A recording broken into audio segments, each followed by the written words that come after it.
Thank you. Thank you so much for watching. Thank you. Have you subscribed? Yes, you. Have you subscribed? You. Yeah, before you go, click. It's free. Click. Just that's it. Have you subscribed? You're laughing. Have you subscribed? Have you subscribed? Thank you. Thank you. Thank you. Hey, madam, thank you so much. I can see you. I can see you. We have to get to 100,000 subscribers. This by the end of the year. How are we going to do that if you don't subscribe? Yes, you. Yes, you're about to click off. Why? Have you subscribed?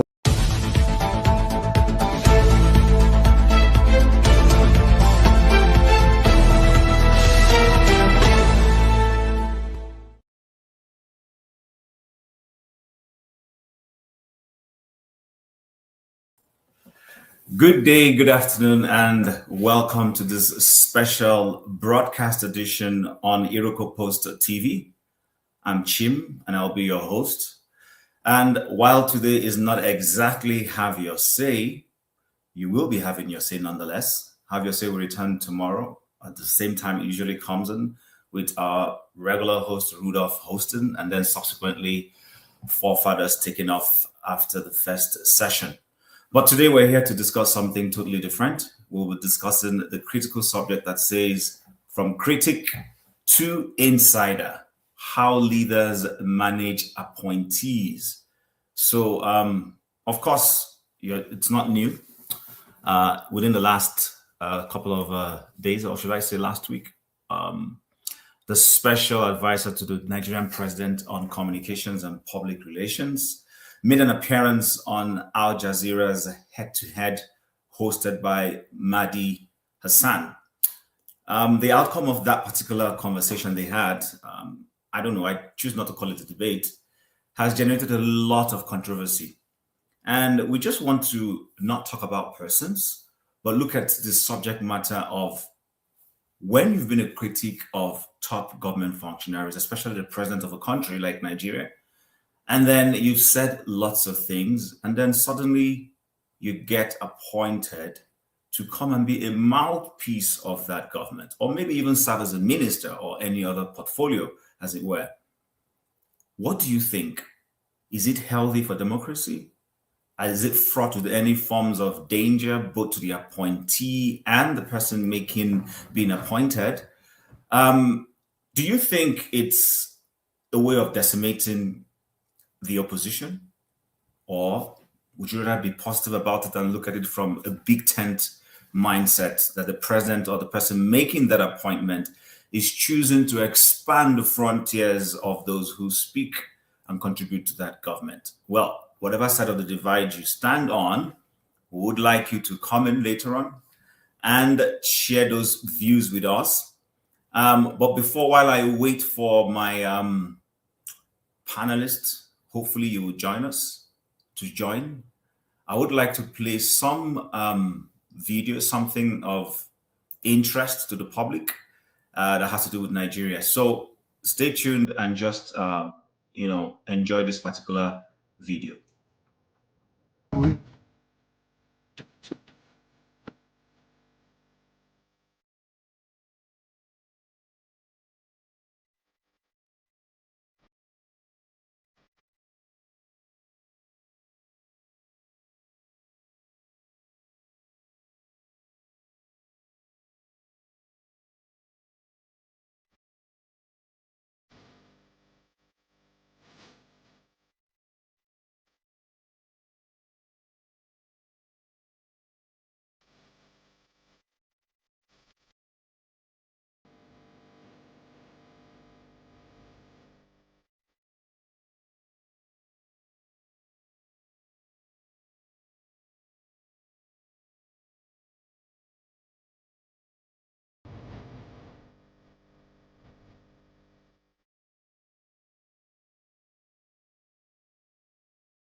How can you prove that just because a bullion van goes into a person's house and comes out that there is money inside? Maybe because people said it was vote buying by Tinubu. Tinubu himself said, I gave money to the people. You know he said that? Yes, I also give money to people. When you give money myself. to people, people would say that's vote buying. Politicians, rich politicians give poor No, he people doesn't money. give money to people on election day, but he helps people. But people at the time said it was vote buying.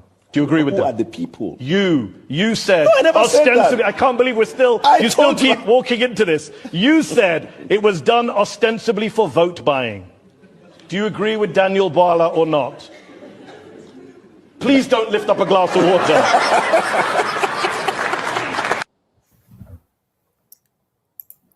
Okay, so while we continue to wait for panelists to join us, welcome to today's broadcast. For those of us who are going to be on the comment section contributing, so please like, share, invite your friends, invite your family members, invite your adversaries. Don't limit it to people you like alone. If you want to hear your views while you're typing, and if you have the boldness to come into the stage, please join me. We just want to have a civil conversation. We want to avoid issues of persons. We want to look at the critical issues. Presidents, governors, political elected officers, but of course we know at the presidential level that's where this happens, usually try to co-opt, absorb, bring in people who were critical of them yesterday, previously, before they got elected. It's not the first time it's happened. In the case of Daniel Bwala working with the current president is not the first time.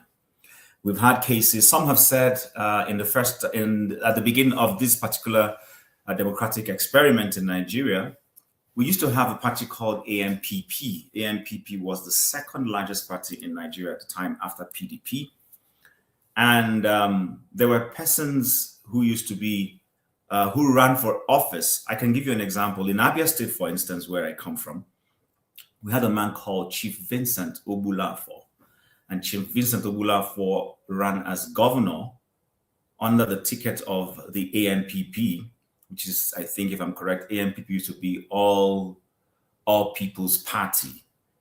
And he lost that election to the person who became the eventual governor by name of current Senator Oji Ozokalo. Down the line, Vincent Obulafor cross-carpeted to PDP and was given an appointment by the then president. And then subsequently, I think if I'm correct, hopefully, he ran for many other, he managed several offices under PDP. And then we also had the man, Unyema Ugochukwu, who also joined the government of Chief Olusegun Obasanjo. He used to be in the opposition also. But I do not recall at any time we have seen a president appoint a media spokesperson, someone who used to be his critic and said some, tough things about him. And then you bring them to office to now manage your media for them. I guess the point I'm trying to make is that the outing that Daniel Bwala had at Al Jazeera has kind of raised questions as to, is it healthy for someone who used to be a critic of the government of the day, of a sitting president, not just a critic, but even harsh, saying very strong things about them, holding strong views about them, and then suddenly you're given the task of, laundering the image of the same person you had sought to decimate, if I may use that word. Some other people might also say that back in the military days, we've also had proponents or opponents, people who were against government, who joined that government. In the past week, people have reminded me of people like our Professor Wole Soyinka, who was a critic of the Babangida administration and was given the task of, managing our road safety. He introduced the Federal Road Safety Commission, chaired it for a long time before he handed over to his successor, and then he left office. And then there was also the very interesting one of, I think, was he a chief? Tai Solari, the atheist and critic, who criticized government severally, and then also joined the government of former military president Ibrahim Badamasi Babangida. He was the first chairman of People's Bank. He introduced the People's Bank. Actually, I think he was given that role because of his people-centric pursuit and mindset. And his job was to help see how he could, through his People's Bank, alleviate poverty in the country. Some would say he succeeded. Some would say he got immersed in some controversy because it kind of shed a light on the fact that it's one thing to be a critic, it's another thing to be able to perform in government. And there are many, many, many of such tales. So, like the topic says, from critic to insider, is it an easy task? Should critics barely stay as critics? Or should critics join government, come in, have an opinion, and as it were, if you ask me, change things or go against some of the values they held previously? So if you're watching, you would like to chime in, contribute, the studio is open to you. The link has been shared. But also want to appeal to you to also support this channel, not just because of this broadcast, but the channel as an entirety. It requires money to be able to run broadcasts like this. So please show support, contribute as much as you can. I'm still waiting for my guest. I know it's a Friday. People are closing from work. And of course, because of time zone differences, there are people who may still be in the busy hours of their jobs. But while we're at it, yes, I want to go to the comment section and acknowledge those who have joined us at Easy4609. Thank you very much for joining. At HP89TTVC, thank you for joining. There's AGK Onyemaichi 5460. Thank you for joining. So we'll continue to wait. I'm waiting, but perhaps some of you on the comment section, why don't you come along and join the studio for a change? You know, we don't bite. I don't bite. I don't have a gun. It's a conversation for all of us. But let me see. Easy D460 says exactly.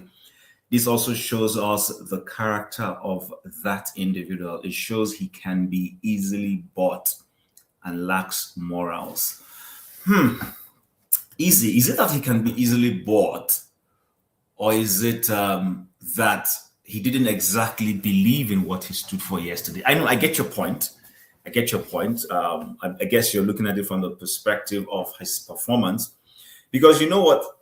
Let's take, for instance, Professor Wole Soyinka. I mean, whatever we say about him today based on his standings when it comes to national politics, one thing we can't take away from him is he criticized the government of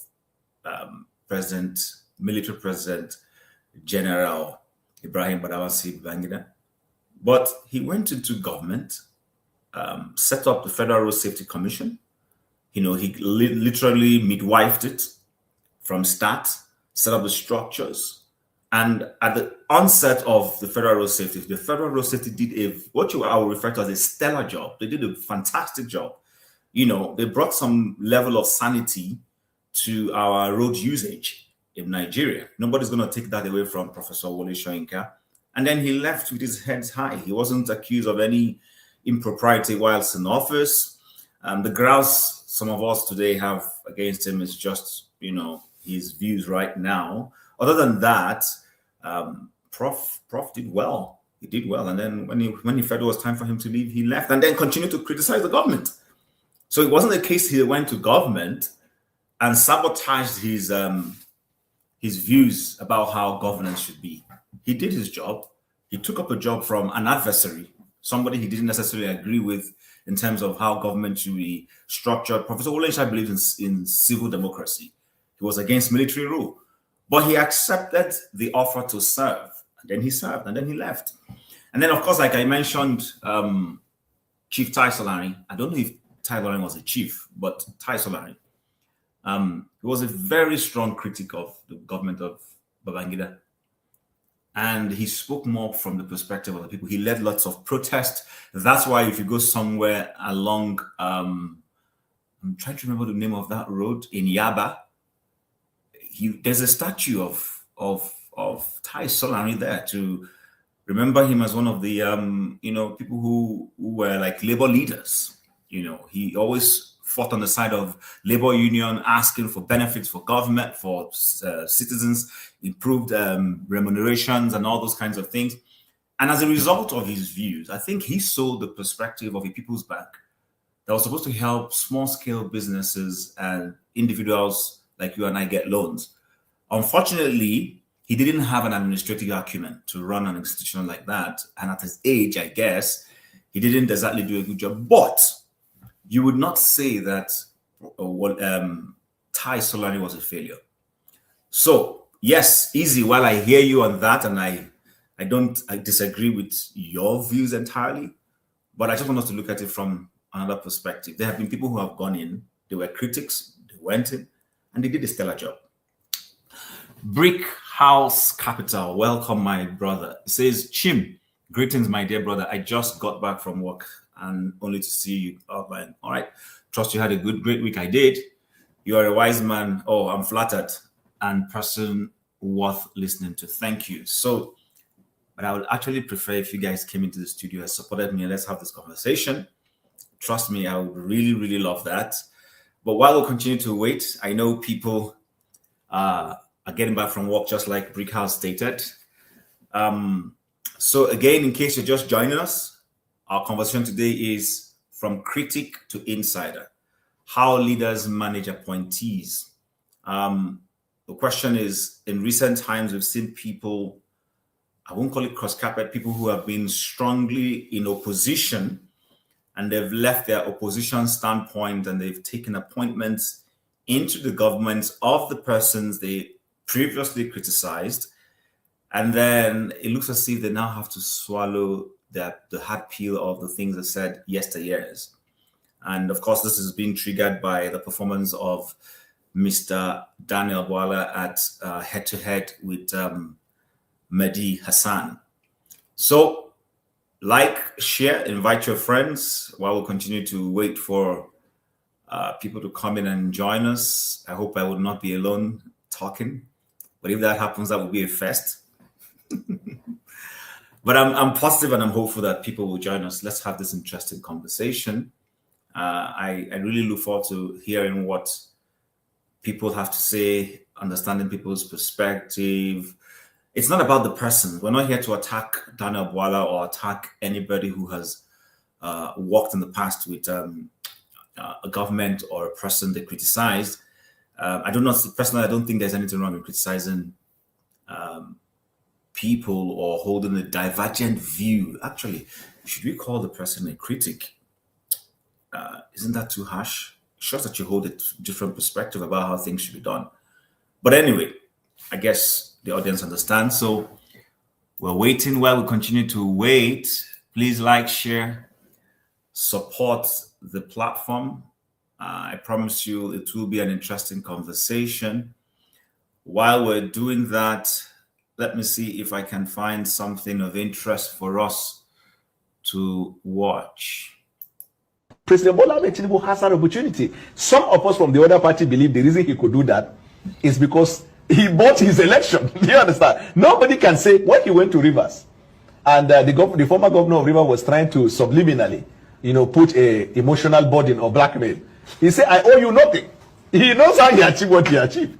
So he has that opportunity to say, and he has done that now in states where we tell you he picked somebody as against the wish of the government. Now you're talking about Rivers State, and some would say that the former governor also nominated himself. So were you surprised seeing his name on that list? Who? The member of your party, Wike. You see, he's not a member of our party. Let me explain.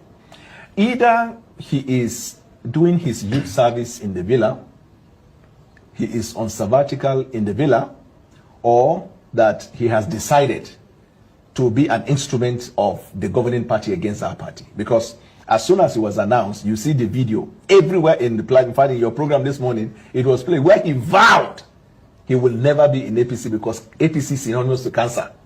And then on another occasion, he said for the minister will go, I'm not interested. But he's not alone. There was a governor who said he was going to school. He was not going to be a minister. But his case will be worse if APC is voted. Because the man who is running now for APC does not even know half of what Buhari knows about government or national security. If you have the time, I will tell you more about what they are campaigning with as an agenda or as a rhetoric that he did well in Lagos. I will tell you, between 1999 to 2007, if you take out context, he actually performed worse than some governors in Nigeria, because the Lagos that they say he improved the revenue, he only collected tax. All the infrastructure needed for a state or in fact a country to develop was on ground. Lagos used to be the Nigerian national capital. Before Nigeria was formed, Lagos was a colony. You have all the infrastructure for economic development. As what you didn't establish them.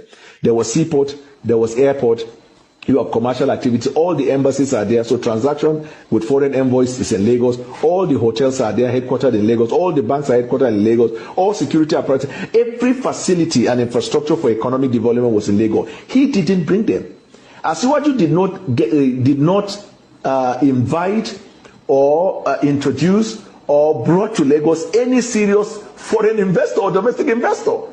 And these revenues we are talking about that they claim he has generated, we are on. It's just that the government didn't have the infrastructure in collecting those. So what he did throughout this period was to collect tax. That's what they claim by revenue. And even then, the reason he did that was because the company that was collecting the tax, the company is allegedly traceable to him. So if you pick a man on the street and you tell him, I want you to collect tax in a given area, your percentage is 30%, he will be optimal. He will be highly effective. This is the summary. But let me tell you what he did in Lagos.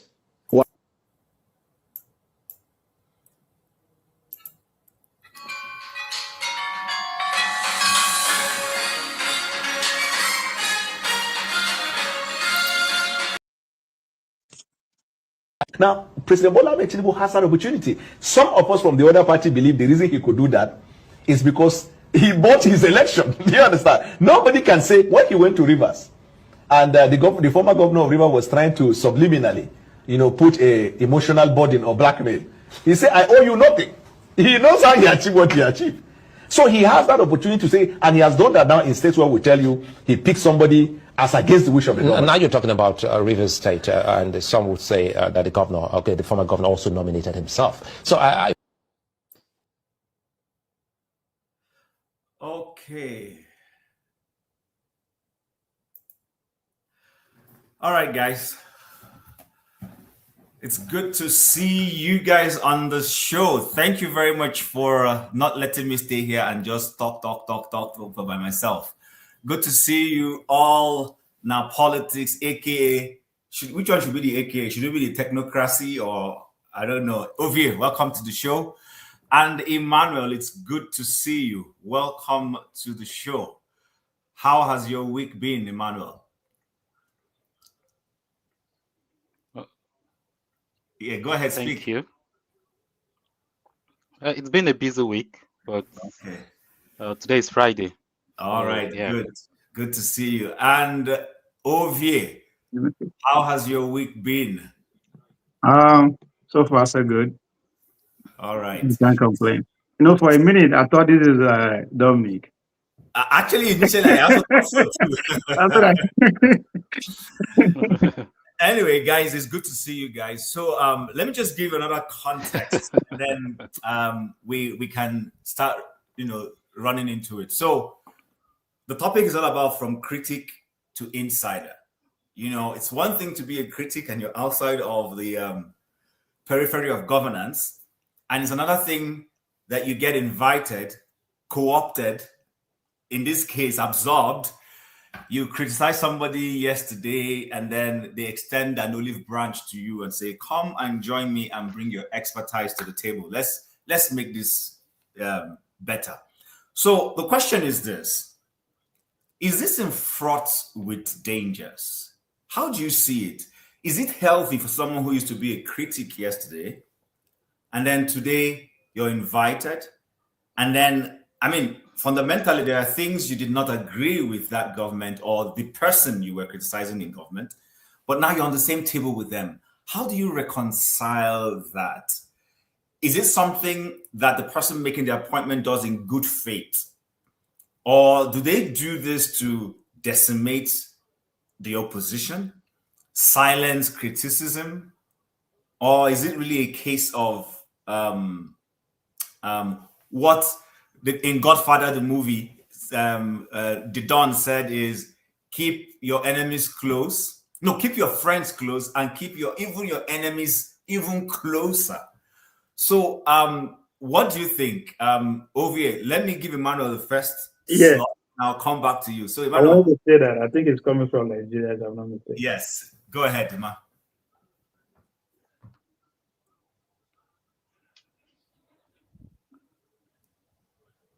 Oh, thank you very much, Chim. I do watch this platform, and I did come on.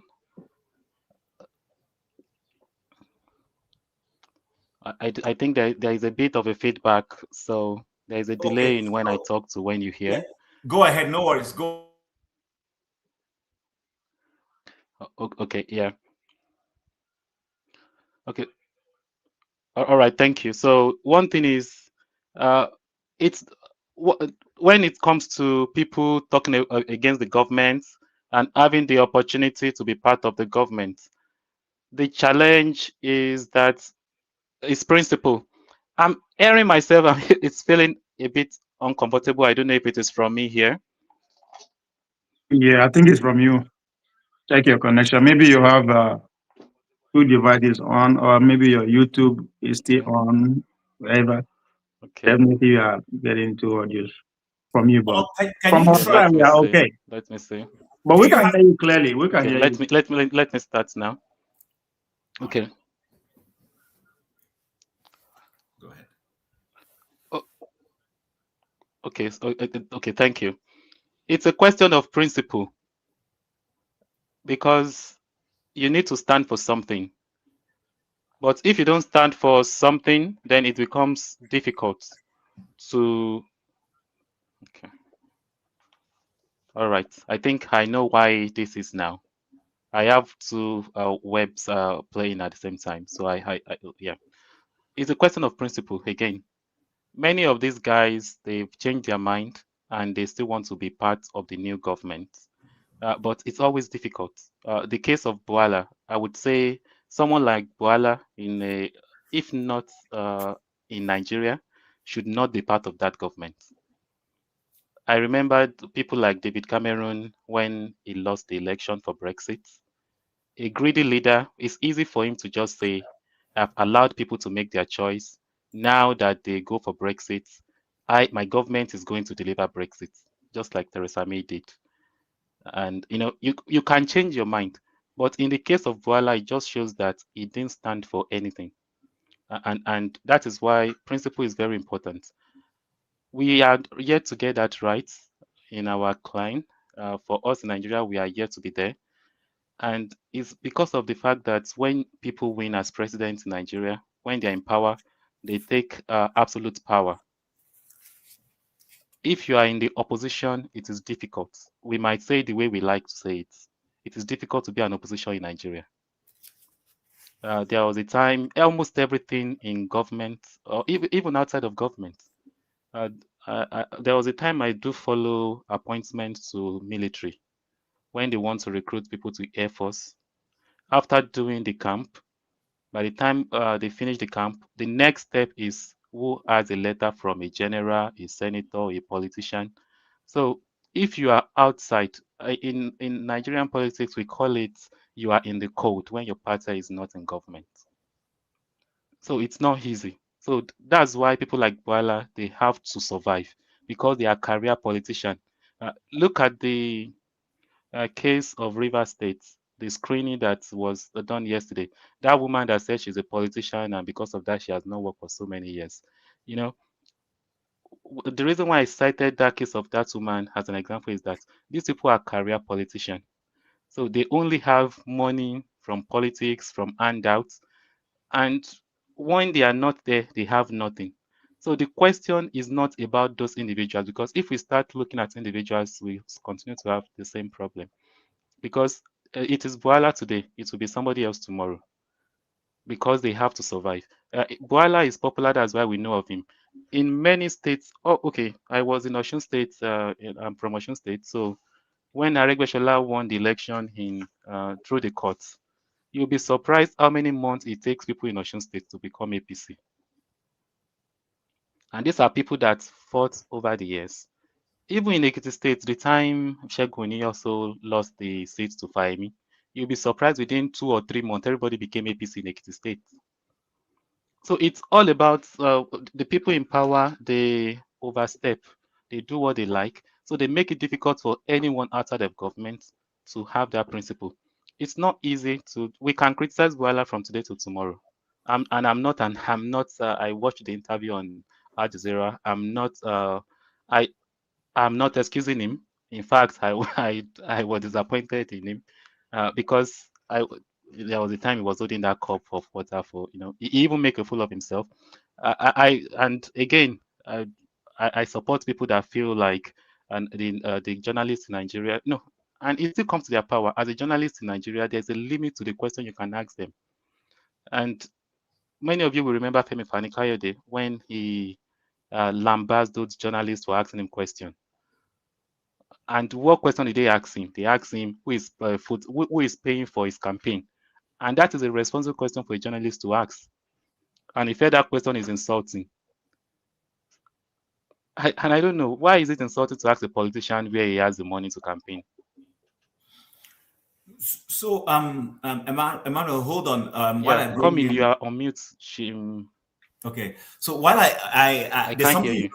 There's something you raised that I want to ask. You said that, and before I come to you, Ovie will try and help us get into it, and then I come back to you if you take notes. So you said that when Aregbesola won the election, so was eventually declared as the winner of an election through the courts. Oh, he has gone off. He will come back. That it didn't take long for people in Osun State to suddenly become APC. And then the same thing happened when Segun Oni, I'm not sure who Segun Oni defeated or someone defeated him. People also swapped and joined the other party. So, question, if he's listening and he comes back, question, so, Ovie, is this a case of this is who Nigerians are? Or is it a case of the individual?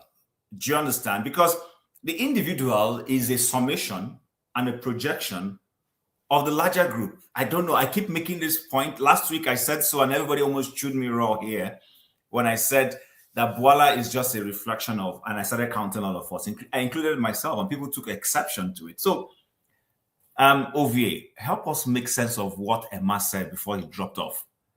Is this who we are, or this is just a case of one individual not really having gumption and having principles of where they stand? It's a case of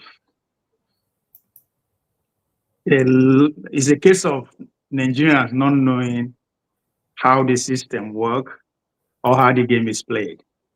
Back to the question I asked many weeks ago, that how many Nigerians actually understand how the system works, right?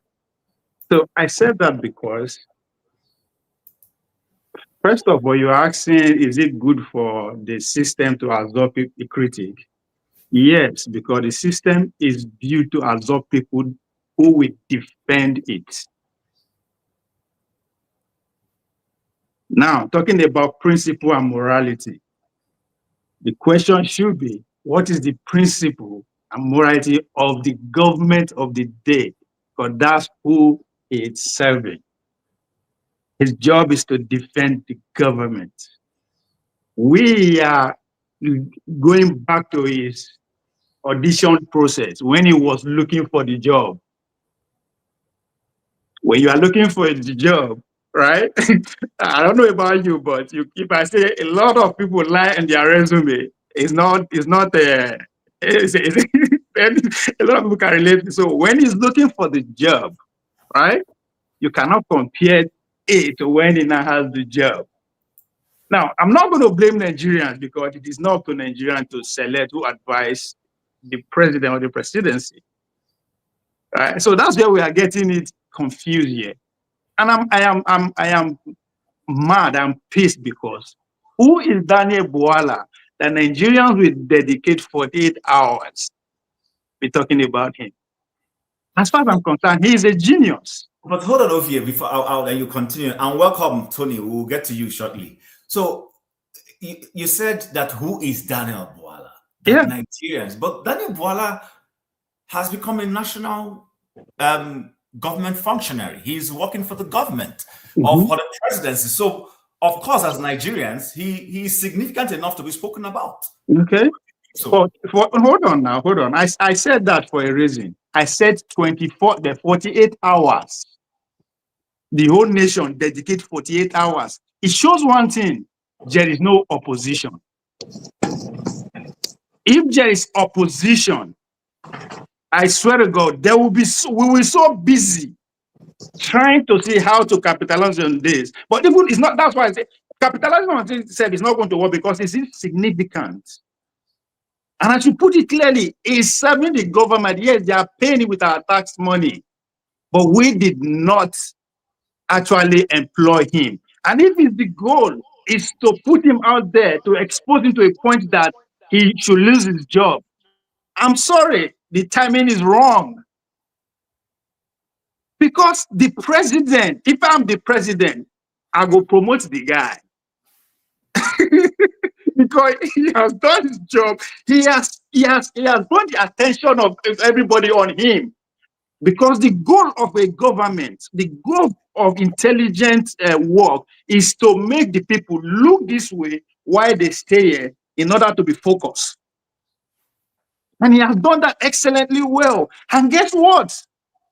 As somebody who his dream is to go higher, his job is to manage media.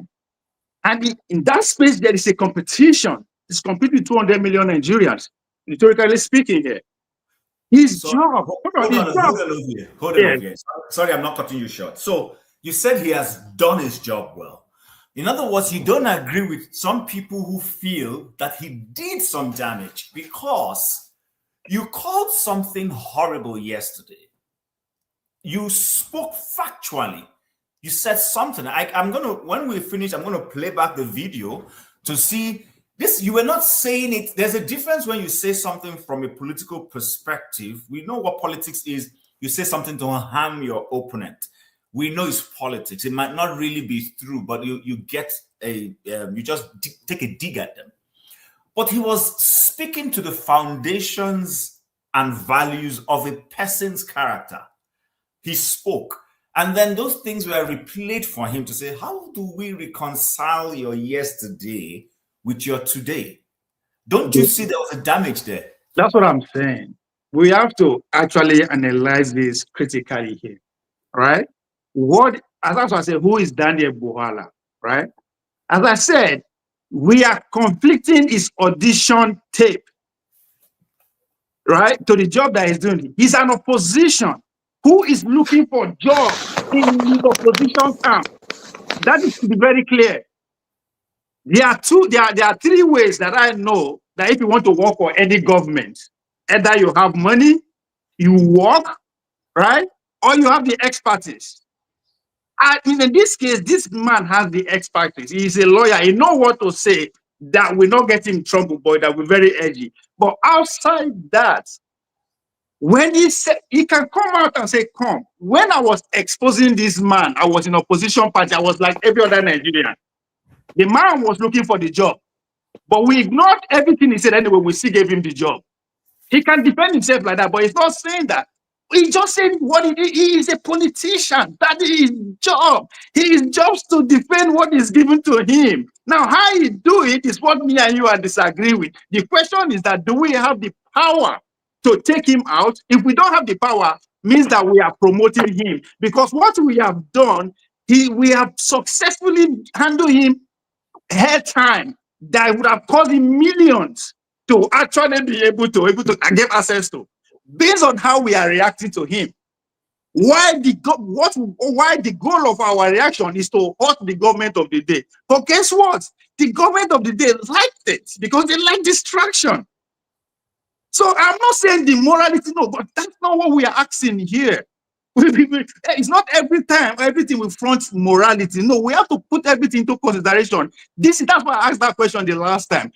How many of us actually understand the system, the game that is at play? The system is to absorb people that will defend it, regardless of any situation. Okay. Yeah. I'm going to ask you to hold there. We'll come back to you. So before I bring in Tony and Obe, Emmanuel was here before. Emmanuel raised a very critical point. And I was throwing a question. I don't know, Emma, if you heard that question, so I can repeat it. No, I didn't hear you. All right. So before I repeat that question, I want to welcome everybody. I want to welcome everybody to the show. Oh, what's going on? Okay, so just mute yourself for a second, Emma. I'll let you know when to. I think the echo is coming from you. All right, thank you. So for those who are just joining us, we're trying to x-ray the subject matter on from critic to insider. You were a critic yesterday, and then today you've been absorbed into government. Is that healthy? For a nascent democracy like ours, does it have dangers? Is there something to learn from what Bwala, his experience at Al Jazeera? Ovie has made his point. Ovie has said that he was auditioning for the job, that ab initio, he knew what he was trying to do. He was trying to sell himself, and he used attacking the government of the day and the principle of that government, and this has helped him get a job. And then that it's not every time we should front morality. I don't know if anybody here agrees or disagrees, because that the government actually likes what he did because it helps them deflect attention from the core issue of governance. People are busy talking about Daniel Bwala's morality as against questioning what government is doing. But Emma, my question to you, based on what you said, is you said when Arab Shala eventually became governor, and because the court declared him, that it didn't take days for people in Osun State to suddenly cross carpets and join the ruling party. So my question, which we're not here to answer, which Ovie has given his own perspective, is: are you saying this is who the generality of people are? Nigerians were just like that. The moment, what has not found us out is that we haven't come to limelight like Daniel Bwala. Or is it a case of one man not able to hold on to some principles he believes in? Which is it, sir? Go ahead. I would say it's a mixture of both, and I will explain. There is this principle: every group of people deserve the leadership they get. So we have the type of leader we have because that is who we are. An average Nigerians, we are not good people. We need to improve. So and that is why we are a product of our environment, either we like it or not. Although it's easy for us, everyone to say, they call it earlier than that, for us to think we are above board. But one way or the other, our society needs a lot of improvement. The reason why I cite the case with Osun State is because we have no principle. We have nothing to stand on.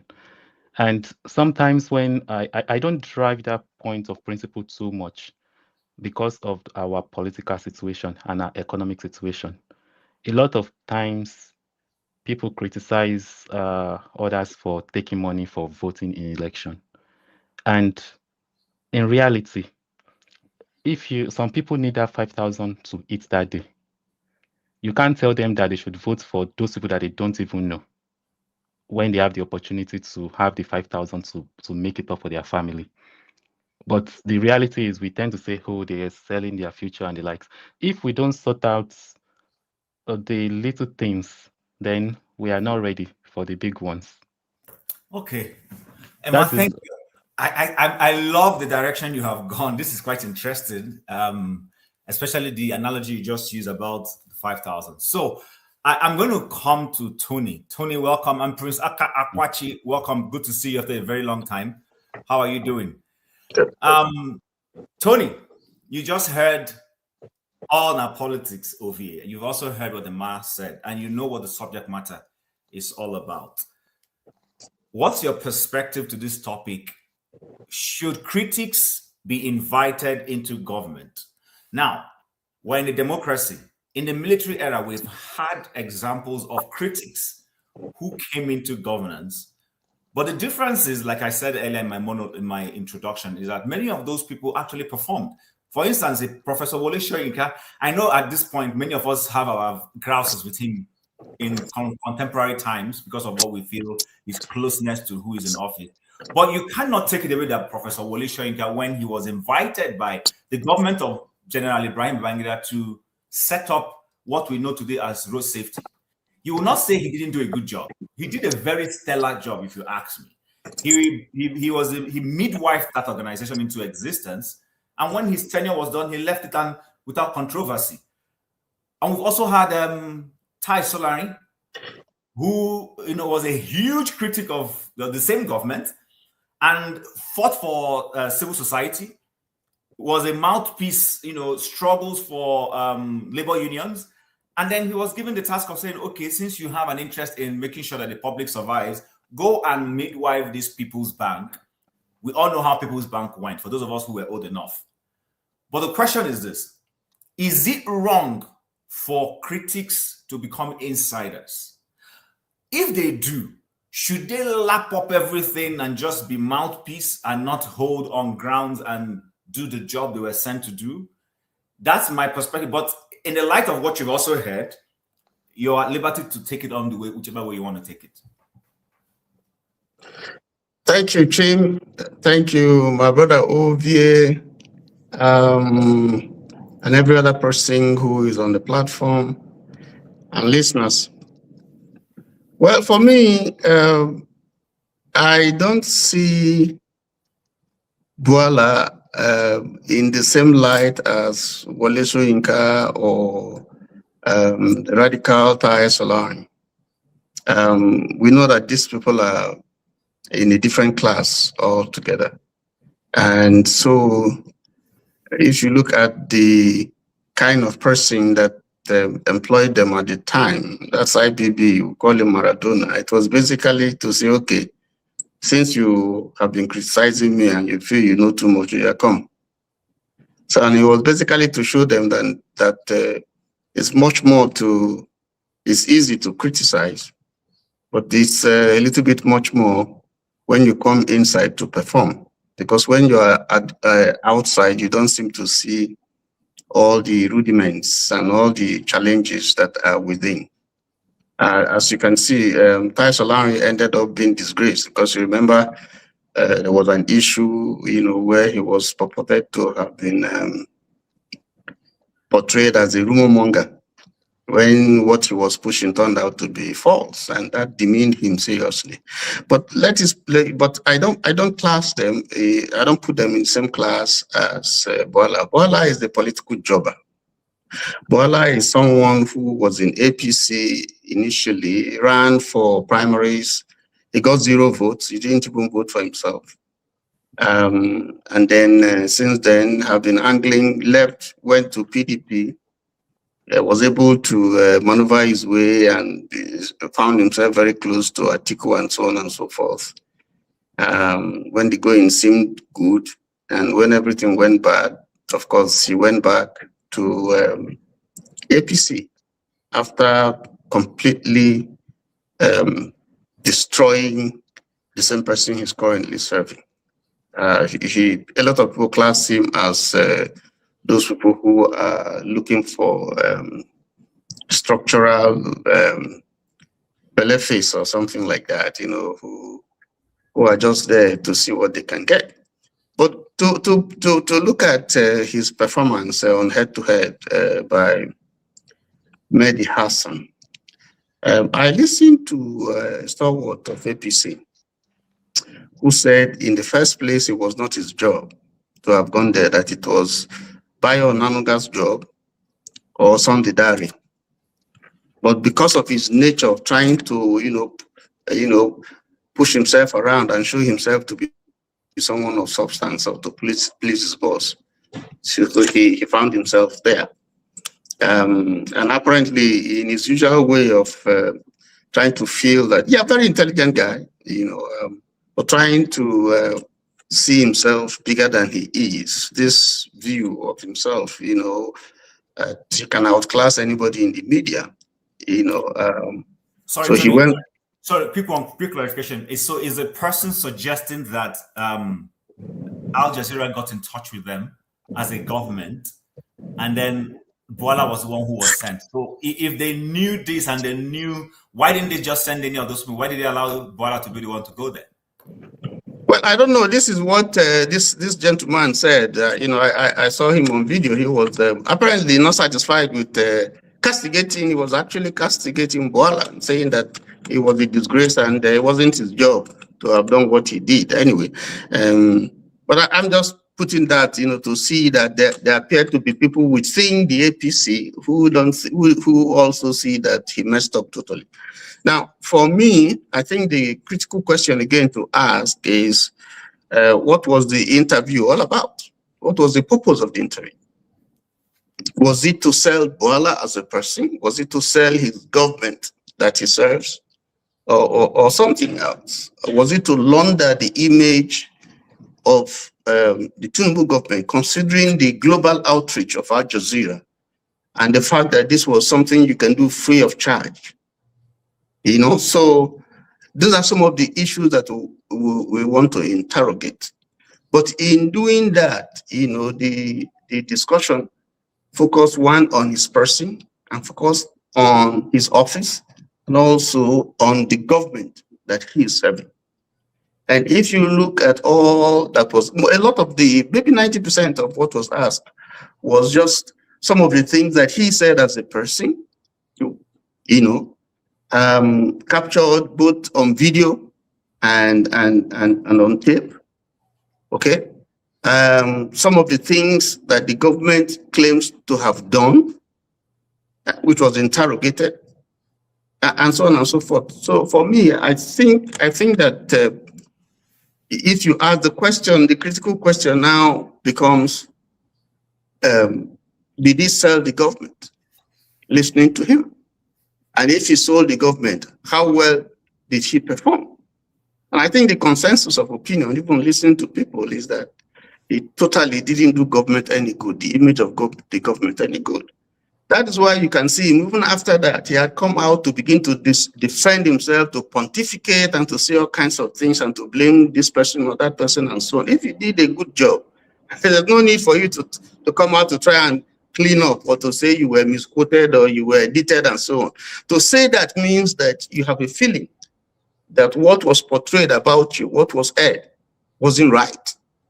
And so it's for Nigerians to judge, those who watch it, to see whether is it true that the thing that we saw was edited. You know, but for me, I say that's a workman, a bad workman quarreling with his tools. I was thinking that, you know, what should come after the interview? Facing Nigerians to say, I'm sorry I messed up, you know, and then let us move on. But to begin to try to rub it over our eyes to say, no, you didn't see well, you didn't hear well. What you heard was edited. I didn't say it like he was saying. Of course, we know he said it because we can see the video. It's not AI, you know. So, and for me, I think that he flip-flopped and he just shows his character as a person who is your friend today, and when you are out of office, he's no longer, he goes somewhere else. I was listening to Jonathan, you know, when he left office, like he was saying, talking about leadership, that when he was president, a lot of people used to mill around him and so on, those who want to touch him, carry his bag or whatever. As soon as he left office, he just turned around, everybody had disappeared. That is the character that Bwala has just shown all through the stages. If Ashwaju, for whatever reason, fails tomorrow, Bwala is going to move because you can see that ingrained in his character. You know, so he's like the wind. I mean, it's like he's being blown here and there. He has no loyalty to anybody other than what he will eat. And that's unfortunate.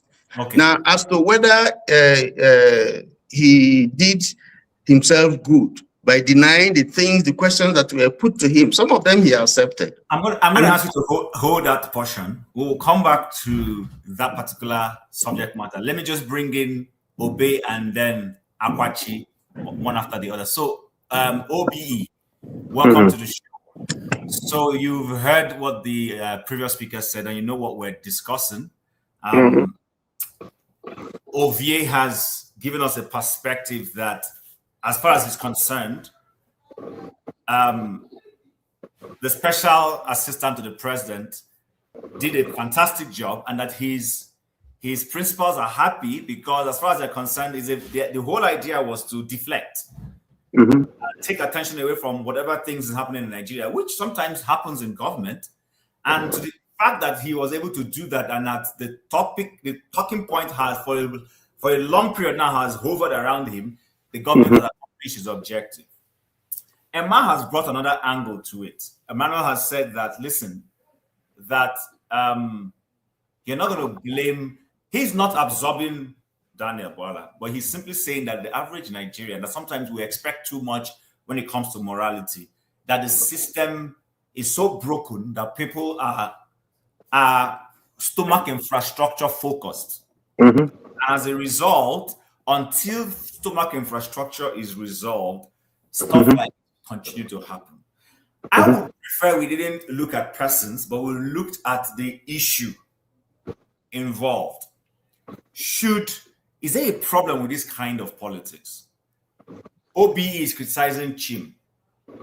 Chim gets into office and taps OBE to come and serve in that government. And OBE is not able to say, thank you, Chim, go and serve. If you do well, we will acknowledge you. If you don't do well, I'm going to be on your neck.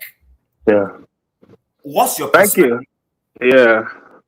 Thank you, Chim, and Tony Ogie, my brother, Ami Ovie, my brother, and other panelists.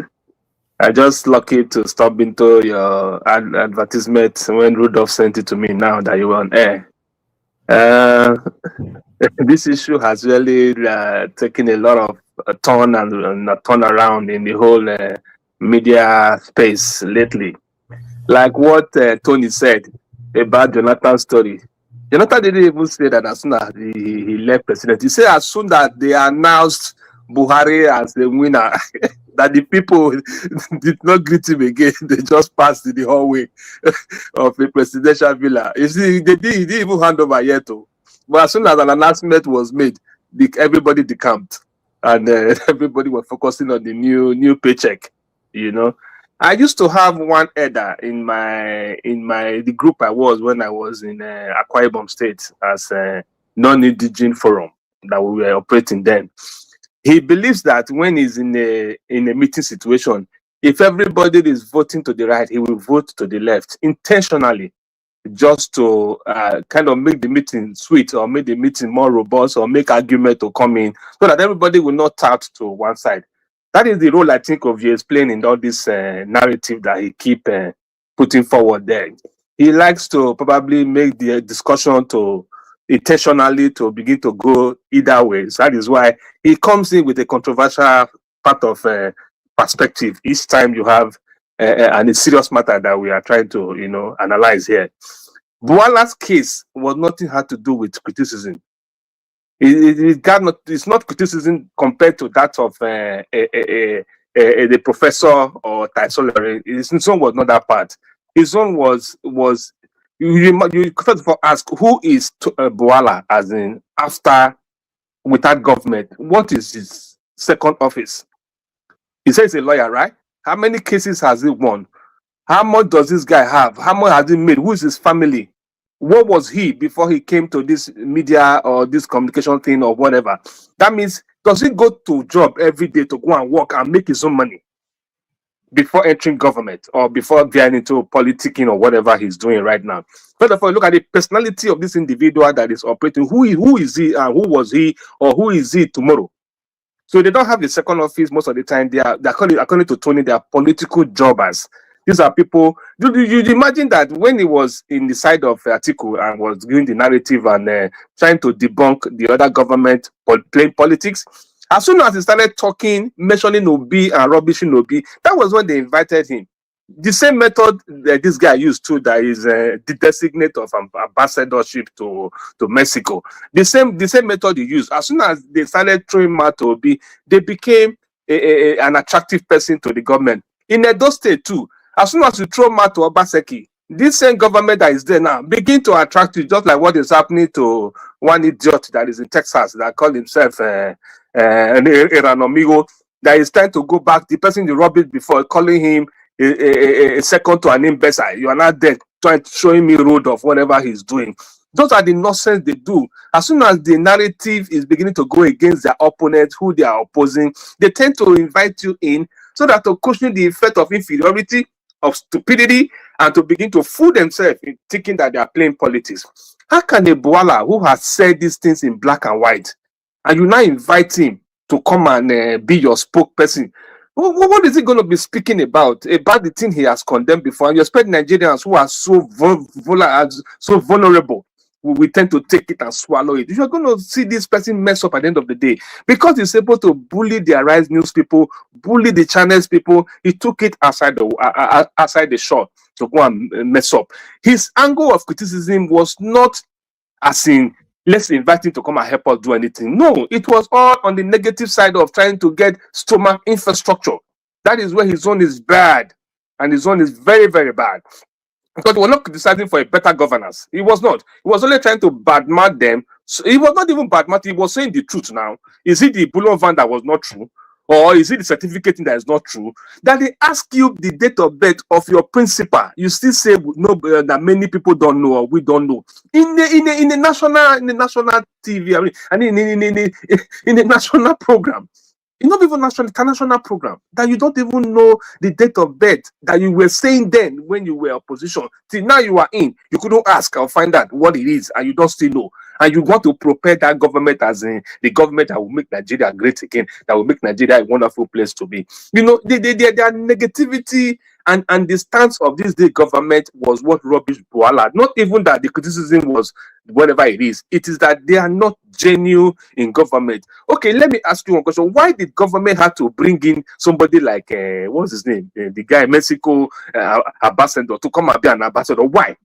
Because no Nigeria is qualified again. Or because he's talking against an OB person that is an opposition that they're afraid of. Or because he turned a new leaf and now was praising the president. What was the reason? To pay back? Why will he pay him back anyways? I don't get it.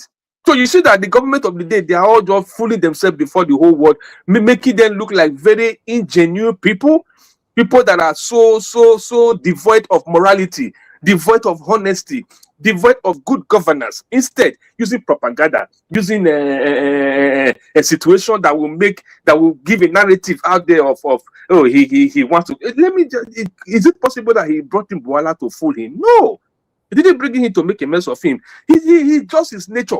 Because he's not a genuine person as a president or as the kind of government he's running. So he tend not to understand the difference between a moral person and somebody that has integrity or somebody that has a kind of a background of who can contribute to his government. That's what I say in it. Because it's so disheartening to see these people rotating this set of human beings around governance in the high level. It's a shame. Thank you. I'll come back to you. Thank you very much for your submission. So, Prince Akwachi, it's supposed to be your turn, but if I played with you, Mr. James is calling from Gambia. Would you? Okay, thank you very much. I'll come to you after him. Mr. James, I know it's late for you where you are, so we want to give you the chance to at least air your views before we go back to our brother Akwachi. So you know what we're discussing, sir. Yeah, thank you very much. In fact, Mr. Akwachi, let me greet you let me thank you in Zebudaya's language. Thank you very seriously. Okay. Yeah. Yes, I've been listening to your conversations. I just want to say that there's absolutely no way one can put up with an immoral situation without getting himself contaminated. This is how I see this Bwala's case. Actually, we are making him feel very important by even discussing him. We're making him feel very important because now a national figure. But Mr. James, the topic is not about him. The topic is about critic to insider. I'm coming to yes, I'm coming to that. Okay, let me go straight to that. You cited example of what's his name, Tai Solarin. You know, the man was very critical of the government and he was rigidly upright as far as morality is concerned. When he was made, I think, a chairman or president of People's Bank, Babangida's government made sure that they surrounded him with morally barren and bankrupt workers. They wrecked the bank. They wrecked the bank to zero. Then when they carried out the investigation, they discovered that his hands were perfectly clean. He did not partook in the misdeeds. So it is extremely difficult to keep, it's not even encouraging for any critic to accept government position. That happened to be the stand of Gani Fawayimi. When Gani Fawayimi was so tough with the government of Babangida, all his boys were given ambassadorial appointment, this appointment, that appointment, and his chambers was virtually empty. But he stood his ground. He refused to accept any appointment. Even Wole Soyinka found it extremely difficult to work with them. So the tension of government inviting critics to come and join to come close to the honeypot is not to make them distinguish themselves, but to sort of water down their degree of criticism. I lived in a certain African country. I would not like to mention the name. There was a priest, I won't mention the religion, a priest who was very critical of the government. The government really do not know what to do about it. So the president decided to send some Secret Service men on a special mission to Dubai. When they accomplished the mission, they returned. Then the president invited the priest to the State House. The man sat down and they were discussing. The priest was still lambasting the man severely. So they brought a video clip and they plugged it into the television, and they asked him to watch it. To the man's surprise, his wife, who traveled to Dubai on business, the woman lied to him that she's going to Dubai on business all the time, not knowing that she was going there to play around with men. So they showed her, selling her body, and the priest was flabbergasted. So at the end, the president now called him, "Look, my friend, come here. If you cannot control just one woman, only one person, how do you expect me to control the whole country? Come, let us work together." That silenced the priest permanently. You get the point. So there are various ways of silencing critics. Any government that is being criticized, it is because the critics are taxpayers. You are spending their money in a fashion they do not approve. If you spend my money in a fashion I do not approve, that does not necessarily mean that if I'm made president, I will perform. I've been appearing on this program very many times. I've been criticizing Bola Tinubu. I must admit, if I am made the president of Nigeria today, I'm likely to fail catastrophically because that is not my area of specialization. I'm not good at managing people. All my life, nobody has worked under me. So making me a governor, the local government chairman, or whatever it is, it doesn't make sense to me. There are areas I know I can perform. Any government who requires my service, I will tell them wholeheartedly, this is what I can do, and these are the conditions. If you are not prepared to abide by those conditions, you bow out gracefully. So that is how I see it.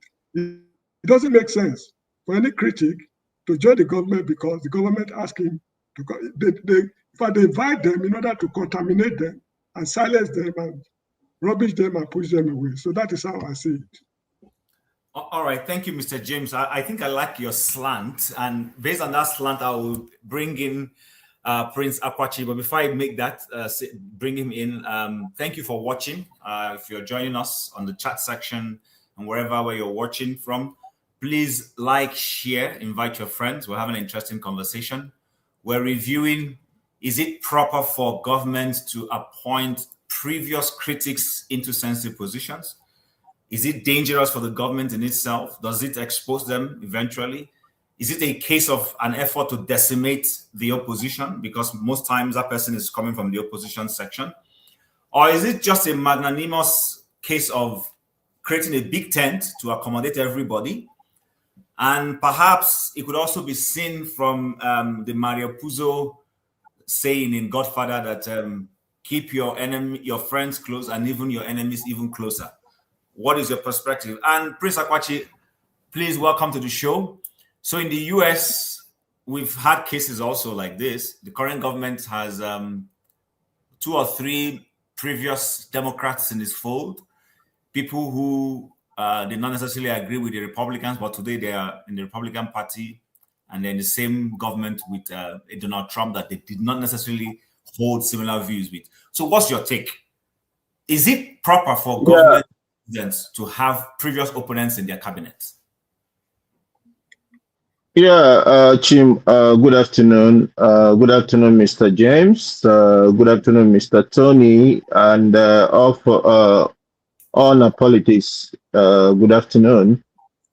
Mr. Obe as well, good afternoon. Please, let me stand on existing whatever protocol that we have going on.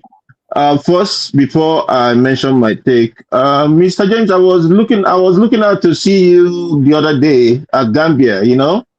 I was thinking that you were gonna be in that conference that they had in Gambia, where you have the president and the vice president, you know, for the women or whatever it is. I didn't see you. Oh no, I don't go close to those in the political class. Those kind of places. Okay, it sounds good. I'm a teacher here in the Gambia, and I have my circle of friends and associates. I don't go near them. Okay, that's fine. They don't discriminate. If I gravitate towards them, they will not repel me, but it's just my nature. I don't go near them. No, my reason of wanting you to see you, I was thinking that since, you know, Peter B was coming there, that, you know, I know you have questions for him. It would be an opportunity meeting him one-on-one, and you guys could have talked, you know, whichever way it is. But it's okay. It's the mayor of Banjul who organized the something underground, actually, the mayor of Banjul. And, you know, they are politicians. I don't want to get close to them. Okay. All right. Thank you. So much. Yeah. Thank you. I'm very grateful. Good. As for me, employing critics shouldn't be a problem. But the fact is this. When we talk about criticism, I'm not saying that you should insult people and say, "Oh, that's criticism." No, it's not. The basic truth about criticism is you are trying to point out facts where the person can learn something from you, and it's not just you talking. You don't have to be in same party with somebody or in another party with, you know, once you see somebody is not doing something right, point it out. Say it as civil as you can. And if there is need for you to actually meet the person face to face and tell the person what you are doing is not right with facts, this is what it should have been, then that's what it is. I stand by what every other person must have spoken on. I heard what Mr. Tony spoke about, and then I also heard about Mr. Obe talking. But the fact is this: if I want to just oppose that to Bwala is hired for a particular purpose, and I don't know if any of you have noticed it. If he was a former critic of Bola Tinubu or whatever it is, and now goes back to Bola Tinubu. He worked for Atiku. He never for one day, I've never heard him said anything about Atiku. Is he trying to tell us that Atiku is a perfect man?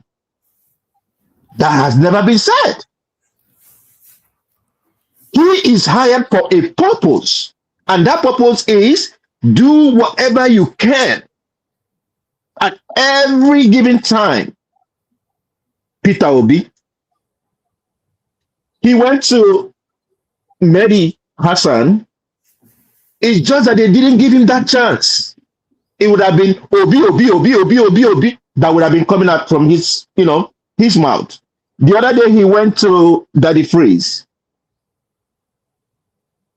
Come out, do your explanation, do whatever it is to, to apologize to the Nigerians how it is that you went to a show and you denied things that came from you. Things. That's one thing I love about when people talk about internet. I tell them internet never forgets.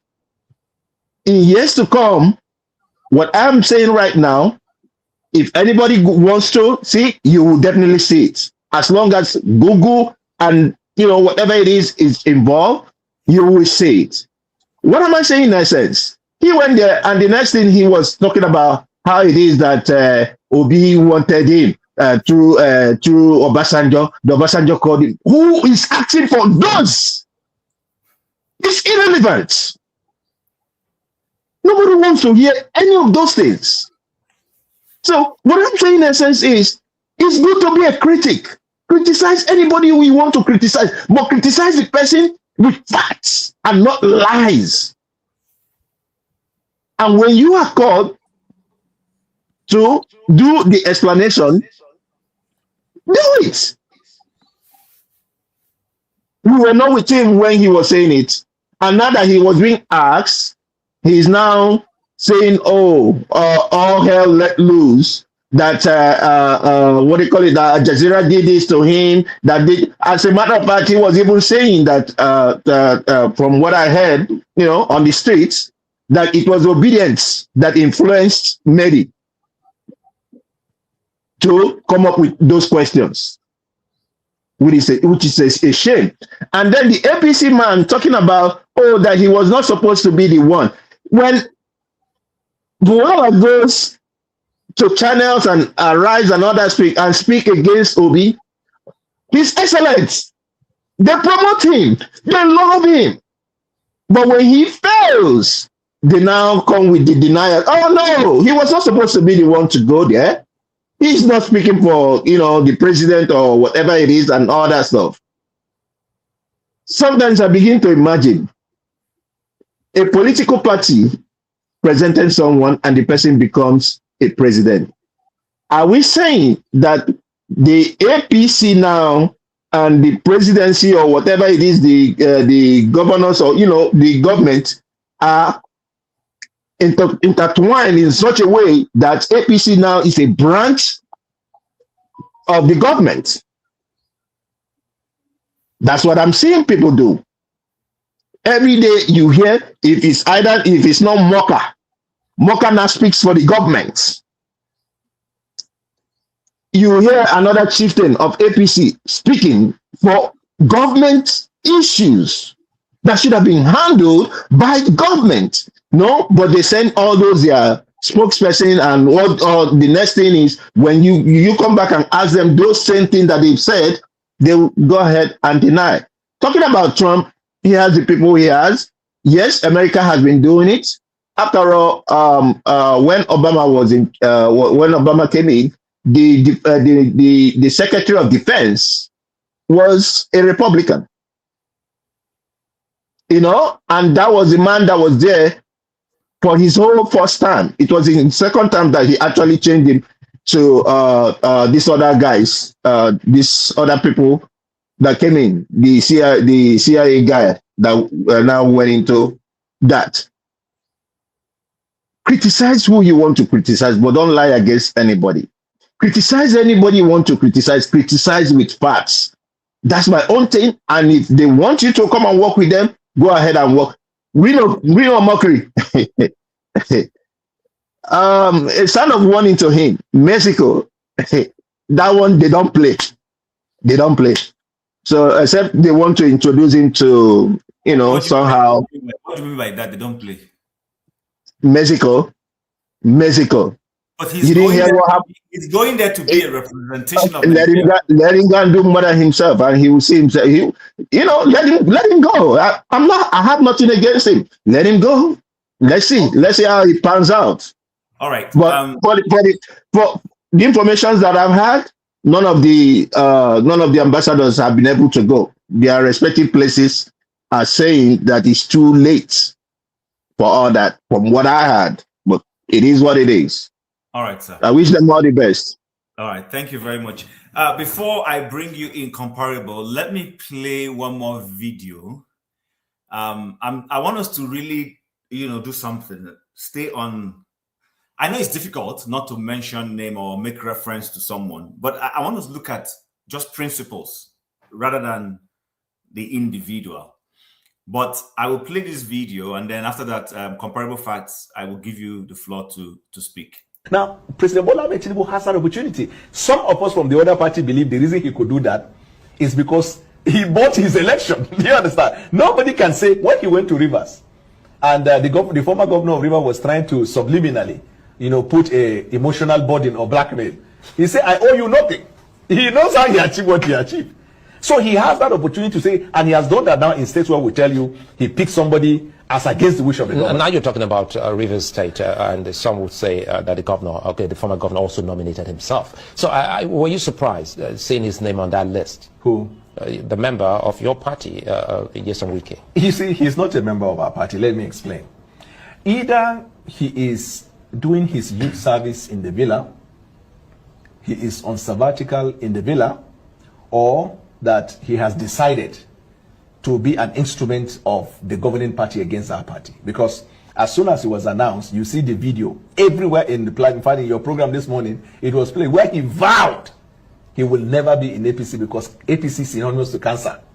And then on another occasion, he said for the minister will go, "I'm not interested." But he's not alone. There was a governor who said he was going to school. He was still going to be a minister.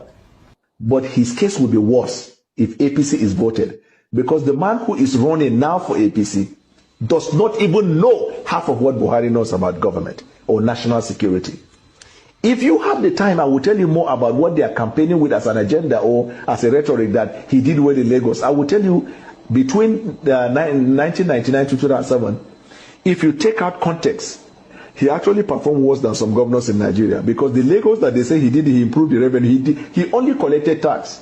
All the infrastructure needed for a state or in fact a country to develop was on ground. Lagos used to be the Nigerian national capital.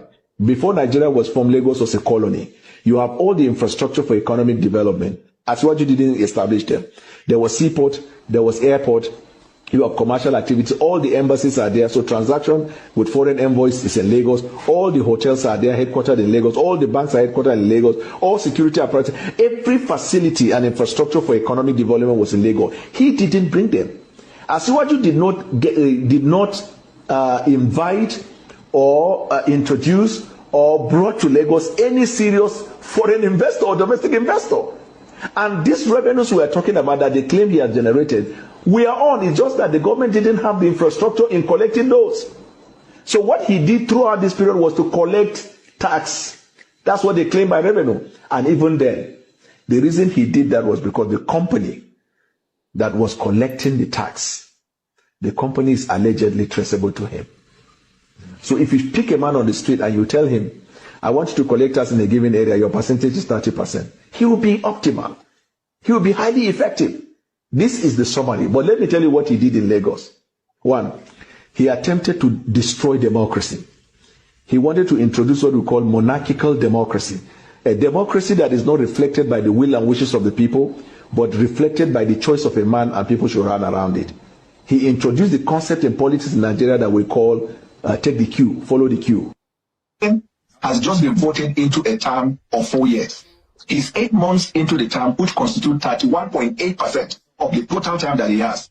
He has less than 70% of the time in government. When is that going to happen? Two, when President Buhari took over in 2015, it was the same language. Nigerians patiently followed.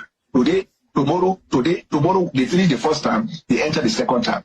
When there is a fundamental problem with policy, time is irrelevant. 30 years it cannot work, mix in Nigeria. And I'm glad Mr. Onje is an economist. Let him challenge it. If you look at the manifesto of APC and Asiwaju, you will discover that every promise that he put in there, unless he can show that there is a plan to create production, generate Nigerians to everything is about borrowing. And they may end up borrowing your intestine, your kidney, and every part of your being for the things that they want to do. I'm not perturbed by that, but let me tell you what they are selling to the Nigerian people, what they call renewed hopelessness. In their renewed hopelessness, What is the economic model? You call it renewed hopelessness, but they call it renewed hope. But let me tell you why it is hopeless. This current government is the government of APC. They don't even know. Their entire manifesto is a campaign against the government. And a kingdom divided against itself cannot stand. Read their campaign manifesto. It is activism. You are doing activism against who? You now said you want to remove subsidy. You forgot when Jonathan wanted to remove subsidy, all of them went to the street and called the heavens to come down on him. All right, so comparable facts. I wanted to play that, given the fact that we are talking about principles. It just so happens that we have to use someone to, kind of help us buttress that. So when you listen to this once upon a time opponent of this party, you've listened. In fact, he even dragged another person who right now we also don't know where he belongs. He dragged him on this conversation. My point is still, is this who we are as Nigerians? Last week when I said Bwala represents, and all of you, that hopefully KJ is back, everybody took their guns are blazing, almost shot me down here. I had to say, okay, calm down now, calm down. So my question is this: you've listened to Tony, you've listened to OBE, you've listened to Akwachi, even Mr. James has given his own perspective. Is there anything wrong? Is it possible to go to office, do your job, and not lie? Because on the same platform that this gentleman went to, we also had previously another Nigerian who served in a government. Although, yes, you would say they were not necessarily opponents, she also went there. And she said clearly, listen, I can't speak to the man's character. It's his responsibility to do that. When you see him, you can ask him questions on that. What I can speak to is to the job that I did. Could Bwala have gone there, done his job, and not be immersed in this kind of controversy? Could he have owned up? Would he have been right? Will it have been political suicide not to own up to his past words, but say, oh, but right now I don't hold those views anymore? What's your take? Should governments introduce their critics into government, or it's a no-no for you? And if so, should people go to that job and just do their job and walk away? All right, thank you very much. Greeting everybody. Can you hear me? Yeah, greeting everybody on the platform. I was listening earlier, and I think I was driving at a particular time. I share a lot of people's view. I think everybody, most of the people here, apart from KJ, who just showed up, are on the same lane, except Ovie, But Ovie, I know Ovie Warrior as a brother, he's a more contrary. Sometimes I don't even know if you believe what he's saying, but hey, this is where we are. You have to have, you have to have a different point of view to make, to make a conversation very interesting. Ovie always come from that angle. So greeting everybody. So having said that, employing a critic, an opposition critic, is nothing. There's nothing. I mean, that's happening in politics every day. So I'm not, like you said, we don't have to come here, start emphasizing about giving an example or whatever. So that's not where we are right now. There's many examples, even in the USA, to buttress that it's a good thing and a bad thing. And I'm gonna start from the bad part of it. When you do that, you are weakening an opposition, because somebody like Daniel Bwala, which is a very good opposition. When he was in opposition, he is very good at what he does. So when you employ him into your own, cabinet, you have weakened the opposition, And another part of it, that shows inconsistency from the opposition. But there's good part of it. If you want to look at it from national point of view, it brings some national unity. It brings some expertise into your own government. It strengthens democracy, and there's stability to that. So that's encompassing. That's good and bad. But let me emphasize that. Let us speak on what we are talking about integrity. The only area I have issue with Bwala, what he displayed, was the damage of national image. Why do I say that? Because it's about integrity. That's what he did that was so damning. It's not about denying what he said in opposition. Like I said, that's been do every day, That's not even about that. But just denying Barbados, everything you said I never said. that's more than propaganda. It's a lie. So if you look at the audience, they just believe like Nigerians are not good people. They're all lie. That's exactly what he displayed at that particular day. So hold on. Why is his perspective on the platform a reflection of Nigerians and not a reflection of him? Why is that? Why can't the world judge comparable facts for what comparable facts did? Why do you have to judge comparable facts because of what Tony said? No, I don't believe it's a reflection of Nigeria. So I won't go there because I went against you when you said that. Was it earlier this week? No, I'm not going to say it's a reflection of Nigeria or Nigeria a reflection of the leader we elect. No, but it's a reflection of Nigerian politicians. Because they lie all the time. I'm not saying politicians don't lie, but their own lie. Bwala just exhibited what Nigerian politicians are. You catch them, they are thieving, right? They say yellow is not yellow. I mean, in the real politics, they know how to pivot, and say this is what I did and this is what I'm doing right now. But Nigerian politicians, they just tell you they call white, black. That's the issue with Nigerian politicians because they are used to that, their impunity. They use it to partisan Nigerians. So this is where we are. He's thinking that he was in a Nigerian TV where he can come like a Rush TV or whatever and bully everybody. That's exactly, the kind of mindset when he came there. And now he went to Dr. What's his name? Daddy Freeze, channel and claiming that he was doctored. If he was doctored, go and sue them. Don't come here, emphasize that you was doctored. I don't even believe that doctor. You're making yourself look like a fool already. Everybody already know you're a fool. You're a liar. You don't have no integrity. So in a bottom line, it came is the integrity part that really offend me. I mean, I've never seen such a person lie. I've never seen any politician, does that in my lifetime. They say what you say, Barbados. The only thing Hassan didn't have was to play the video. But according to what I had, that could be a matter of copyright. I don't need that. But in Nigeria, maybe they are playing it in YouTube. I don't know how what kind of copyright that should have been. But he did his diligence and was able to get every verbatim, every point by point, what he said, the date and everything.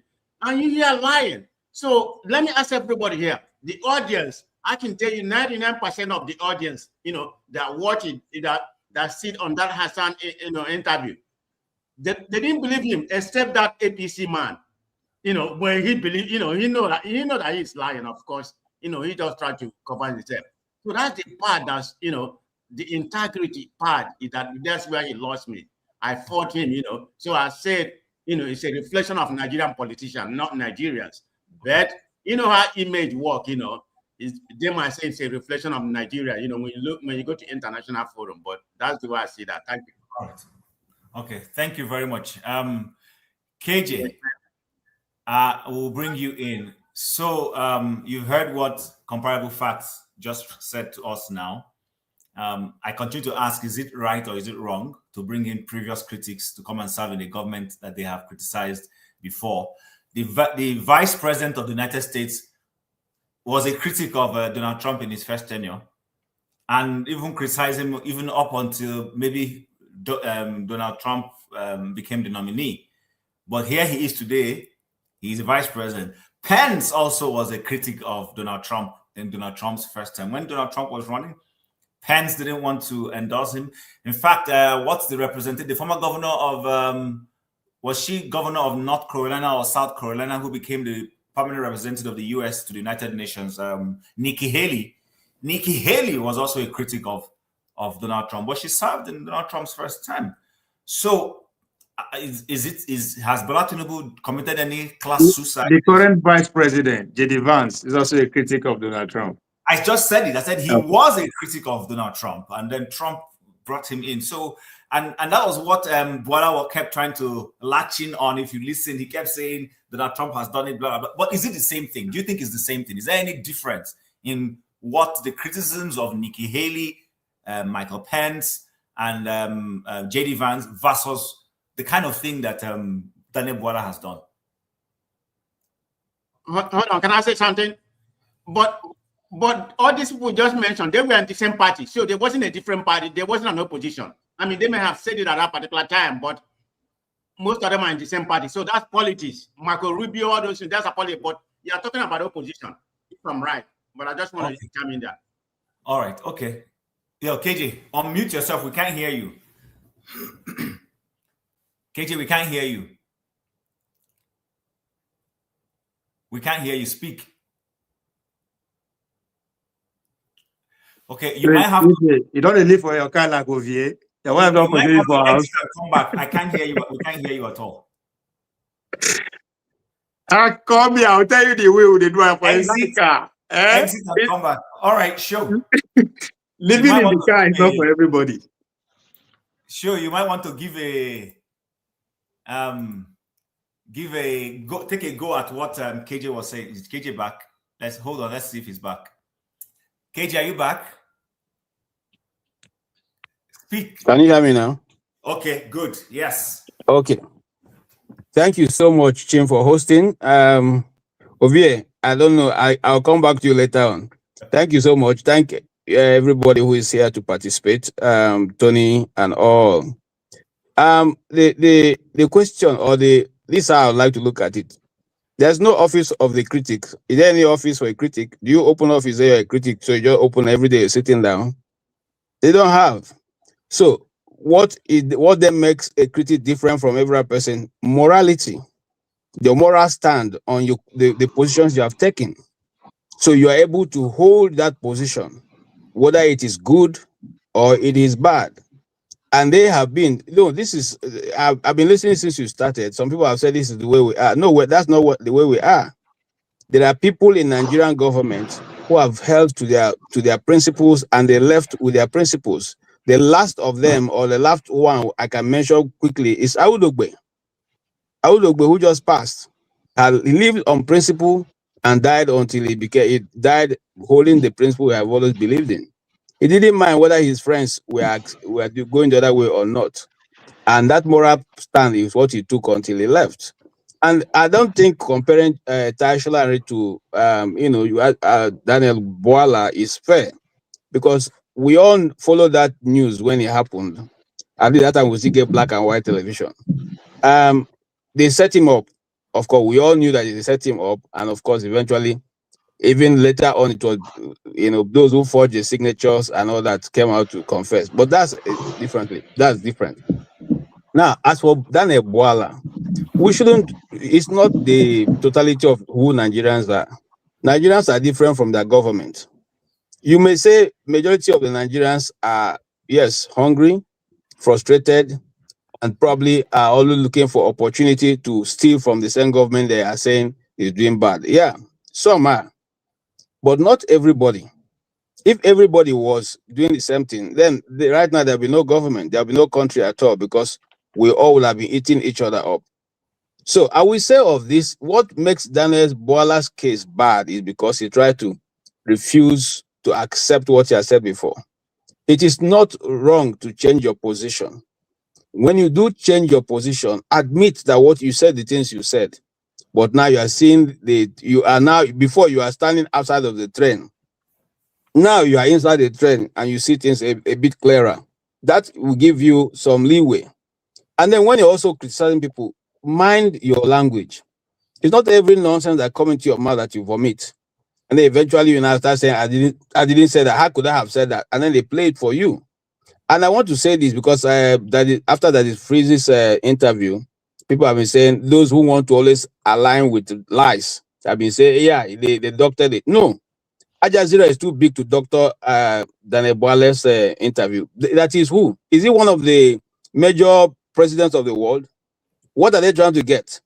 See, what we have simply done is to market the evil that people have known this government for outside. Remember, I used to say on this Israeli channel, Alibaba and the 40 thieves. Who is Alibaba? Who are the 40 thieves? The Alibaba, if he's not a thief, cannot have friends who are 40 thieves. So the same thing, this is the same set of people that you see in government. Those who have established themselves to Nigerians as liars. They are bringing them in so that they can help perpetuate whatever evil they decide to. Because these guys go out and they are able to explain away whatever is the deficiency in the government. They explain it, and the media, is complicit. So the media will take that and run with it, and they keep quoting it, and they keep looking for how to flip the news. You see, they've gone from making it a disaster now to making it, oh, they just wanted to embarrass the government. You know, they just wanted to embarrass the government. And we cannot discuss this because Daniel Bwala is a special assistant on media to the Nigerian president. Even though yes, now the presidency have become, murky water, have become, akamu. Okay, but he's speaking in a civilized world. That is a very important position to occupy. And when you speak, it is taken that this is what the president is saying because you are speaking on behalf of the president. But now here you go, somebody speaking on behalf of your president, the media themselves and the audience who are laughing at him in making his, his comments or even trying to defend whatever Mehdi was throwing at him. And did he do a good job? No. Should we celebrate him? No. Should he go home and cry? No. He should go home and have a rethink. And if he wants to make up, he should have given a local interview to say, actually, these things are here. It went this way, but this is what I was trying to say. Look, the truth of the matter is that these people don't care about you. They don't care about me. Even the Bwala, I'm not even sure that Tinubu even watched the interview. So it's not a big deal for him, And then why do you see, you went there and they're asking to defend something that the owner of the information is not able to defend, and you want to defend it? How are you going to do that? So what if I were in his shoes, and sometimes we are being in the shoes? I used to work for an organization whose owner is a Republican. Okay? And so when people meet us with a democratic talking point, which we know is obviously what is normal, what the whole nation should be talking about, we say, look, this man, that is his view. We as a media house will have a different view. And then we try to just adjust our view to what is prevalent in the society, which we know is correct. But you can't go to a media house, an international media house that has so many researchers waiting for you to just say one word, and then you now go and say, I didn't say that, and then you come back and you expect that the Nigerian society will agree, that indeed you are doctored based on what?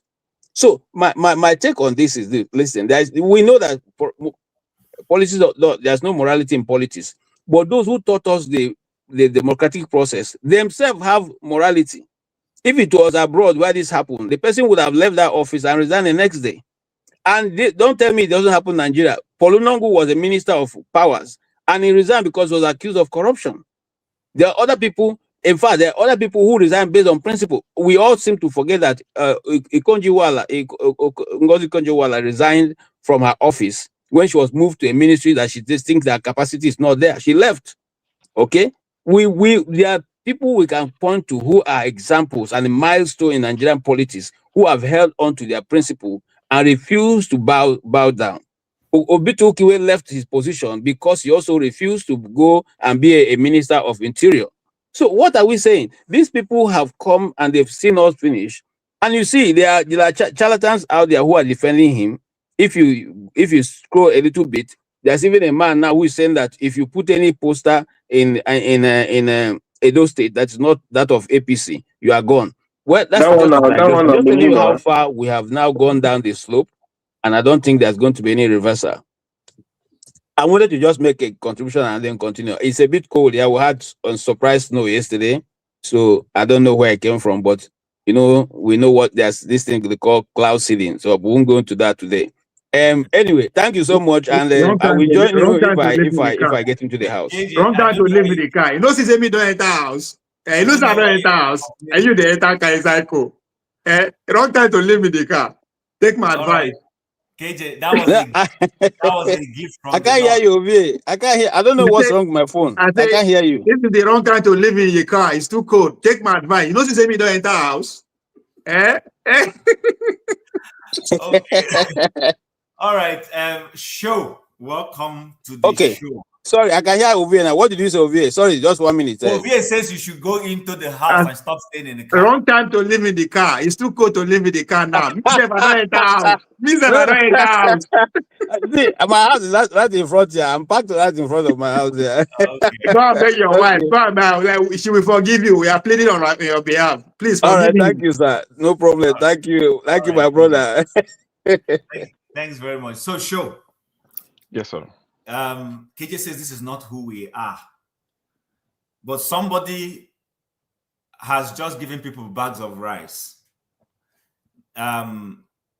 He gave people bags of rice. He gave a critic an appointment. The guy who collected the bag of rice and the guy who took the appointment, are they one and the same, or there's something different? Because we've been told also that stomach infrastructure is the cause of some of these things.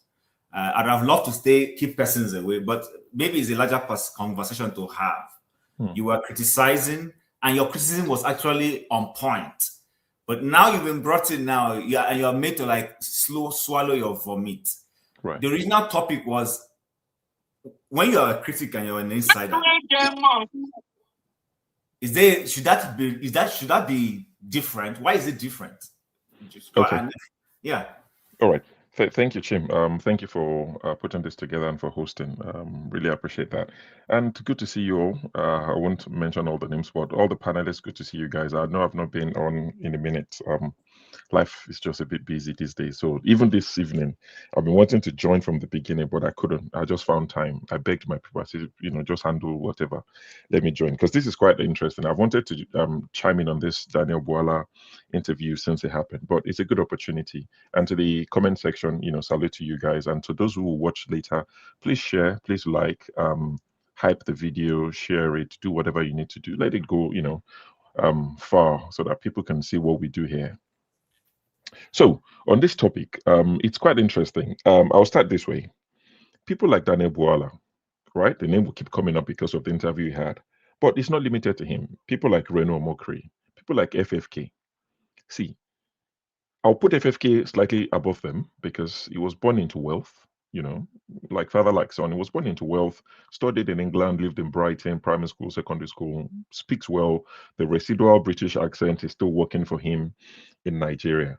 But they're cut from the same cloth. These are political hitmen. They don't carry guns. They use their mouth and they use their pen or Twitter these days.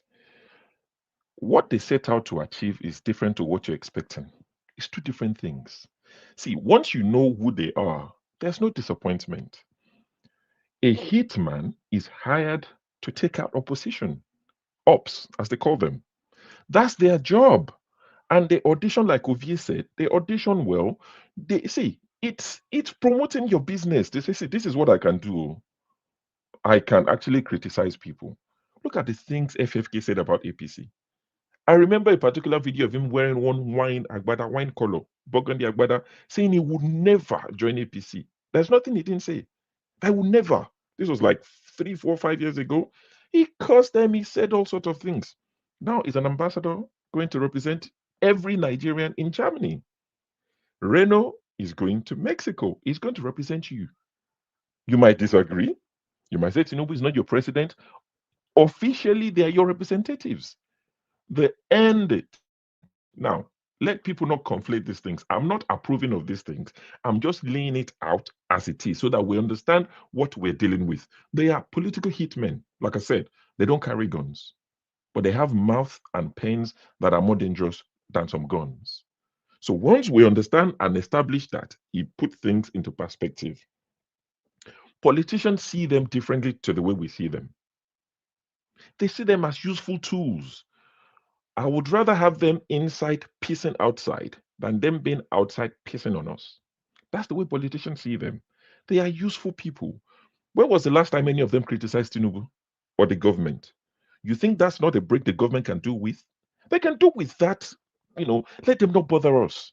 Find something for them. They are useful. Tinubu is not stupid. He knows that if he loses 2027 election, these three guys would jump off that train and jump onto the next one. If Peter Obi, see, I'm obedient. I don't hide it. I will vote for Peter Obi as long as he contests. I don't have to explain it to you. You don't have to understand it. You don't have to like it. That's my choice. It's democracy, right? I'll vote for Peter Obi as long as it's contesting. If you like, you can put the one that they've looked up. What's my Kaduna friend's name? You can put him as his vice president. That's not my business. If that guy was good enough for Tinubu in 2023, he's good enough for me in 2027 and 2020, whatever. Erufai, right? Erufai, I'm not going to justify it. I'm not going to defend it to you. You can cry, high heavens, and hypocrite. It's fine. Well, hypocrite. It's okay. I wear that badge with pride. Peter Obi is contesting. He can take the devil. Record it. Snap. Record me. Yes, that I said it. My brother, shake your head. It's okay. It's okay. You don't have to accept. That is me. Nobody would gaslight me into, oh, look at all the people in ADC. Yes. Where do you want me to bring politicians from? Ghana?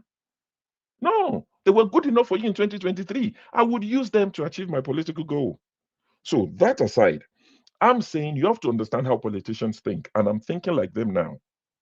Right? If you think like them, it solves a lot of your headache. So politicians see these guys differently. If Peter Obi wins, don't be surprised he would employ some of these guys. If they had told you Peter Obi will be sitting in the same room as Erufai and all these people, remember, I keep saying this, not to hype myself. When he came, I asked him a question. Is there a line too far for you to cross?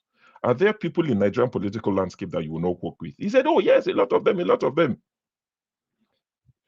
At the point he was saying it, if you told him he would work with Erufai, he would probably be like, never. Because Erufai was still Tinubu's guy. But ADC happened. They were going to form something.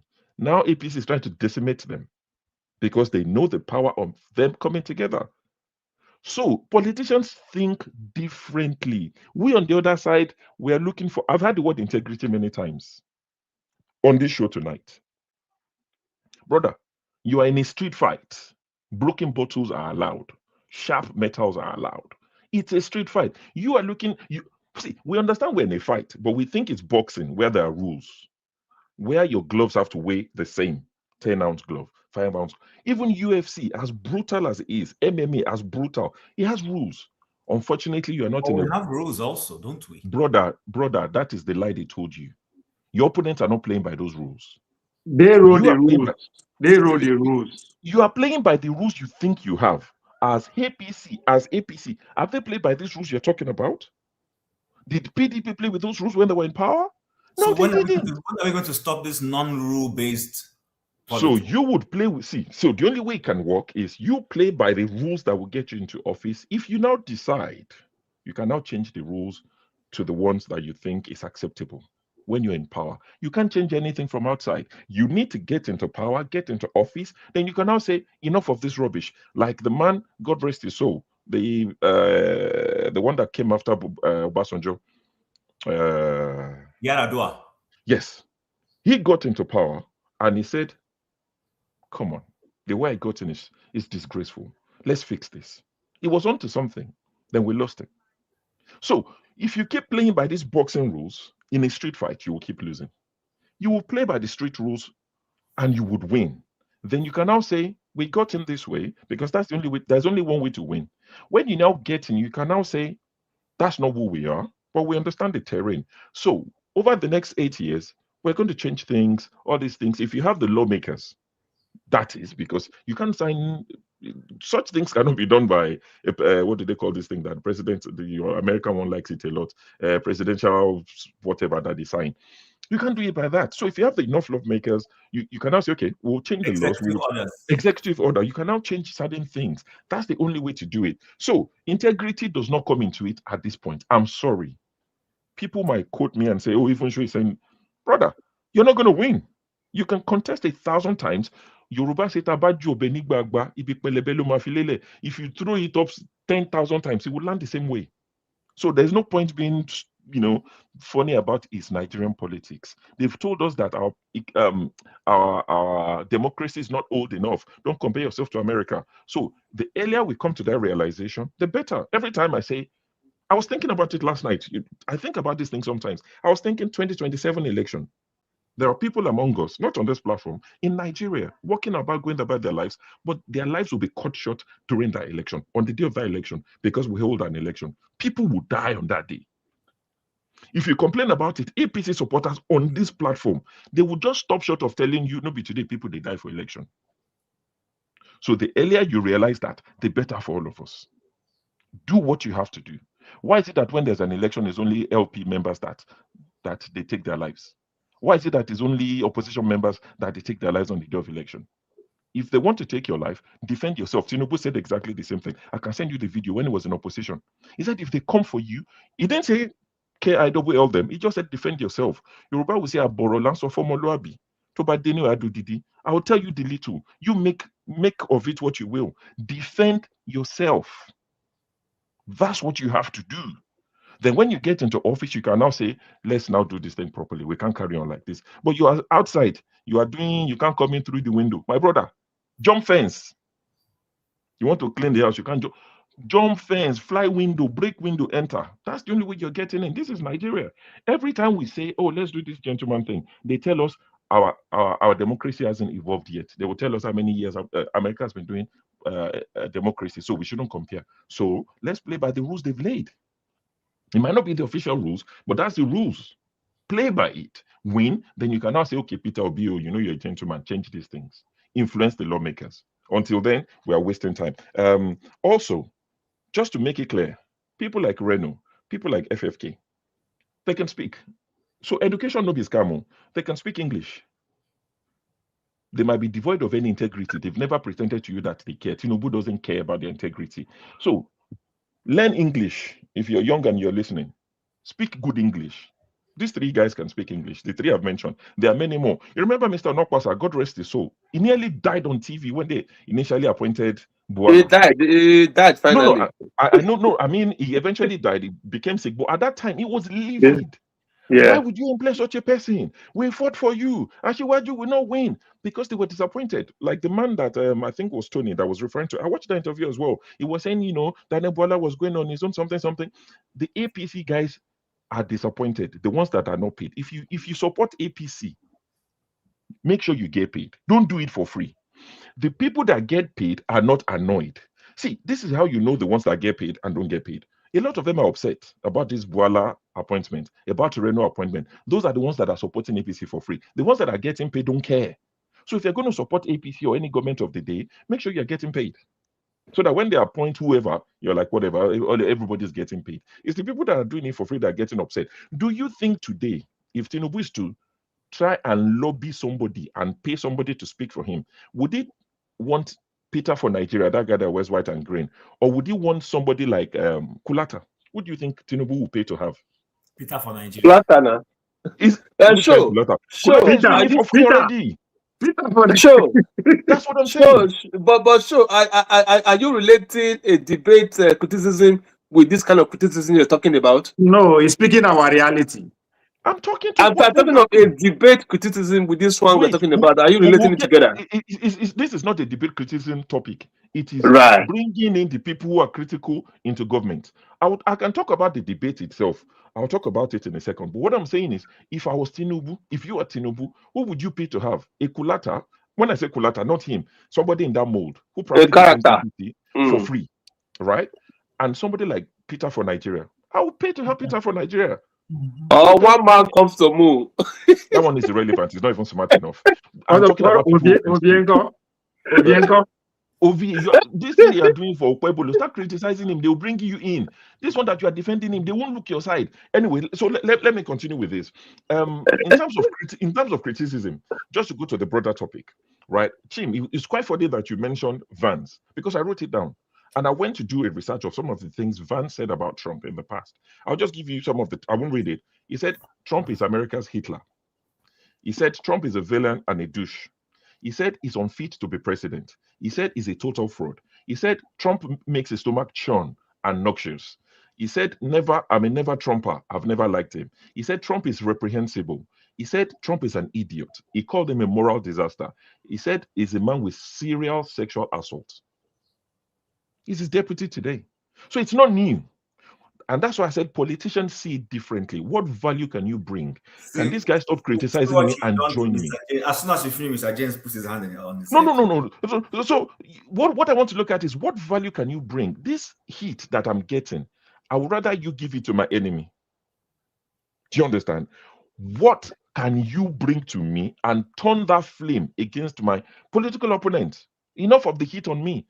Tinubu, do you think Tinubu doesn't know a character like Bwala? He doesn't know. He's eating with them with the longest spoon ever. He knows they are the devil incarnate. He's eating with them with the longest spoon. He knows. He's not deceived. So for the people looking for integrity, please, you won't find it. Stop looking for it amongst these guys. Also, this girl that was Sorry, you forget one. Bwala live abroad. So even if Tinubu go for all the media head for Nigeria, say me they no future for interview, he will come from abroad. Exactly. So it's more dangerous outside. Exactly. So look at this girl that was criticizing the BRT in Lagos. The girl that was doing the video, the vlog. The commissioner called her, spoke to her, apologized. The girl recorded it. I've not seen it, but I've seen that she recorded, because I don't, but apparently she recorded it. I just saw a lot of APC Twitter handles, some of the notorious ones. They are fuming. Why they go call them? All these people that we defend, we will stop defending you. Lagos has fallen. We don't need someone like Sanwo-Olu. He's too weak. Because these are the ones that are not getting paid. They are hoping to be paid and employed. So they are thinking, why is it that anybody that criticizes you, you call them? They will never call people like you. That's what they won't call you. You are not relevant. You are not useful. You are doing it for free already. Why do I need to bother about you? So anybody that can speak English, that girl can speak English. Education no be scam. Even if you're not going to be smart in chemistry, go learn English. Be fluent. So all these things that Bwala did, when he went there, I can promise you, it's a reflection of some of these things, these shady, shoddy things that we do. He wasn't prepared for those sort of questions. And I'm surprised it wasn't. He was hoping that they would talk about opposition and, and he'll be able to say Peter Obi. He didn't get the opportunity to do that. And he was disappointed. It's like taking somebody who studied law and putting them in a theater to perform, laparoscopy. They're lost. He studied all his life to be a lawyer. And you're saying, here are the tools. Tonsillectomy, simple, remove it. They're lost. To you, it's simple because you're a surgeon, ENT, you know it, you can do it in 10 minutes, you remove it and you send them on their way. But the guy was lost. It's like, when are we going to get to Peter Obi now? This thing is too serious. So all these things you're bringing back from our history, that's who they are. But guess what? He's not ashamed. He's a hitman. He would go again. It's like you send a hitman and he fails on his assignment. If you're magnanimous and you don't sack him, he would go and he'll be successful another day. It was a bad day in the office. He knows that. He was the first person to post that link on his Twitter handle. He didn't think it was going to be that bad. He shared it before Al Jazeera did. He's a hitman. That's who he is. Tomorrow he will work for your Peter Obi if the price is right. So please, this disappointment, let us manage it. Understand the people you're dealing with. They have no morals. They have no integrity. They don't pretend to have it. They don't want to have it. If you give Bwala integrity, we'll give it back to you. Don't spoil my market. Keep your integrity. All right. Thank you very much, Sho, for that insight. So I guess the next person I'm going to bring in, Dexter, before Ify, the question is going to be, so is all hope lost? Should there be, and I know Sho is not saying there shouldn't be integrity. Sho is just trying to split what I've always believed in. There's the ideal and there's the reality. In the real world, politicians are not exactly angels. We don't have angels. But the point that I think the topic is trying to underscore is, at what point do you actually draw the line? Because I still think that the outing of the man in question did more harm to the principal than he did good. Or if he doesn't agree, if he feels that that's what they want, that the principal thrives in that kind of controversy, and that this gives them a different perspective, a deflection from core governance, so that while Nigerians are busy deflecting on the outing at Al Jazeera, governance, there's not less pressure on them when it comes to governance issues. So, Dexter, with all you've heard and the topic we're discussing, what's your take? Thank you, Chim, and greetings to everybody on the platform and the comment section. If I start from the end of your question, I think there is a valid point in what Ovie is saying. Let's try not to look at things just directly. Let's look at it indirectly. So while everybody was busy with the Daniel Bwala system, Nigeria is gradually drifting into an autocratic system. In the House of Assembly, I don't know if anybody saw the video, where the deputy speaker was reading out bills. And he literally didn't read what the section, he would just say section 159 passed, section this passed, section this passed. And the House members were protesting. How can you be reading something over our head? We don't know the details of what you have read. And you're saying it's passed. And he ignored them. He ignored them and nothing happened. And the Nigerian populace is busy talking about Daniel Bwala. In a democratic state, we burn down that House of Assembly. The citizens should have gone to burn that House of Assembly down. And if we don't look, Nigeria is drifting. Look, at some point in time, I've been thinking recently, maybe the solution to Nigeria is actually to fractionize, that just break Nigeria up. Because the truth about it is that there is a difference in value systems across board. And if we don't fraction it now, those politicians don't care. They are just thinking about their interests presently. They don't care. It's just all man for his personal self. Look at what is, okay, did you see what happened in Kaduna State? In a polytechnic, some students went to school and somebody stood at the gate, a polytechnic, and told them to go back, told the girls to go back home, that they are not properly dressed. The girl put a video of Federal Polytechnic, covered from her hand down to her legs. Why is she wearing earring? Why is she wearing necklace? Wait, look, this nation is drifting to the abyss. That is the truth. If we don't realize it, the nation, so what of you saying actually is true. Because this guy of Bwala is just a distraction, the Pella doing his streaming. It's just a distraction to keep the average Nigerian loafing around while the core issues. Because what we're going to wake up to, the way the National Assembly is going, tomorrow they can say, once Tinubu wins second term, they will say, we amended the constitution and that we have a 10th term. In fact, we want to start a new system whereby the presidency will go for 7 years. It will be signed in 6 hours. That's the way. Look at what we do. Our democratic space is shrinking. Look at what is happening to the ADC in Abuja. Look at what is happening to Ireti Kingibe.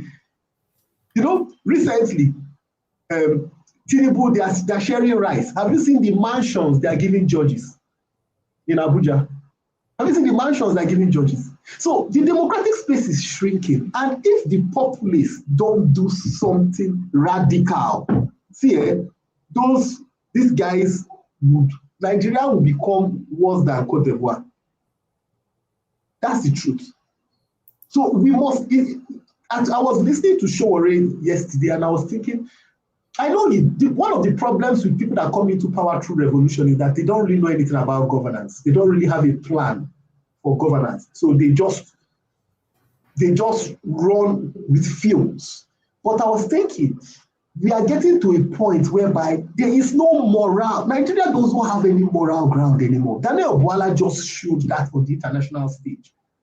The interviewer asked him, are you saying that everything you said, you're denying everything just because you want to work for this guy?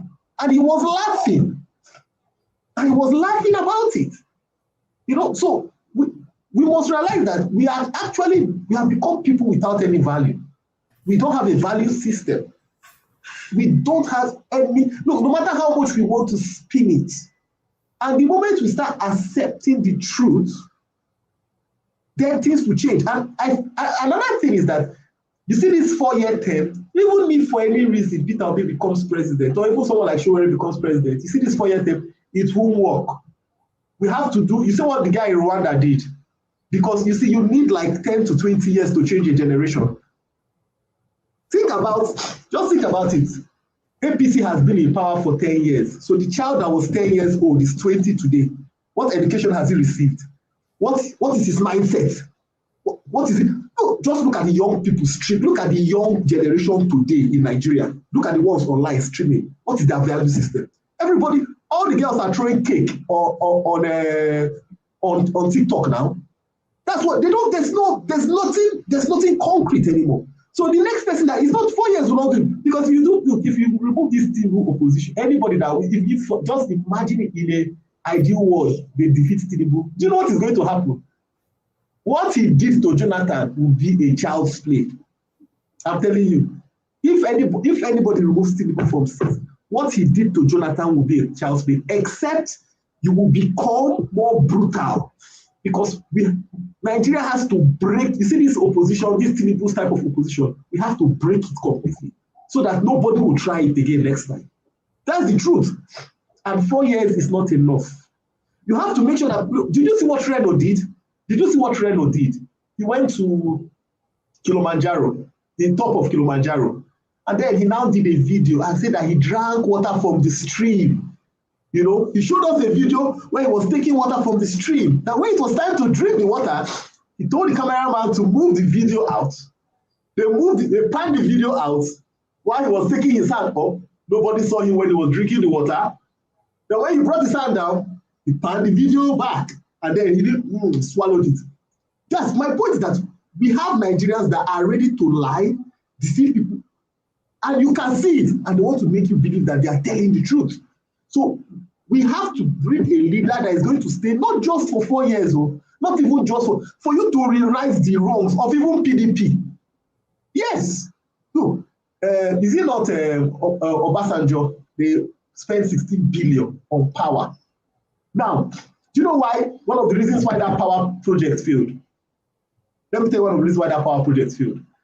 Most of the switch gears, the things they bought, to install, were all stuck in Onne. And what they didn't calculate was logistics, that there was no road and no trailers to take them by road to site. Just simple. They planned, yes, because is it not Lloyd Moke? Planned to put plants in Calabar, a place that was inland, but what you had bought, there was no logistics to take it down there. That was just it. So if you went to Onne, you would see stuff that were there for years rotting away. Sorry, Dexter. Sorry, Dexter. I'm struggling with that. I'm not doubting you, but I'm struggling. It is logistics. So let me give you an example. Hold on. Yeah. Sir. As little as I know, yeah, I do know. Even at that time, I still know that if I was in government, if that ship had landed and we noticed that it's logistics, I will make arrangements. If we need to split everything, there are some smaller ships that can still go to Calabar. You are talking about inland. There's a difference. Chief, if you have to move that stuff 20 kilometers, 40 kilometers, there are no ferries that can carry those kinds of things. It's not about ferries carrying it. The sites were inland. You needed cars. I hear you, but you just need to. So even the inland will still need a vehicle. So get it closest to the closest portion of that inland and then move it in. Why is that difficult? They shipped everything to Onne. Everything was, yes. And there was no logistics to take them. There was no logistics. Cannot create the logistics? Well, don't forget, somebody was making money for all those things to sit at Onne. I can agree on that. So let me give you a typical example. In Enugu State, when CCC, the China construction company, came into Nigeria, they wanted to build a state-of-the-art facility. And they looked around Nigeria and they chose Enugu. They saw a tableland, they wanted to build an airport. They were ready to build an airport where they would be bringing in their equipment and it would be an international standard airport. What happened? Is it Chimaroke, who was the governor there, took them to his village and told them to build the airport. They said no. They have seen the best site for the airport. And that was the end of it. That was the investment gone. So the point is, We have a generation, that's why I say in Nigeria, we have a generation that is gone. We have a generation that is gone. And unfortunately, that generation that is gone, they are influencing the next generation. And we have to stop it. Because these guys are, no, think about it. I was listening to, I think, you remember when this guy had his crash? Pella. When Pella had his crash, and everybody was speaking about it, there was something very dark black man said. He said, oh, Pella is the leader of the next generation. I say, God forbid. I'm serious. I don't have anything against the young man. But if that is the leader of the next generation of Nigeria, then we are done for. Because we are talking about the West colonized us, the West, oh my God, they will just make mincemeat of us. That is the simple truth. We're talking about somebody that is not interested in going to school, that doesn't want to be educated, that thinks that the best thing to do is to be getting gifts online. Think about it. If tomorrow your live stream, your income comes from TikTok, tomorrow the person that owns TikTok squeezes it, what are you going to do? What would you do? You know, so Nigeria needs re-engineering. Somebody might say Africa needs to be recolonized.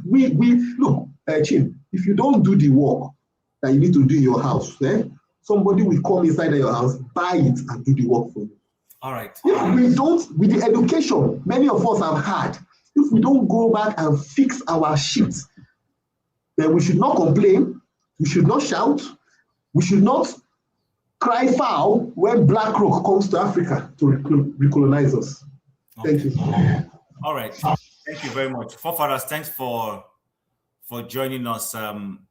Originally, the topic is about from critic to insider, when you're a critic of government, and then tomorrow the government you were criticizing decides to offer you a job to come and do for them based on their expected expertise. So, for instance, now you've been criticizing our president for his inability to curb security, and then you have all these lofty ideas, and you're invited to come, and maybe that's not even a very good example, because there will be nothing you're going to do that will be contradictory. But we're saying where you have stood against government, maybe morality, you've spoken against specific individuals, and then you're brought in. Is there a danger in that? Show has a different perspective. Show is not denying that there is no danger in it, but he's simply saying that we are looking at it from the angle that the characters in question mean well, that when they are criticizing because they love Nigeria. No, according to him, and then substantiated by what Ovie is saying. Ovie is saying these people are actually auditioning. So in other words, forefathers, are you auditioning to be a security expert, for instance, if you are offered a job to come and sort out our security job in Nigeria? You know, I'm just trying to put it lightly. Do you see it from that angle that these people are being auditioning? And when are we really going to say enough? You know what? I am president. Forefathers is criticizing me. I will rather take his idea, find somebody that can implement it, and bring him in, because let him stay in opposition. He's better where he is. When his party wins, he should come in. Or do you subscribe to let's make it a big tent? Bring in everybody as much as we can, and by so doing, we kill the opposition. What's your take? Chima, you are up to something with that question. I don't let Nigeria. He didn't go home. Yeah, he just came from Abuja. So, Chima, you are up to something with that question. You are spot on. What are you talking about? See, Papa, I don't mind these people. This is like they are troublemakers. No, you are spot on. You are spot on. This is a Bwala moment and Dark Man. Oh yeah, go. Explain yourself. Go ahead. Yeah, don't mind the greetings, Chim, for having me. You know, all the enemies of progress in the chat. Greetings to you know, all these people. Greetings in the chat. I think generally people should have deep principles, and it shouldn't necessarily contradict itself, even when you join the government that you were criticizing before. And so, because there are cases where the outside the tent, as they put it, you are criticizing the government, and you can still coherently go inside within that government and still support the government without contradicting your principles. And what I found with Bwala is that are there examples you can give? I think, like, if you look at Erufai, you can say whatever you like about that guy, but he tends to stick to his own guns. It doesn't necessarily change. When he said he didn't like what Tinubu did, it's for his own reason, and he stated it openly. He didn't hide it. There are a few cases like that. You see people in the West too. You can see that, like, you know, you see some politicians, they will be in opposition, then they'll go and join the government and try to govern. I think in America there's this. Was it not that lady? I've forgotten her name. She was often criticizing Trump. Nikki But she Haley? went as not Nikki Haley. From Georgia. Former military personnel. She was a former military personnel. MJ, what's her name again now? Tulsi Gabbard. No, not Tulsi. Tulsi was a Democrat. Yeah. So you see, so she was a critic. She joined the government. She still stuck, although she's now turned. Actually, she turned in the end. But at first, she was sticking to her guns. But that's the forces in governance these days that seems to turn people. Marjorie Taylor Greene. Not only her, but Tulsi Gabbard is the one I'm talking about, because she was a military personnel and she joined the government. So, but she's been compromised now. She's now towing the line of the government, even if she's now kind of being sidetracked. She's not at the forefront anymore because of her old position. They didn't want her to be coming, up and spewing out some of her old positions. So, but whenever she makes comment now, she tries to toe the line of the government. But she's not an enthusiastic, tower of the line, if you want to put it that way. But that said, there are people that can do that. Like what I find with Bwala is that Nigerian politicians, because they don't have principle, generally most of them, they just move from where they are going to get paid to the other. So when you question them, they find it hard to justify their position, because if they have to be truthful to themselves, they'll tell you it's because of money. But they can't tell you that. So the logic behind it is difficult for them to coherently explain why they are in the new position now. That said, there are so many things he could have easily said in the interview. I think he was kind of either starstruck or kind of, how do I put it, maybe our traditional black man inferiority complex hit him there, and suddenly he couldn't even talk it properly anymore, because the questions were relatively simple and he could have had explanations for them. If you were criticizing Tinubu before, you could say, okay, now I have better information, or during that time, the information I had was erroneous, or anything. You could have said anything, but he couldn't even do that. He just said, I didn't say that. Why is he doing that? It doesn't make sense. He knows it's going to look ridiculous. It tells you that a gear in his head stopped moving, either because he doesn't have principles, because he didn't have any way of explaining it, or clearly he was duplicitous, and that's why he got found out. Or my third rail thinking is that there's a bit of starstruck mentality that got to him, that he couldn't talk clearly anymore. Because when he's on Nigerian channels, when they question him about these things, he's quite nimble. He will be mouthing off and talking here left and right. But when he was there, he couldn't do that anymore. Maybe because the facts were too much. I don't know. But I worry that our media personnel, people that represent us, even our government officials, if they go overseas, they can't seem to be coherent, and they can't seem to present their case well enough. And if these are people, not only Bwala, it could be Minister of Finance, Minister of Power, and if they go overseas to negotiate on our behalf, and he goes and behaves like Bwala, you wonder why your country is not functioning. Because that mentality follows them everywhere they go. They go into boardrooms and they sell us out. Like, our current healthcare information is being sold to Americans while we are busy talking about Bwala. Why is it that SERAP, I thought SERAP was an organization that challenges the government when they are doing things that are out of line. Why are they not challenging the government for giving away our Nigerians' individual health records, including health records of our diagnostic labs? Any disease that any diagnostic lab picks up, the DNA and everything, they will hand it over to Americans. That is what our government has signed on to, and without the approval of National Assembly. So these are the kind of things that are the consequences of our behavior. But that said, I'm beginning to lose hope in democracy in itself, especially the kind of democracy the Americans practice. There are different types of democracies. The type of democracy they practice can easily be undermined. People like Bwala and you can see why all the politicians that were part of Labour Party, they go to the center, they just disappear. They become like everyone else. Even when the one that was an Okada driver and the one that bus driver, they managed to win in the election, they become like they start taking money, they toe the line because the system itself has been corrupted in such a way that when they get there, they don't have a choice. Because people that have mastered power have mastered the system. And when if you are not capable of doing that, you can't push back.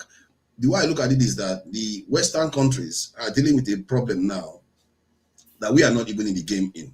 If you look at what is going on in America now, they want to take their democracy back. They want to take their government back because they feel like they don't control it. And in the case of Nigeria, you can see the same pattern too. We say Tinubu wants to take over the entire system and all the rest. Who is empowering him to do all those things? Who is empowering him? Tinubu has got a lot of power. And before he got into government, he should have known even the fact that this guy barely is in Nigeria.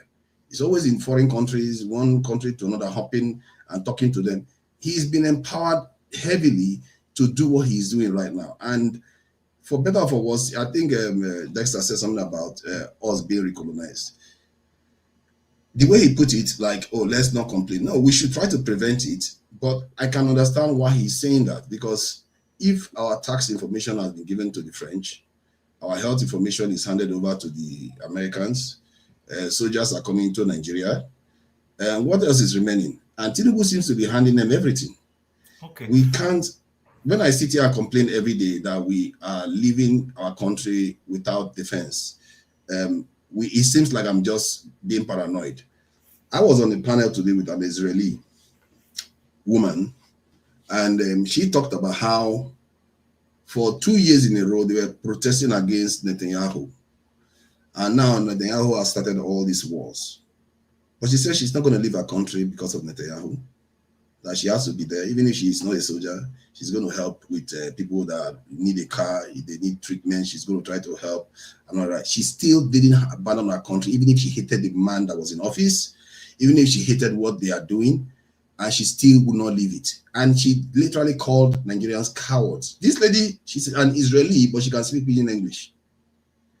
And she talked about how their secret service, they are already in Nigeria, and including the American ones, so they are already in Nigeria. So what that tells you is that we have totally different mentality. Because when you look at the way some sections of Nigeria are so happy that people are coming to bomb us, you would think, maybe we should just be colonized and, let it be done away with. Because if you hear the way these people talk, their mentality is totally different. They understand, they can hate their person, but they know where the line is drawn. When they're at war, when they're facing a threat, they dig in. That's what she was saying, and she was on that panel, a woman calling fellow Nigerian men, and the Nigerian men will say, yes, we are cowards. We are truly cowards. Because they can't explain why we as a people cannot do anything about our predicament. Okay, for first, I want to take another direction because of a couple of things we've said. So, please don't go anywhere. I raised the book up. I don't know if you guys are seeing it written the proper way, because on the screen it looks as if it's turned around the other way. All I can see is character. Character. And there's a reason why I brought it up. There's something we've just touched. Forefathers just mentioned it without knowing it. Now that's why I brought it up. So it's also in a bit to address what Sho said. I agree with what Sho said. Sho literally summary is there's a reality, there's the ideal. We can't be sitting on the ideal. There's a real thing. There's the principles, but you apply it into the real world. I read this book many years ago, and it's about how the American society was formed. Because sometimes it looks to me that, like what Forefather says, we give up on Nigeria. I have given up on Nigeria, I'll be honest with you. I have given up. At the point of giving up is when I packed my bag and left. But for many years, I resisted leaving the country. For many years, I would swear that Nigeria would be a fantastic place. But at some point, I looked and I said, you know what? Grandfather suffered this thing. Father will now suffer it. Grandchildren will now suffer it. At some point, we need to call something to and say, you know what? I've tried. Why I raised that book is this. There's a story in this book about George Washington as the first president of America. And the story, if I'm correct, goes to the fact that what we see today, where the Congress invites a president or a member of the executive to come and explain something. This guy was a military general, don't forget, used to a command structure. You don't order generals around. But the Congress invited him to come and address them on something. His aides told him not to go, that how dare the Congress invite him. He told them, no, I will go. He went there, and then somebody insulted him or said something that seemingly looked like an insult on his person.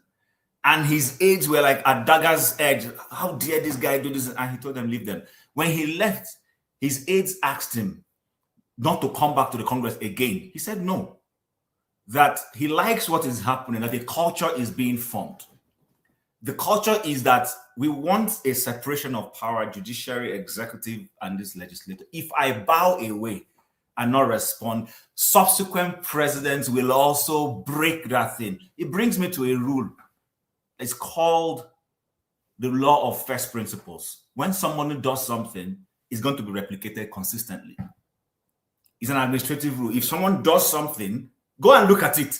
It doesn't, see, there is nothing Tinubu is doing today that someone has not actually done in Nigeria. Think about it. We now have not magnified it the way he's doing it. So in other words, when are we going to have someone who is going to come and respect the opposition? That's where I'm going. Say to yourself, okay, I need expertise. Forefathers is criticizing me. You know what? Let him stay in his opposition. I think I prefer him there. He does this society a good service. I will find my own men in my party to run the government. I'm not going to go poaching people all over the place. Because in 1999, that's what Obasanjo did. Obasanjo decimated AMPP. It's a fact. AMPP had strong, both parties had strong opponents. He did it. He took Bwala from, from AD, Alliance for Democracy, and made him, first of all, Minister of Power. He didn't do it. Then they moved him to Minister of Justice before he was assassinated. That was opposition leader he pulled, though. Then he pulled Vincent Tobulafo from PDP, Abia State, and gave him a job. Then he pulled Onyemogochukwu, brought him as a special assistant before he made him NDDC. And I can mention many other people he pulled from other parties. That is where this culture, at least in this, because before this, if we take our minds back to the First Republic and the Second Republic, we didn't have opposition switching party. Let's be honest. If you follow Nigerian politics, you will not see somebody from Awolowo's UPN switching, or you see somebody from Zig's what's Zig's party again? NMPP switching. Nobody was doing that. Rimi stayed with his godfather in Kano, Aminu Kano, stayed with PR. But in this Fourth Republic, it became a norm to pull people from the opposition. And that is why opposition is no longer strong. Opposition used to be interesting. There were those who stayed there. But guess what? Why I lifted this book is because this guy, today we say our National Assembly is a rubber stamp. But this is a president submitting himself to the Congress. And that is where Congress got the voice they have today in America, that they can summon any president, do anything, impeach anyone. Because the principles were laid at the beginning. So if we say, will an Obi, for instance, I'm not saying Obi is going to win the election, but let's just say, hypothetically speaking, Obi wins an election. Will it be morally right for Obi to go pulling a Moka from APC to come and work for him just because he wants to create a big tent? That's why my question is, at what point do we draw the line? So can we talk about this thing? Is it doable? Or should we just live in that reality? I'm not sure who actually. Okay, let me start with honor politics and then come to Emmanuel and we'll go back that way. Thank you, Chief. That name is Technocracy. There's a reason why I put it. It speaks to what we are talking about. And I like the fact that you started, you stress your conversation with George Washington.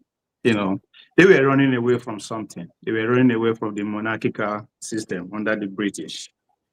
And I said you are spot on because it's history of humanity involved, especially those who are in the democratic space, which is being pioneered by the United States of America, which is what you refer to, representative governance. Now, if you look the trajectory from Second World War in the mid 1940s, after the Second World War, they won that Second World War with what? With expertise, with the Manhattan Project, build bombs and all that. And as soon as they won, they enforced that into governance, especially the democratic nation. Expertise must be in charge of governance now. If you look at most of my criticism, now we are actually for those who go to school. See, they give them time, years and decades. This is what we got. So the American system makes sure that only people who qualify actually occupy governance and social management, because that's what they used to win the Second World War. And that has expired. So what you are saying, again, what historians and political science and politicians understand that we, the general people, don't understand, which is there are days and numbers. Those days where we say you go school, all those things are not, because what that one face off, now this, okay, immorality we are talking about, common sense, now they govern us before. That's where the kings come in. You have to be noble in the society, you have to do something special, then they give you power of governance. So the expert season sweep those people away. So what is coming that the politicians are seeing is what they call technocracy, a system whereby only expertise, engineers, and economists will be in charge of governance, because it's going to be based on data, pure rational, not based on common sense they use now. So they have actually seen that from afar, that is coming. So what they are doing, they are fighting for their survival. Hence, popularity is the name of the game. It doesn't matter how popular, how you become popular, you have a purpose. So if you look at even Trump government, most of these people you are seeing, they are either experts in media. They are in podcasts, they are political analysts, they are experts in interview and all that, from the Tosi Gabas of these days to excerpts to all of them, right? So they bring them not because they know it, but because they can create a narrative, they can defend the narrative, they can deceive the people, they can make the people look the other way around, so that they can survive, they can do whatever they do, because their times are limited. Going forward, just with all this, not as in this chaos that is going around the world, as soon as all these things finish, now technology pure, now you're not going to worry who will govern you. If you set up an organization, you want to employ a person, you don't need to know who that person is, the color of the person, I should know, because everything is already said. Now just technology will determine, okay, this person is qualified or not. So that is what is upon us. But the question is that, are we ready as people? Just like two Nigerians say, Americans want to take their government back. But we are people, are we ready that when we don't finally have that technology at our disposal, that it will not be in the hands of these same people? But that's what we are. That's why they always fight. How is it that all our leaders, when they come and they interview, nobody they actually go into the technology aspect that is upon us? So these guys, they bring all kind of, in as far as you are popular, you can talk. Just like what show is saying. English is still very viable if you can speak it. Can you talk? If you can talk, you will have a job, because they need people who can talk on their behalf. Because what is coming is technology. How do you go around that? So they understand that, they see it. It might not be in their own time, but they are cheated, so they see it. So they are fighting for survival of the system now. So just like the show said, we need to have the same mentality. If we are going to a fight, you go carry a knife, go with them, beat them, then you survive. Then, sorry, two short things. Show. To say that Bwala no prepare, yeah, you know, understand the guy. The fact that 1 week in, we are still talking about him, means he knew what he was doing. If to say he speak, the way we expect him, if I don't forget about him, because they will do well. So when was the last time he made an national headline as a special advisor? The pressure is on. Now competition season with it. Okay. And sorry, to Nigeria, to Sigaba is not sideline. He's working on 2020 election. Ask Kulata and Georgia for vote. He go answer. So I said it on the comment section the other day that the days ahead, days of reconciliation, everybody had to pay for his crime for the past 40 years. So there's more coming, obviously. So the system will take care of itself, Chim. But are we ready to use it on our own advantage? That's where we are. Okay, so obviously the system will take care of itself. So two people have tried to correct me. They said in the first and second republic that there was a cross carpeting, but Mr. James is yet to verify the one he's telling me. Emmanuel says Akintola, but even at that Akintola's own, we will say that it was, you could claim he formed an alternative party and aligned with a northern majority party to form, because then they kept doing this alliance thing. My question is this again, and it's still based off what Sho said. I'm asking, in Singapore, for instance, Lee Kuan he was a Democrat, then he became a despot. And in his despotism, you can argue it because the West called him a despot. They said he was a despot, and that's why they coined the word benevolent dictator. Because in his era, we had people like the guy in Vietnam that was it Cambodia or Vietnam that was ruthless with people. Something Pot, can't remember his name. But my question is this, Pol Pot. We had a Pol Pot who was also like his contemporary at the same time. But the difference is this: go to what Pol Pot did and compare what the guy in Singapore did. They're not totally different. The guy in Singapore was seeking discipline. He wanted to structure the society in a way that would be beneficial to Lee Kuan, beneficial to everyone. What I'm saying is this: Tinubu comes to office. Okay, you have snatched it and run away with it. Let's use Sho's analogy of get power first. So now you've gotten power. How are you using that power for the benefit and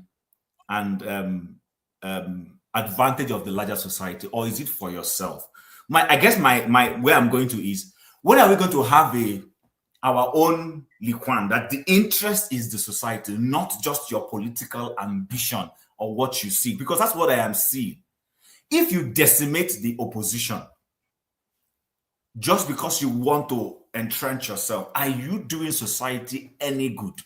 If you make the National Assembly an appendage of your office, or the judiciary an appendage of your office, how is that going to help our society? So that's my question. And that's why I'm talking about, that's why I was mentioning the fact that in this era, we have had more people leaving the opposition when they should have been in the position to do opposition good. They leave it to go and, go to where some of them said that they don't talk when they have yam in their mouth. You guys know who said that. I'm not going to mention his name. That when you're on the dining table, you do not exhibit bad table manners. When are we going to allow opposition to be opposition and do its job? Because it benefits our society. That's the point I'm making. So, Emmanuel, I want to come to you first, then I'll come to Mr. James. Is it utopian to ask that a president goes to office and allows the opposition to exist? Okay. Thank you very much, Chim. And thank you, everyone. One thing is, I don't think the problem is simply appointing someone from opposition.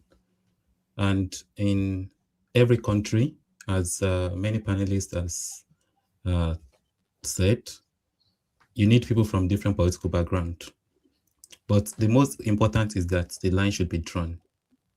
You should consider if it's for national interest or it's just about politics. So, and I think appointments should always serve a national interest and not just for political settlement. In the case of Nigeria, and if we draw back to Bwala's case, I would say personally, I might be wrong, Bwala's case appointment is more driven by his activity around defending Christians in the Middle Belt, because it was outspoken about the effect of the killings and the likes. And once he got that appointment, he was the one that was going there to convince people that there is no genocide.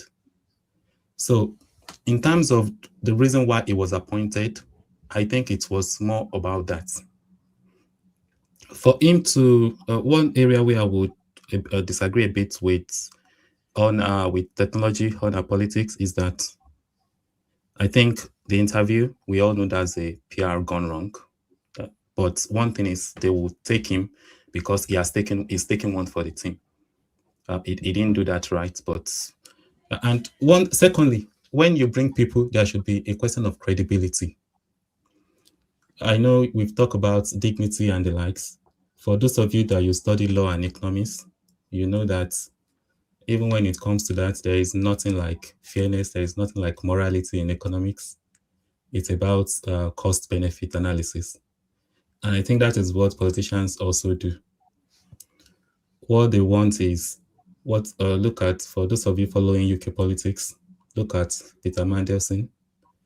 The Prime Minister clearly knows that is troublesome. They warn him, there is reputational risk. But what I want to get from Donald Trump. So he has to weigh and balance. And at that point, that is ahead of all the problems. And that will always happen in politics. And of course, democracy needs strong opposition that is not just there to make noise. But at the end of the day, every leader, everyone likes power, even if they pretend. So every opposition wants to be in charge. They want to control as much as possible. And that is why they always want to get all opposition. The only thing I think we lack at the moment is that I think Nigeria is also the same as the US. The power of the president is too much, or the power of anybody that is in government. As a governor, you can decide to take all the money for all local governments. That's why you see when a new governor comes in, he automatically wins all the local government elections. So I think it's more about balancing. It won't do us much justice if we are picking and choosing. And that's why I like the approach tonight, Jim, that you want to draw us away from the individual Bwala, but for us to look at it in an encompassing way, to consider everything. And that is it. So for me, it's just simple. It's okay for us to have opposition, but I would say it should be driven by competence. Look at Bola Ige. Although when Bola Ige joined OBJ, I was not happy about it because I know, but that's what they do. But Bola Ige is competent to be Attorney General of the Federation. So there is very little one can say about it, even though one doesn't like it. But people like Bwala, people like Reno Mokri, we all know that the reason why Tinubu has given them those appointments is because in Nigeria, it's very important to have those people. Look at, I follow David Umahi's case. The lady that was complaining and dragging him, the lady has apologized on TV. So there is that element about it. They want to say, this person has said this, but now he has seen the light. That's the way they will put it in the advert. That is when they've not seen the light. And that's the point of getting those individuals. They know who they are. They won't trust them, but they will manage them, and they know the garbage they bring. But there are instances where it will go wrong. Thank you. All right. Thank you very much. I'm going to bring Mr. James, and then we'll go to Tony. So, Mr. James, was it wrong for Bola Ige to join OBJ? Is it comparable to the kind of thing we're seeing today with the runners of Omakri and Co? I'm sorry, I will not be able to answer the question because when he joined OBJ, I was already outside the country and I was not too interested in politics, so I do not know the nitty-gritties. Okay. But I remember he read classics. He read classics or something like that. I don't know much of them. I'm sorry. Okay, so looking at the issue of character that we were talking about, at what point do we draw this line? Is it wrong? Would you think? Because listen, okay, let's say something good about Tinubu because we always bash Tinubu all the time. Let me say something very good about him. Tinubu was in opposition. Buhari was in opposition, and even though at the time Tinubu was in opposition, we didn't see his political desire for presidency. But he stayed in opposition even when his opposition meant it was only one state. He didn't cross carpet. He may have worked with the government of the day where they needed to work with for national interest, but he would do that and still go and criticize PDP or call them names. And if we didn't have that opposition, there would have been no, I mean, it's debatable. Nigerians would say they probably would have still preferred the PDP, considering what's going on now. But that was the first time an opposition party in Nigeria was winning. Let's not forget, 2015 was the first time opposition dethroned a sitting president or sitting political party at the center and replaced them. If we didn't have that opposition, forget about how they have turned out right now, we're not happy. Wouldn't you say it is right for people to still stay in their opposition, bid their time, build that their opposition so that when it's time, they take power and do good with it, rather than subsuming themselves with the sitting government and not giving Nigerians an alternative? That's actually my point. Well, it's a very complicated question you've asked. You know, I sent you a message earlier on. I said the character of a society is a conglomeration of the characters of the members of the society. Individual character and societal character are not necessarily the same. I, as Mr. James, I have my personal character. You have your personal character. Shaw has his personal character. When the three of us are together, the character we are going to display might not be any of these three. It's a conglomeration of the three. Just like when you get a glass, you pour Coca-Cola into it, you pour Fanta and maybe Vimto. You stir it. If you taste it, it's neither Coca-Cola nor Fanta nor Vimto, but it's, I mean, these are the components of the concoction you've just made. That is how the character of the society is. So when people are behaving, or the behavior of people depends on the characters that make up the characters of the society. So that is how I see it. Bola Tinubu as a man might have his personal character, but as a politician, it is not his personal character as such that is shaping the affairs of government. It's a very funny question. This is a question I think a psychologist or a sociologist will be able to answer, because psychology deals with individual behavior, while psychology deals with individual behavior, while sociology deals with societal behavior. These are the people who will be able to answer this question properly. I'm more of a geographer. I believe in rainfall, temperature, and things like that. I'm sorry.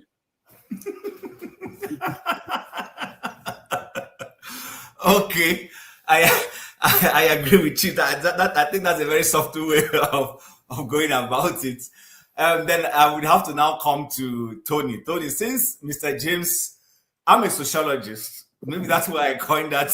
Very good. Yeah, sociologist, you know what I'm talking about. The character of the society is not the same as individual characters. You see a good man today in society, should he become a president tomorrow, he'll be displaying something contrary to his character, for which is known in society. It is because he's dealing with the character of the Nigerian society. When people see Nigerians outside, from the way we behave, they know straight away that we are Nigerians. This is because not all the time, Mr. James, not all the time. No, most of the time. Most of the time. In most African countries I've lived in, the way I behave is normally different from the way the indigenous behave. And first of all, they know that I'm from West Africa. Maybe because of my accent, I do not know.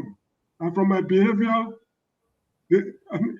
let me tell you something. Nigerian society is very competitive. Do you agree with me? Sorry, say that again, sir. Nigerian society is very, very competitive. Mm-hmm. Good. That competition goes with us wherever we go. People see us as very aggressive. Whenever we want to get anything, There are a lot of tricks, and I won't call it tricks, techniques we use to circumvent, lay down normal standard procedures to get at what we really desire to get. And as a result of that, people are sometimes irritated. Why are these people so aggressive? It is because the society we come from is an aggressive society, not aggressive in terms of violence, but try to get what you want through, should I say, tricks? Whatever means. Not necessarily whatever means, because some of us resist committing crimes. But the way we go about it normally baffles a number of them. And when they see us succeeding, where others are failing, it is because they don't know. Let me cite a good example. Here where I'm working, if you are a Nigerian in the Gambia, married to a Nigerian, or a Gambian, if you have a child from your marriage, raised in the Gambia, attended primary school in the Gambia, secondary school in the Gambia, when you come to the university, they treat you as a Gambian. You pay the Gambian fees in their local currency. That is the law in this university. Now, when Nigerians come, what they do is they go to the Home Affairs Department. Sort of, they look for foster parents. You get what I mean? Can you hear me? Yes, go ahead. Go on. Good. They look for foster parents who will adopt them as their children. And once they got the papers as adopted children, they now come to the university to pay as Gambian nationals. So you get the trick? It is not illegal to adopt a child. But this practice has not been here. It is Nigerians who introduced it in this place. That's what I mean by getting whatever we want by whatever means, but not necessarily criminal means, but what they cannot imagine. While they were making these laws, they never factored these kind of things into it. So there are many instances like that, and things we do here too, which I would not like to mention online. They look so bizarre to them. That what kind of people are these?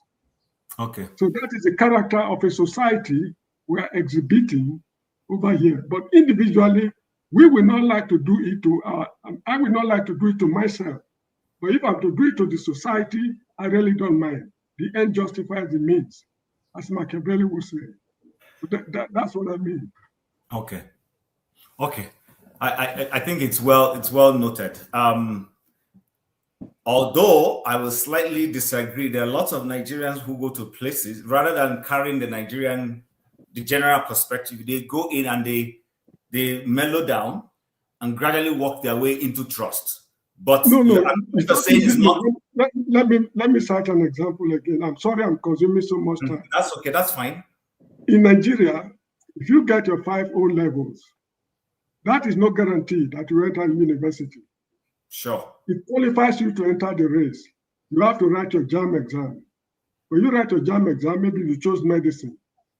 When the result comes, they tell you, okay, you are admitted to read medicine at UNN or UNILAG or wherever it is. When you get there, they ask you to come and write post-JAM exam. When you write the post-JAM exam, they tell you, we are sorry, you do not meet our cutoff mark. You come and read chemistry instead of medicine. Then you agree to read medicine. Chemistry. When you get to the chemistry class, you meet crazy students whose ambition in life is to read chemistry. You have to slug it out with them. At the end of the day, you come up with second-class lower degree in chemistry. That is how competitive the society is. So when you come out with that, should I say, resilient character, people find it very difficult to compete with you because you know a lot of tricks and techniques you can use to circumvent the system, and they find it very irritating. What kind of people are these? They cannot follow normal standard procedures. And whatever you are doing, they cannot take you to court. They can't take you to the police. You've not broken any law. But because of the nature of society you come from, that is so competitive, they find it terribly irritating. Okay. All right. All right, no problem. For time's sake, let's quickly go to Tony so that everybody will have a round. Tony, so you heard the question I asked, but do you agree with Mr. James on one hand? And then the other thing is will it be a case of I'm not sure what the word is. If you come to office as president, but you allow the opposition to breathe, just the way he said, let the poor breathe. Would it be wrong for you as president to allow the opposition to breathe and allow policies to be played? Opposition counters you, you look for your smart way to go around it. You let the National Assembly be independent because it's healthy for the society. Are those things, is that extreme idealism or is that reality? Like Mr. James has said that man in society will exhibit the character that fits that society. I agree. But will it be something wrong? Will it be apolitical? Will it be suicidal if this particular party that came to office decided to do things the right way because they were looking at the larger picture? That's actually where I'm going to. Okay, I'm gonna be quick because I'm about closing now. Thank you, Chim, and greetings again to everybody at the platform. Well, first of all, I think democracy has rules within which you play. If you are going to play soccer, for instance, there are rules and regulations, and there's an umpire. And once the umpire begins to show partiality in terms of how he frees the game, then the entire thing is going to crumble. You're going to have people rioting, you're going to have the system destroyed, the joy and everything in the game is just going to go away. Do you watch Real Madrid? They've been doing it for over 60, 70 years. They're still going, but carry on. Yeah, I'm talking about the referee.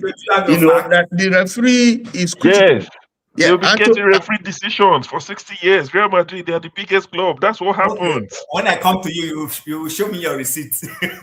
and to help the referee these days, you now have a VAR so that some sort of intervention using electronic media, you know, because once that comes up, I think settle whatever dispute would have arisen from whatever mistakes that referee has made. So that has become an integral part of modern day soccer. Now, in politics, there are rules and regulations. Okay. And usually when you see a party that is not a government that is not rolling according to the rules of the game, trying to tinker with certain aspects of the constitution and so on in such a way that it will favor its continued stay in office, then the question would be that government knows that if it doesn't do that, it stands a risk in a free and fair election to be swept away.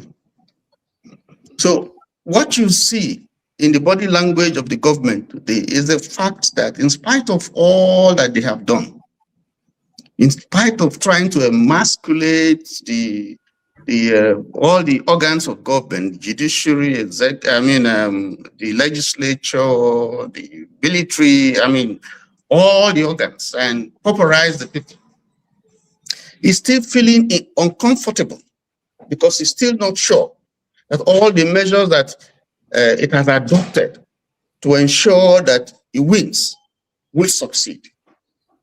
So, but the point is, if you want to know a government, you look at the character of the people who are running that government. You take Wike, for instance. You take Fani Kayode. You take Reno. You take Mahmoud, who is an ambassador designate. You take Ibas. You take Femi Pedro, who was once a deputy governor to Tunumbu, and there were issues. You take Kiamo. If you look at all these people, and even you look at people who are in the business sector, you take someone like Shaguri. In fact, I see Sahara reporters reporting today that the president has concessioned the Snake Island port in Lagos for 45 years to Shaguri. 45 years to Shaguri. Now, I can go on and tell you the kind of things that the kind of person who Shaguri is. He can't step his foot in America. It's banned. Okay, he was indicted during the Abacha years because he colluded in smuggling a lot of money outside Nigeria to Swiss and so many other places. Switzerland, convicted him, and he had to refund, over $600,000 to the government, and refunded 66 million. 600 million. What am I talking about? And he refunded $66 million to the Nigerian government. Yet that person has been given one of the highest honors in Nigeria, Grand Commander of the Order of the Niger of Niger. Somebody calls it GFS, if you know what that means. So it's quite clear, that you're running a government that does not believe in constitutional democracy. It's running a government that is tilting towards, a feudal style system where you have one person who says who is the king, and not first among equals, but a king like Louis XVIII says, I'm the state. That's the kind of thing that we're seeing being run, even though this is supposed to be a democracy. So practically, if you are speaking stricto sensu, what we have is not a democracy. If you like, maybe if you want to be fair to what is happening, you say the pseudo democracy. But this is not democracy at all. You have a system where even those who would rise to speak, have something like a sword of Damocles right about them, so that if they speak, they are jailed or they are dealt with, or if they have some in the past dip their hands, in murky waters, they'll be told, listen, these are the things that you have done in the past, and we will expose you. So they shut them out. We saw it with Wike when he drilled the Minister for Finance and his deputy, and they just couldn't answer what they had done with parts of the money voted, capital vote for 2024, 2025. And yet they're asking for approval for 2026. When you have characters like that serving in government, and they are not dealt with, there are no sanctions, these people whose names I have mentioned, rather they are rewarded, then that speaks to you. That speaks to you, that tells you the caliber of democracy of people that we want. Those people would never ever let democracy work. So the system would not work with this kind of people, because these are just birds of the same of a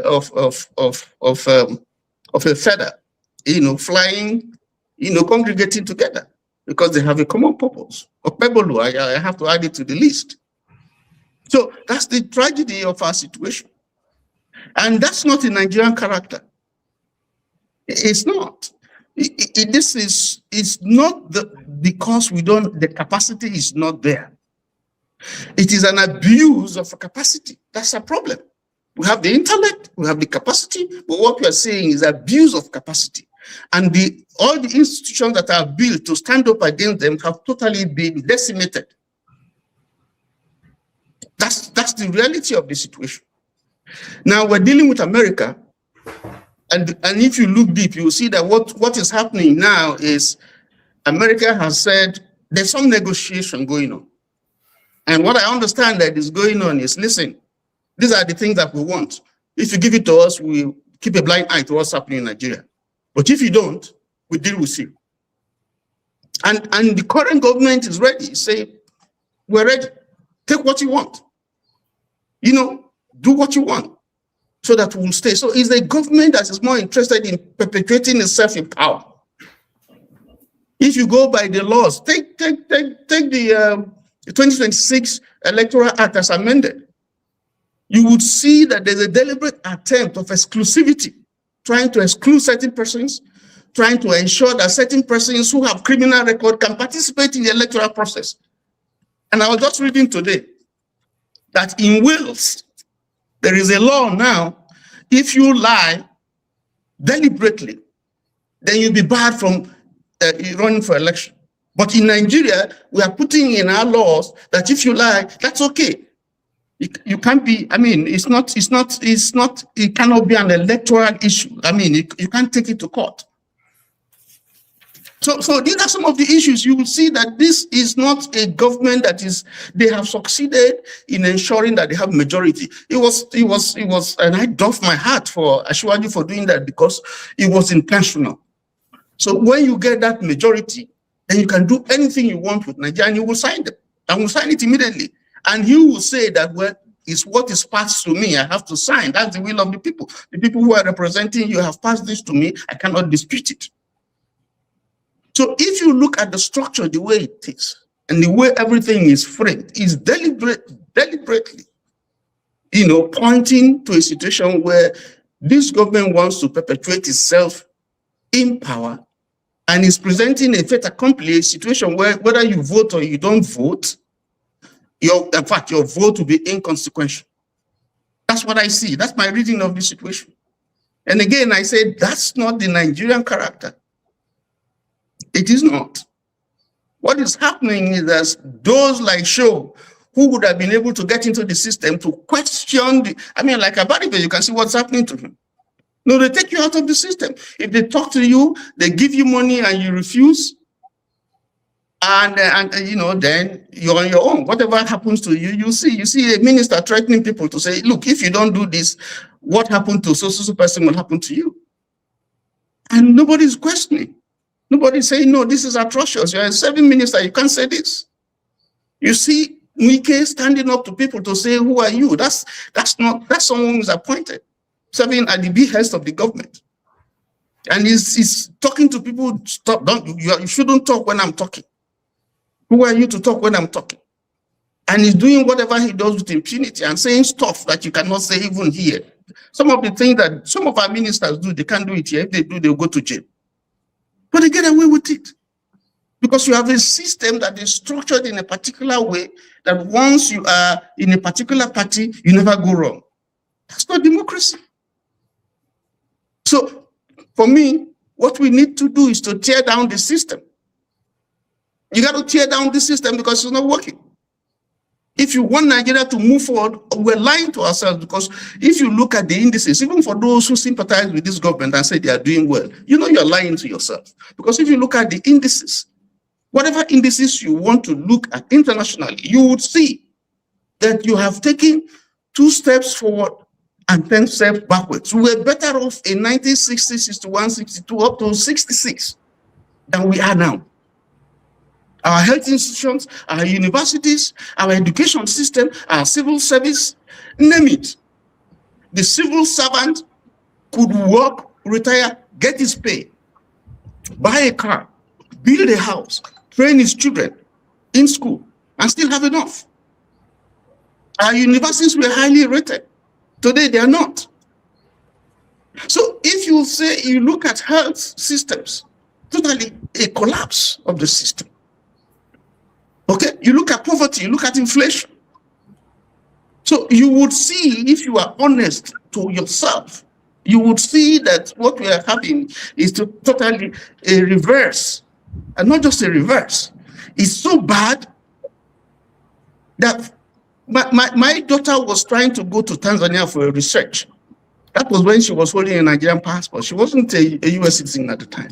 Tanzania refused to give her a passport, even though she was going from her school to Tanzania for a research. Authorized by her school, and she was going with her mates. But because she was carrying a Nigerian passport, he had a resident status in the US at the time, and the embassy refused to give her a visa to go with her mates, her schoolmates, to Tanzania.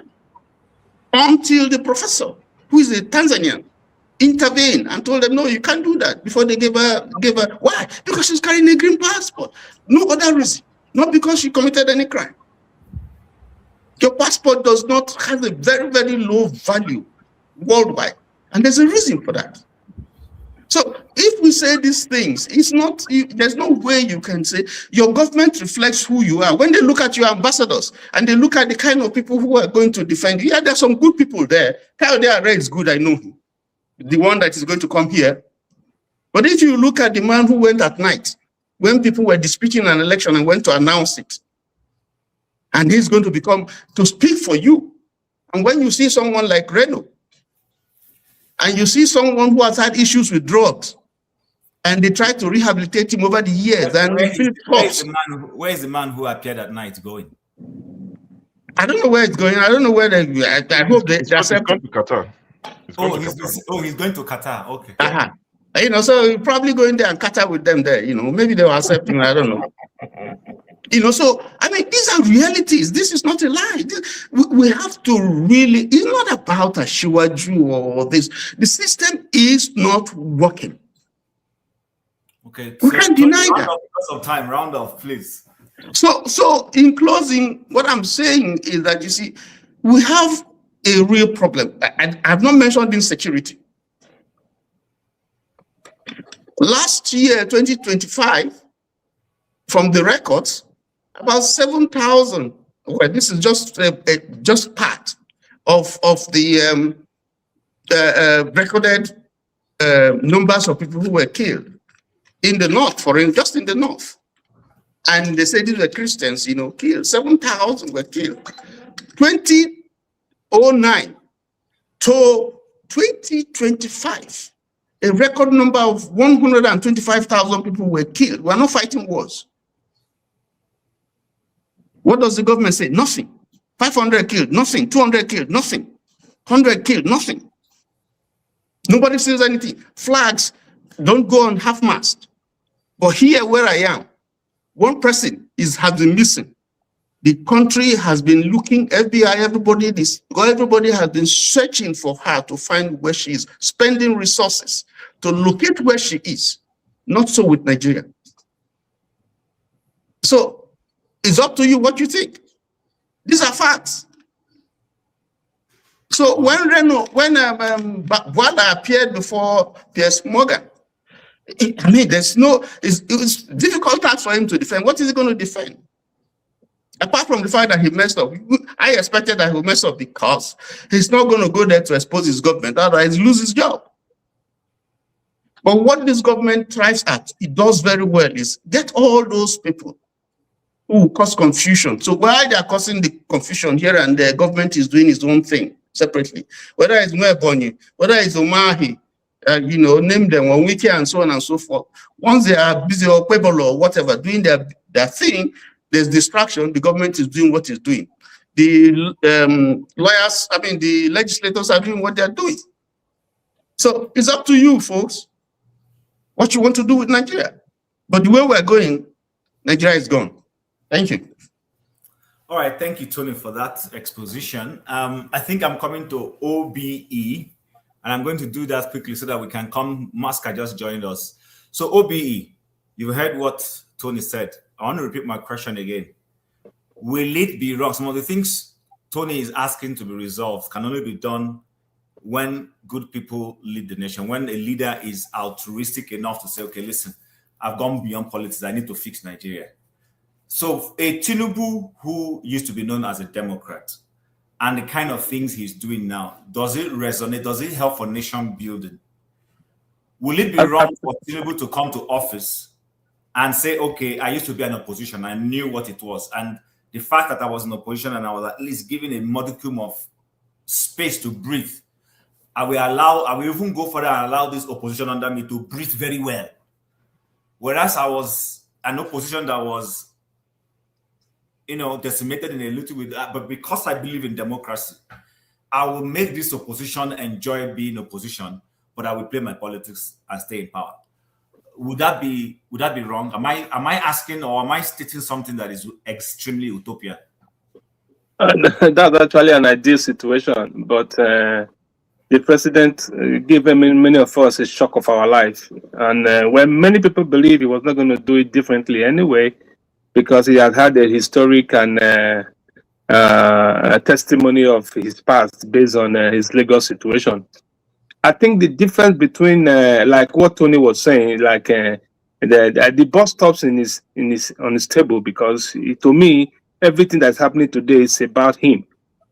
Because when Jonathan sent envoys out of the country and ambassador, I think we didn't have any needs to be in the news round. When Obasanjo did it, there was no need for news rounds. But everything about Tinubu seems to be, everything had issues of integrity and honesty and trying to get people of integrity into position. He had a problem with that. I don't know why.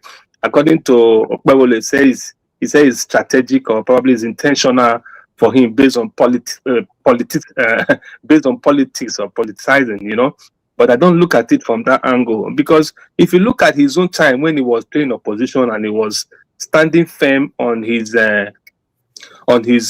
political, will I say, values, then he actually had Lagos in his pocket. That was his strength, and that was how he was able to hold on to the so-called being consistent, or he wasn't a jumper from one party to the other. You know, when he ruled Lagos, he set up a system in Lagos that would make him cash out almost forever. That was why he got the power to be enthroning governor upon governor before. I need to get you. I'll come to you quickly. Go ahead. He was beginning to enthrone governors because he had that great stand. But when it comes to him being president now, he saw the lapses among those political, would I call it, oppositions, that they were all weak. Let me tell you, no governor or no person that is decamping because he likes the value, because he likes what is going on, because he wants to make Nigeria great. No, they open the books for him. Oh boy, look at how much we are going to pursue you on if you don't come in here. They all come in based on their hands were tied behind. None of them is coming in willfully and say, okay, I want to go and fight. It will be better off for my state. It's a bloody lie, starting from Delta State. When he took Okowa had to bring his brother in, who he made governor. And so, boy, we need to cross, otherwise we are in trouble. You know, that was how all of them beginning to move from one state to the other.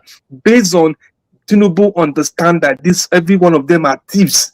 Every one of them are robbers. Every one of them have done this and that. And their books, files are all there waiting for them. As soon as they open it, the person is decamping.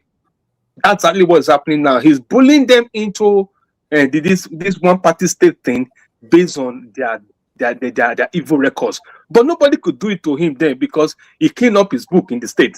He only just had his tax collection business, which made him record billions from the Lagos system, and that was fine for him. And he has consolidated on that, and he didn't have that negative stand for any government to say, okay, look at you now, we want to blame you. If you don't move, we're going to bring you down. They couldn't bring him down because he was an accountant who was able to clean up at that level. But these other guys could not clean up anything. That is why somebody like the former governor. Obi, sorry, hold on. Is it that he was able to clean up because he was invited by the Code of Conduct Tribunal? I watched it. But they dismissed it now. Hold on now. That's what I'm saying. Was it that there was no case against him, or there was a behind-the-scene bargain? That is the clean up. That is what I mean by clean up. He clean up means that he put a governor there that will protect him and that will not pursue the case to a logical conclusion, and he was able to find a way out to quench the case. That's what I mean by clean up. You know, at the end of the day, he was able to survive it. That's what I mean. He survived it. But presently today, none of these guys who are in any position can stand and say, okay, I want to fight this government. Look at Almighty El-Rufai. It's not what he said that's the problem. It is his books that they opened first before what he said that was coming in later, you know, at the end of the day. So they all had skeletons in their cupboard. They've killed the system. That is why the one-party state is only what will happen at this time, because nobody can talk. Only Mr. Obi, who they've not been able to find anything of, that they will be standing if you want to compare all of them that have ruled before. Only him is outstanding at the end of the day. So Baba is going to use it against them till he's able to wreck the system to the end. When Obasanjo appointed Ambassador, did we quarrel? Did anybody had anything with what? Which one is Mahmoud into Ambassador? Which one is Reno? Which one is Baba? That everybody that is talking against the system is who you prepared. Can you imagine giving a position to somebody who refunded money like you did? If himself has refunded money to US government and they quench his case. Somebody that did it again will not be nothing to him. To him, those does not mean anything. It's all politics. It's all a clean case. He doesn't see it as anything wrong with it because he's the masterminder. Okay. That's actually where we are today, and it's sad. All right. Thank you, Obi. Thank you, man, because we're rounding up. Maska, I will bring you in next, but before I bring you in, Mr. James has something to quickly say, and then we'll come back to you. Mr. James. Yeah, thank you. I just want to say that the root causes of revolutions all over the world in the history of man are apathy and desolation, deep-rooted apathy and desolation. These are the root causes of revolutions. I think we are inching towards that state. It's just a question of time. We should pray hard to whatever we believe that it should happen in our lifetime. If not in our lifetime, it will certainly happen. It's just a question of time. All right, sir. Thank you very much. So, Maska, you know the topic we're discussing. We've come far. We're gradually closing. After you, I'll bring forefathers and we call it a day. So, basically, what we've been talking about is bringing opposition into office.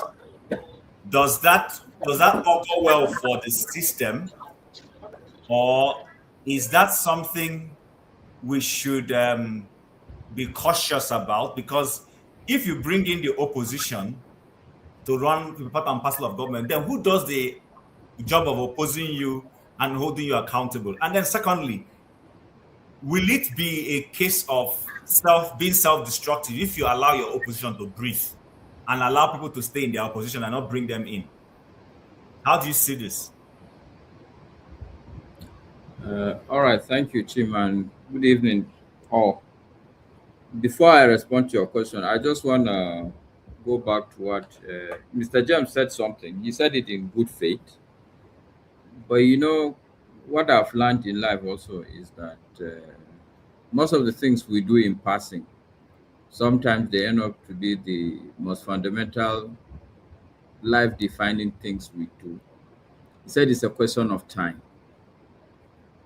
In my mind, that mentality is really the fundamental problem with our country, because we leave everything to God, we leave everything to time, we leave everything to chance. The fact of the matter is that 60 years is long enough time for anything to happen. I keep reminding people, if you look at Dubai, did they take 60 years to be what they are?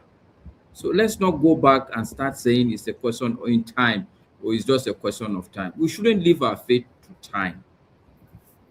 We should look at our country, look at our race, look at our circumstances, and ask ourselves pertinent questions. What can we do to make A, B, C, D happen?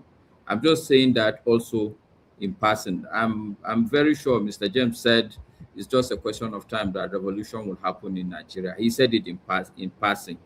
But I'm just drawing our attention that we need to also be conscious of that subconscious mindset that we shouldn't leave things to time. That's, by the way, just in response to your question, Mr. Chim. It's a complicated question. There are many. It's like a human being itself. I don't know where to attack: the head, the hand, the leg of the question. So in my mind, the real issue you're dealing with is the system of governance.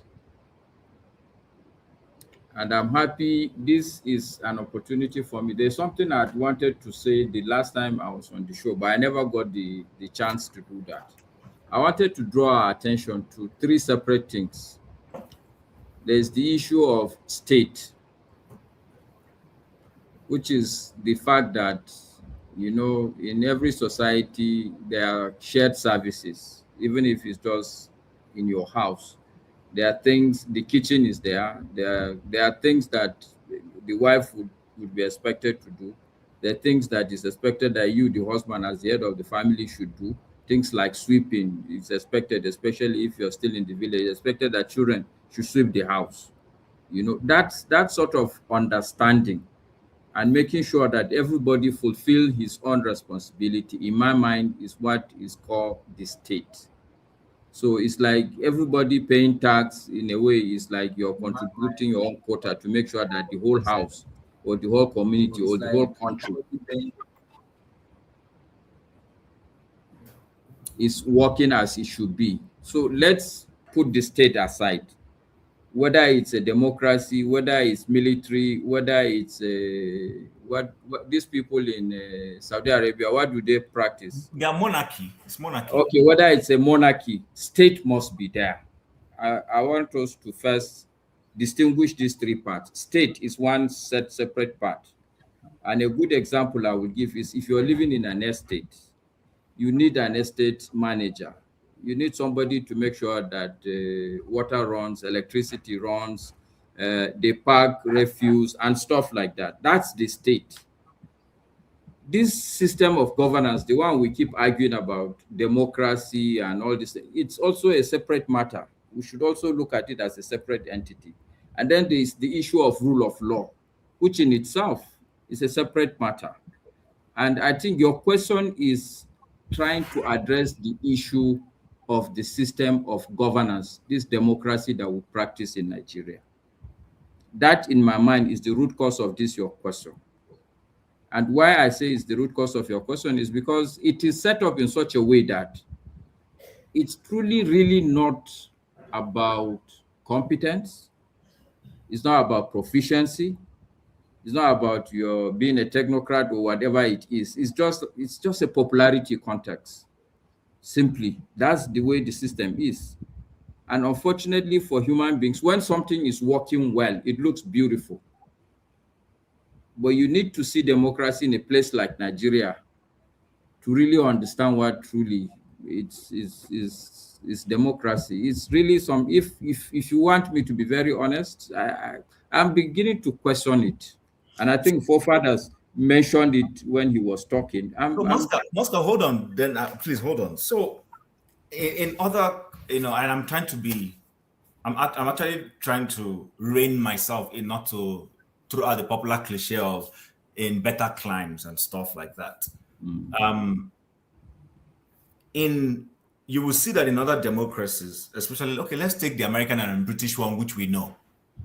So the British run a parliamentary system where a cabinet member doubles as a cabinet member and a member of parliament, because it's from those who won their seats to parliament that the person who becomes prime minister will pick some people in his caucus to be ministers in the executive arm. So you are both in the executive arm and in the legislative arm when it comes to the parliamentary system.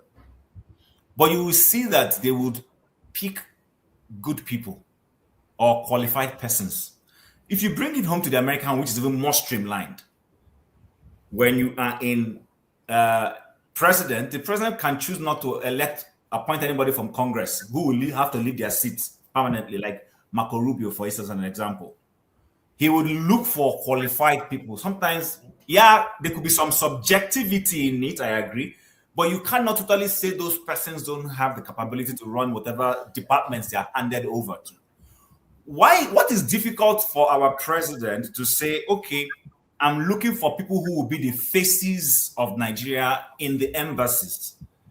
I can tap to so-and-so person somewhere. If he doesn't know anybody, he can tap a Bwala Kiyemi, for instance, and say, please, can you help me source people of caliber that's in the international who can hold their forte? What is it with, are you blaming democracy for being responsible for a Renault or an FFK being thrown out? Is it democracy's fault? Or the yes, because what is it in the end? You're only looking to convince people, whether with truth or with falsehood. At the end of the day, they go and vote for you. Why should it be a popularity context? But that's the question I'm asking. Is it the fault of democracy or the fault of the person running it? Okay, what I will put to you, this thing that is happening here, where you go and put a Renault or Mokri, it's not going to happen in China or in Saudi Arabia. It's not going to happen. And they don't run a democracy in any case. Yes, so that's the point I'm making. And if you look, see, I'm looking at, for instance, even there are many aspects, but I want to stick with the aspect you raised. But let me digress a little bit. Okay, go and watch a video of British cabinet when they are talking. What's the name of the prime minister now? Sir Ken Stammer or whatever. I don't. Stammer. Go and Yeah. listen to him when Yes, they are Stammer. talking. He's talking and Badenoch is talking. Honestly, you ask yourself, like, this thing is not going to come out as the best for the UK. I watched their debate on this attack. That's question and answer. That's parliamentary system. Okay, so what are you saying? You are saying that what are you saying? So what I'm saying there is, if you are using that example, listen, what they want. See, this is what the British want. I'm in office. He's in opposition. He's allowed to punch holes at my policy. And there is a particular session created where policies of state are criticized. Defend I why you are understand doing that, this. Tim. Listen, I understand that very well. What I'm Yes. saying, if you listen to what I've said, they have disaggregated state is separate, rule of law is separate. I'm now looking at the core issues that pertains to governance systems. Okay. You and I will agree that there's no perfect system. Not anywhere. Okay, so what I'm saying that your question comes up because of the system of governance we are practicing and the kind of people we are. Essentially, we are not very well-versed set of people, at least the grand majority of our people. They are not nuanced enough for the kind of system we're practicing now. And our elites are responsible or irresponsible because who are the elites we are talking? It's the same Bwala, like, it's the same Femi Fani-Kayode, it's me and you. Okay, instead of going down to sit and do something concrete, we are all sitting down and talking about Bwala instead of taking concrete steps. So we are the elites. We are not responsible enough for that system. So what I'm saying is that I'm not judging democracy. I'm not saying it's good or I'm not saying it's bad. But I'm saying that if you look at that system of governance, it has a tendency to create the scenario we have in Nigeria, because in the end, it's a popularity contest. So if it's a popularity contest, you will need to go and look for people who will shout your name the loudest, people who are willing to lie on your own behalf. But if we design a system where your popularity does not matter, what really matters is people look at your track record and what you have done over time, and they list 5 of you in terms of what is the competence you have. It has nothing to, okay, let's say after that selection of 5, based on your competence, then you can go in, 5 of you can go into popularity contracts. That's a separate system. But today, from ground zero to being the president, everything is based on popularity context and the number of dogs that you can get that will be backing your name. So in my mind, that for me is the root cause of the issue. And I said, this thing that we're having cannot happen in China because it's not about popularity context. Well, yeah, I hear you, but I mean, there's nothing says that the man in The China. thing is, it's not gonna, this thing, Bwala cannot be in China. Okay. All right, no problem. Let's see if Forefathers agrees with you. Forefathers, so if not democracy, so what else? So before you move, okay, what I'm simply saying, I will repeat so that it will not be on my neck that, oh, the man is not a Democrat. Okay. I'm just trying to get to the core because, like I said, it has many legs. You have many legs. Yeah, this question that you're dealing with has many. There's leg, there's arm, there are fingers, there's nose to the question. But I'm trying to get to the core of it.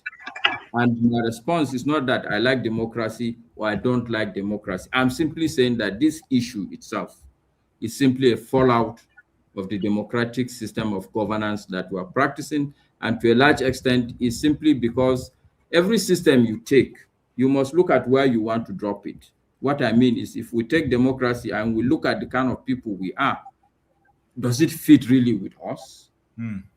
So these are some of the questions. It's not about whether it's good or bad. That's all I'm saying. And I still will rest my case here. Thank you. Okay. All right. So, Forefathers, you heard him. Is it the democracy, the system or structure that is the problem? Is that why we're having this gullibility of men not having character? Or is it the application of the system where somebody is in office and does not say, okay, listen, democracy was a process to bring me in. I'm in office now, there is governance. I need to govern well. And to govern well, let me select the best. They don't have to be the sons of the poor children. It's not a popularity contest. But let me look for people I think are competent enough, less baggages to carry, come and help me grow the educational system, grow my defense system, make inputs in healthcare. Wherever I get to after 8 years, the next person will come, democracy will bring him in, and he will continue. I've contested with KJ. I won KJ. Now that I've won KJ, I'll allow KJ's party to go and sit down. They can go and strategize. If by the next election, people believe in them more and choose to throw me out, I will do that. Why is that difficult? Because we're blaming democracy. In America, we're going to see the outcome of the war in Iran. If the American society is not in support of it, the Republicans will lose both seats. At least we know this is going to happen. And Trump cannot steal the election in any way. So is it democracy or is it the individual running it? What's causing it? I think an element of both is playing a role in the outcomes you see. In terms of the system itself, it does have a role to either polarize a nation or not. And some systems are easier to collapse into a one-party state than others. And the American political system, for a long time, a lot of people say, whoever you vote, you get the same government. Because on a certain level, it's the same government that are ruling. For me, when I look at Nigeria, I've always thought that the Nigerian state should be, at least at the current situation we are facing, deserves a government of national unity. Because given the state of the nation, a national emergency should be declared in security and economics and technological areas, because the country is on its knees, basically, and it just shows you how we lack awareness of the situation that we are in. When Tinubu won with 30-something% of the vote, and he went and just started governing as if he got 150% of the vote, it tells you that there is a democratic, deficit there, whereby he's governing as if he won everybody's support, but he's barely supported, even by his own supporters. He doesn't consult them on many of the decisions that he's making. Some of the things he has done, he didn't consult the Nigerian people at all. From the, signing our information away to the French, the British, the UK, and bringing soldiers into the country. He didn't consult people, but he's doing all those things as if he won everybody's support. So he sees that system is very, very faulty. And my questioning of the democratic system is not necessarily, indicative that I'm trying to be against democracy itself. It's the democratic model we are operating. It doesn't seem to be suitable for Nigeria. How a Nigerian was able to buy into this shows you how some of our people have IQ problem. Because how can you be educated? Because to rise up to that level where you have to select a democratic system that your country is going to be running, you are probably highly educated, maybe a lawyer or something higher up. You must have seen how countries are run. Why would you choose an adversarial system like that of the US to run Nigeria? Except you were just given the Riot Act, take it or leave it situation. Because an adversarial system like that of America will lead to the kind of divide we have right now in the country.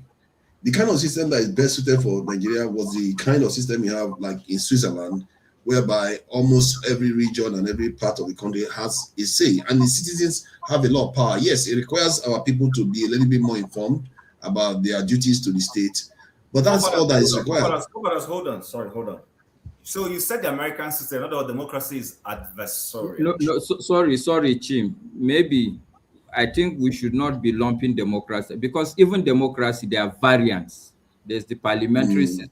Exactly. Yes. There's the presidential system. So forefathers is not talking about democracy as a whole, but the variant, the American variant. The presidential variant of democracy.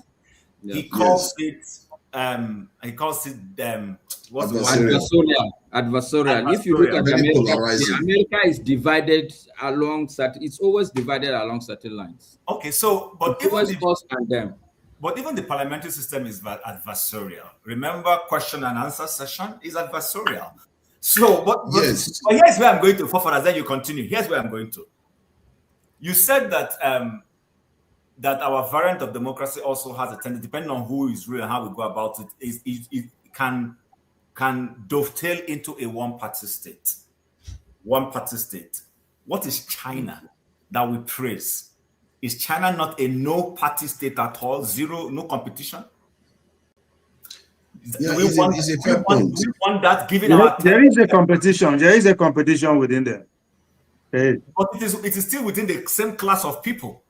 In fact, it's even worse if we go there. In other words, if I don't like you, if I feel Masca is going to be a threat, I will come up, and I'm in the office, I'll come up with trumped up charges and we'll take him out. Do you want that, or do you want the one where there is liberalism? You can't do anything to anybody, then we contest and the people we choose. Yes, we split the country into. It's not that individualistic. Chinese own is not that individualistic. Forefathers, go ahead. Don't worry, we'll come to you. Go ahead. I guess representative systems is not always democracy as we know it. You can have a representative system, but it's not necessarily democracy. When we say representative, it means people that govern you take inputs from the people, and you have people that represent the people in the center. It doesn't mean that everybody goes and casts a vote to select that person, because if you go to like any region of the country, any town, you a village, you know that there are leaders in that village, but those people in that village will select somebody to go and represent them in the center. People have different systems that they use to have their voice heard in the center. My argument is that the democratic system we chose was not fit for Nigeria. As a matter of fact, the parliamentary system is even better, because at least the parliamentary system pulls the head of state closer to the opposition, whoever is going to be challenging them. He gets to answer questions. He gets to be challenged regularly. But the presidential system, this guy will just capture your power and just disappears. As a matter of fact, our president was in Europe more than he was in Nigeria. He just disappears, and the way it is the worst system to select for Nigeria. And a country that is so diverse, double worse for it too. So the system they should have chosen was a system that was somewhere between the Swiss system. If you want to take the questioning aspect of it, you take some element of the parliamentary system into the Nigerian state, you are going to have a more stable system whereby the political divide, especially along ethnic line or religious line, will be very, very much diluted. Nobody cares about who is the center now. Nobody cares about who is the president at the center, because we have 6 or 7 of them representing the country. So it's a lot more collegiate. People, if you ask any AI system, even they will give you the same answer. If you compare all the 3 systems of the democracy, they will tell you the Swiss one is more stable. And you need Nigeria as the largest populated country in Africa. You need it to be extremely stable. It should be a rock of stability. And if you want stability more than anything else, you want that Swiss system in place. Yes, it may be slow to change stuff. It may be slow to do things, but it's at least it is stable. And also you have a situation whereby the citizens, they call it a direct democratic system. The citizens have a lot of power. They can, if the government decide to what the Nigerian Mr. James wants to ask you a question, I guess. Yeah, I want to make a statement. I don't know if you spare me some time.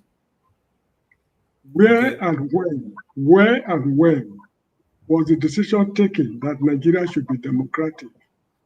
I'm asking this question because this is a colonial hangover. There was no time Nigerians sat together, maybe during the constitutional conference, micromanaged by the British authorities, they decided to be democratic. I want to know when the decision was taken.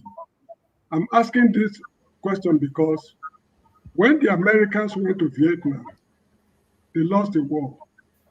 When they lost the war, they went back home to the drawing board to find out why they lost. And they discovered that they were using conventional methods to fight guerrilla war. So they work out a modality to address that problem. They develop their air power and espionage activities. That is what they are using today. Now they've gone to Iran, and from the look of things, they made nuisance of themselves already. At the end of the war, they are going back home to find out what went wrong. How can they decimate the whole of the ruling class, and the nation is still as rigid as the rock of Gibraltar? That is a problem the political scientists, the sociologists, anthropologists in America will solve after this Iranian war. Now, as for the black man, what is wrong? If you see, we have a lot of sociologists, lawyers, a lot of intellectuals. What is wrong for the black man to sit down and work out a political system for himself? Now we are talking of the Chinese system, the Russian system, our histories are not the same. What we went through, pre-colonial, work experiences are not the same. So if you bring the Chinese system to Africa, it cannot work. The histories are not the same. The Russian system cannot work. The Americans, their values, and whatever it is, we are not the same people, although we are all members of the human race. The time has come for African intellectuals to come together to find out, to work out a solution to this problem of leadership. Monarchy can no longer work because it has been polluted. Okay. Most of our All right, thank you. Yeah, so for us, round off, and then because we're running out of time. Yes. I think it's a fair point that you raised, that you can't just I copy saw and they paste. wanted to make an input. Let Fofaras finish, and I'll give it. Okay, is it an input that will stop? No, I think you should allow him. Okay, quickly, sir. Never mind, continue. KJ wanted to. Continue. Okay, thank you so much, Masker, for seeing my desperate plea to make a comment. Yes, I totally agree with Mr. James. It's a high time for a thinking society to have sat down and asked the pertinent question: what are we getting wrong? And I want to answer Mr. James. It's not anybody that recommended presidential democracy to Nigeria. It is we. It's out of pride that people like Obasanjo decided to move the other way around, instead of following what we're already used to. And if we were practicing parliamentary system, I think Nigeria would have been far gone, because what was the good thing about the parliamentary system, the way it was being practiced? Our various regions were using the system that the people already know, and those systems were working perfectly, because we are not the same. If you use the system in the north to talk to people from the east, you will never get it right. If you use the system of the east to talk to people in the north, you can't get it right. So regions were using the political system on the ground to deal with their people, and there was good results. Because that's the only time Nigeria made a formidable progress. But now, I want to say this: the problem, the bigger problem is the fact that we are not applying if you go into an exam and you want to write an exam, the first thing you do, you read the instruction. If you buy a new system in your house, you read the manual. Now you cannot buy a car and then you begin to operate it like an aeroplane. Okay, which is what we are doing with democracy. Democracy has rules and regulations of which you practice. Now, I asked just a rhetorical question. The East-West Coast Road, how much is it costing Nigeria? When was it bidded? Was it approved by National Assembly? And I can go on. There are many other major multi-billion naira contracts that are being done today, for which the National Assembly has no input. If you go back a bit, even with the change of the naira, what was the input of the National Assembly? So you see that certain people can just do whatever they want, spend the money they want, do anything they want without any caution, any recaution to the law of the land. And when you go to the National Assembly, they just rubber stamp it and say, bow and go. Other nations that are making progress do not bow and go. They question. Even the man we have been talking about, as powerful as he was, the system got him to account. There are certain things he wanted. The system said, no, it's against the constitution of America. And so that will not pass. Before now, backwards, he was sitting in the dock. Nobody is too powerful not to sit in the court or in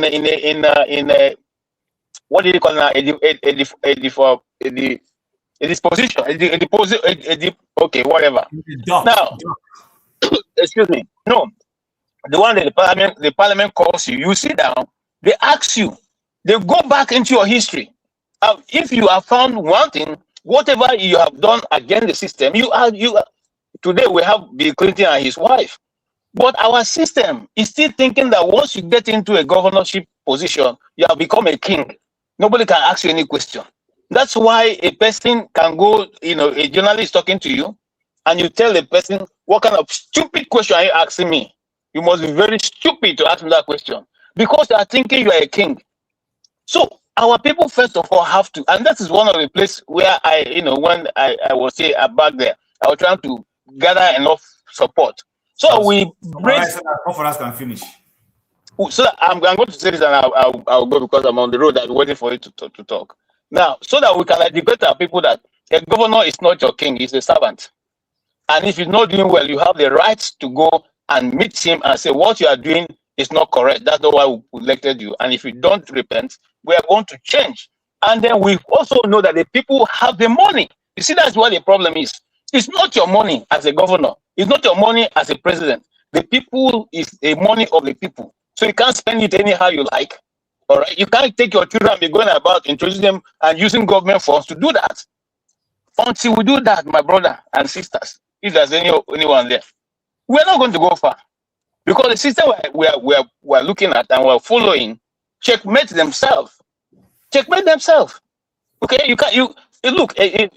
No matter how you look at the American system, whether you call it whatever, if you come against the system, they will hold you. And if you have stolen money from the system, you will bring it back, and you still go to jail. So it's not as if you bring it back, or they will just give you a slap in the wrist, or they'll give you pre-bargain. No, the money you stole is calculated. You pay interest, and then you still go to jail. If we decide to apply the system the way it should be run, Nigeria will be a better place. But we refuse to apply that system, and we clap hands for those who do not apply the system. That's why some people can come and say to Obi, you know what? Maybe to talk, maybe to go price Granot, maybe to go price Granot. You have to bring money. You have to bring money. Don't waste your time. No, I'm just telling you the fundamentals. So, and the people who are holding the money know that if they give it to Master, he will not do that. So they will give it to KJ, who will go about mobilize market women to say, oh, make my talk, and then that is how these people come to social media, and they flood the social media with this thing, and then you think that's how the whole Nigerian people are thinking about the system, and then of course at the end of the day they rig themselves in, and if you ask them, say, but the whole people, even the market women, were saying this is how it should be. So we are far away from being anything that will make difference. That's the truth, and I rest it there. Okay. All right. No, let me, sorry, Mr. Forefathers. The point I'm making is this. The Iranians have a political system that can sustain itself after the leadership has been decimated. Such system has never occurred, be established in any part of the world. They fashion, excuse me, they fashion the system for themselves. Can African intellectuals fashion a system that is unique, that will take care of African problems in such a manner? The Iranian system has not been practiced anywhere in the world. For the leadership to be wiped out. The answer to your question, Mr. James, is yes. We just need to push ourselves. That's all. All right. So, guys, we are running out of the number of hours we're supposed to be here. Actually, we have exceeded it. I'm going to allow us to finish, for us to finish. But to your question, sir, let's not forget, when you ask the question, where did we decide to be a democratic system? There are many Iranians that will also argue that system you see running It's not what they want. There's a group of people who have instituted it. Don't forget this. So the argument is, there's a very thin line. Anywhere we fall, is fraught with issues. The bottom line of where I'm going to, and before further conclude, is when you set a rule on how to run systems, you stick to that rule. If I break that rule, listen, the president has the power to nominate judges to the Supreme Court of America. That is given to him. Nominate. If you like, go and nominate a controversial person. Once after you've done that nomination, the Congress, Senate will now sit and look through those names you've given and say, this one, no, we no agree. We push it back to you. That candidate is dead on arrival. So a good president will sit and look for a candidate that will be acceptable to him and that will go through the crucible of the Senate and come out. Because when that candidate now comes out and becomes a Supreme Court judge, the president cannot teleguide him anymore. Do you know how many cases that all the people that Trump put in office in the Senate, in this Supreme Court, they voted against him? So you see that check and balance working. That is where Nigeria has a problem. No, you see, this system you are talking about was fashioned to suit their own society. Look, the European countries of today, the European countries of today, the philosophy with which they are governing themselves was propounded by ancient philosophers, Socrates, Plato, Machiavelli, Soren Kierkegaard, Immanuel Kant. Thousands of them, they've been writing for centuries, fashioning how society should be governed. And there's something let me just make one point. There's something they left out, which is disturbing the Western societies today. None of the Asian philosophers talked about terrorism. Read all their philosophies. None talk about terrorism. That is why they are finding it very difficult to solve that problem. Okay. African thinkers we need to come together. We cannot continue. I agree with you. Maybe we'll continue some other time. So back to forefathers because of time, sir. So what I can do, forefathers, if we deem this conversation very interesting, I don't know, somebody can go and create another this thing, or we can come back and continue. But this one needs to end. I will allow you finish. We shut down. If we still want to come back, we can come back. Forefathers, can't you come back? This is a very important discussion for someone. Yeah, but you have to create another one, so we shut this one down. I'm sorry, I'm a bit tied up myself this weekend. I have a show tomorrow, so maybe just create it now. We can run ourselves. You are normally sometimes you sleep and leave. But let him conclude on what he's saying, then we can do that. We'll see. I think this is a very interesting conversation because at the long run, I will not have my say, Abi. Okay, I'm just here to look at you guys anyway. I keep with you guys. You are a late comer. Let Coppola finish. If Coppola has finished quickly, I'll give you 4 minutes. You say something like close, please. I beg you. Now, wow. I beg you. I don't exceed time. No one. Go ahead, Coppola, quickly. I think there is something inherently better in a parliamentary system than the current democratic system that we are running. That's this Washington type, because it's adversarial. And I think, Chim, in the overall interest of seriousness of discussion, I think the lesson we should learn from what Mr. James have said is that we should stop talking about other people's system, because you are falling back into the same trap now, forefathers. Because what you are doing now, you are saying that, okay, if presidential system is not good, maybe parliamentary is better. But what I think we should take home from today onward is that, yes, even if you are going to take parliamentary system, that's okay. But it should not be that you take it wholesale. You mentioned something very important, forefathers, and that's why I'm very keen that if we can continue this discussion, it's important. You use the word collegiate. And I think what is important is for us to begin to build the components of the kind of system that we think will work for us. This word collegiate, I think makes a lot of sense. From that, I get that we are not yet at a position where you should just leave power with only one person, because we are not yet as a country one people. I just leave it there, but I don't think we should fall back to the trap of if it's not presidential, then it's parliamentary. No. Thank you. No, I wasn't looking at it from that point of view. We even talked about representative systems. But there are only a few systems that you have, and even the few systems, they are often executed differently in almost every nation. Even the parliamentary system is not the same as the parliamentary system you have in the UK. It's not the same as that you have in Switzerland or Scotland or Sweden. So they are all mismatched, different systems that they have, in a way customized for their own purposes within the nations. So if, let's say, we're going with the Swiss model, we are going to do it in a way that suits the Nigerian state, because the Swiss populace is far more democratic minded, and they understand the system a lot more compared to the Nigerian people. So, but where it's going to be beneficial is the idea that the different groups we have in Nigeria are represented at the center. That is very, very important. If you want to create a stable nation where everybody has their say, that is the best system to go with. And there's only a few things you can reinvent in life. It's like saying Oyibo man did 1 + 1 is equal to 2, then you are saying we should not use it anymore. No, we are not going to say 1 + 1, we're going to use it anymore, but we're going to use it for our own tools. We're going to use it to build our own systems. So that's the point I'm making. I'm not saying we have to copy everything wholesale and carry the Swiss flag. That's not how it works.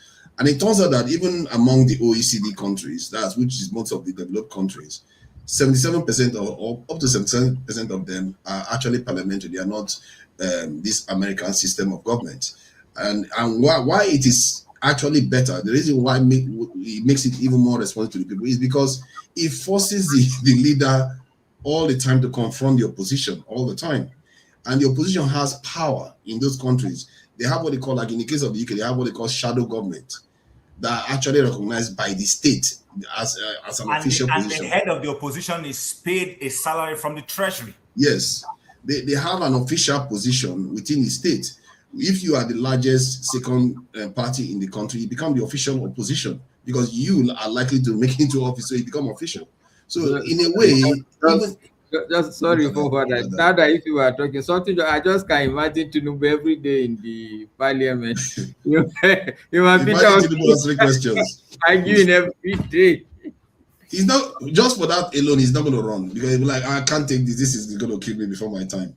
He will not be able to answer questions, and he will be exhausted every Wednesday or in whatever week of the day. So, Coppola, can I beg you let Local Peace speak, and then so that we can start closing? I know he came in. Let me finish my submission. Everybody finish their submission. Okay, can you do that in 2 minutes, please, sir? I will do that. Thank you. I appreciate that.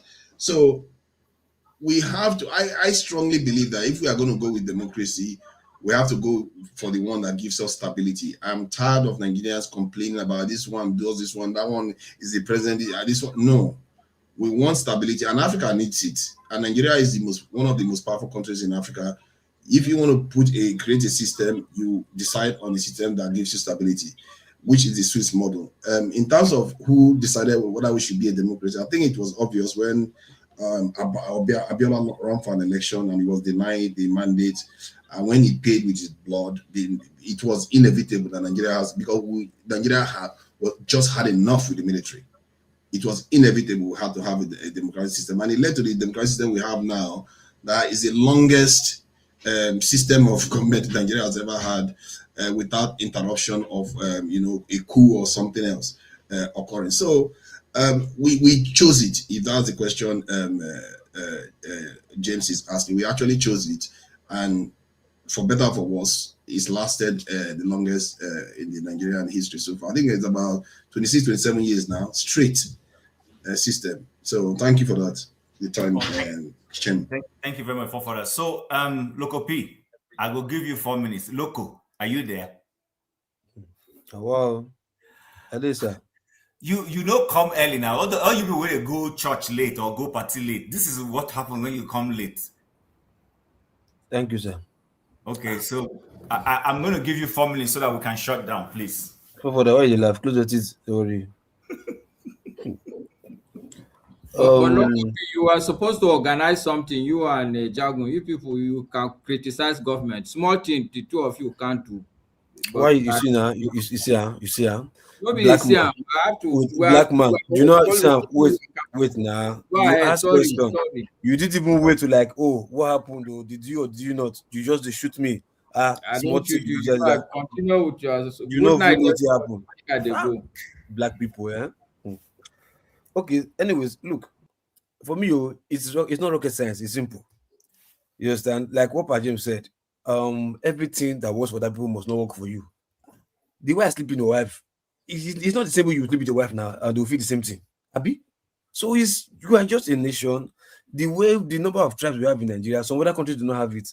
The way we eat our food, people don't eat our food like that. So our culture or weather is different. So in all ramifications, we can as well create our own that works for us. But the most important thing, however, the type of, or no matter the type of governance we create, where your leaders are being held accountable, where they don't see themselves as alpha and omega, where they can do things or people who hijack the system, that is very important. And that's where the people comes into play. In Nigeria's case, the people are just so docile. And it didn't start like this. It wasn't as obvious as this, but it started a long time ago.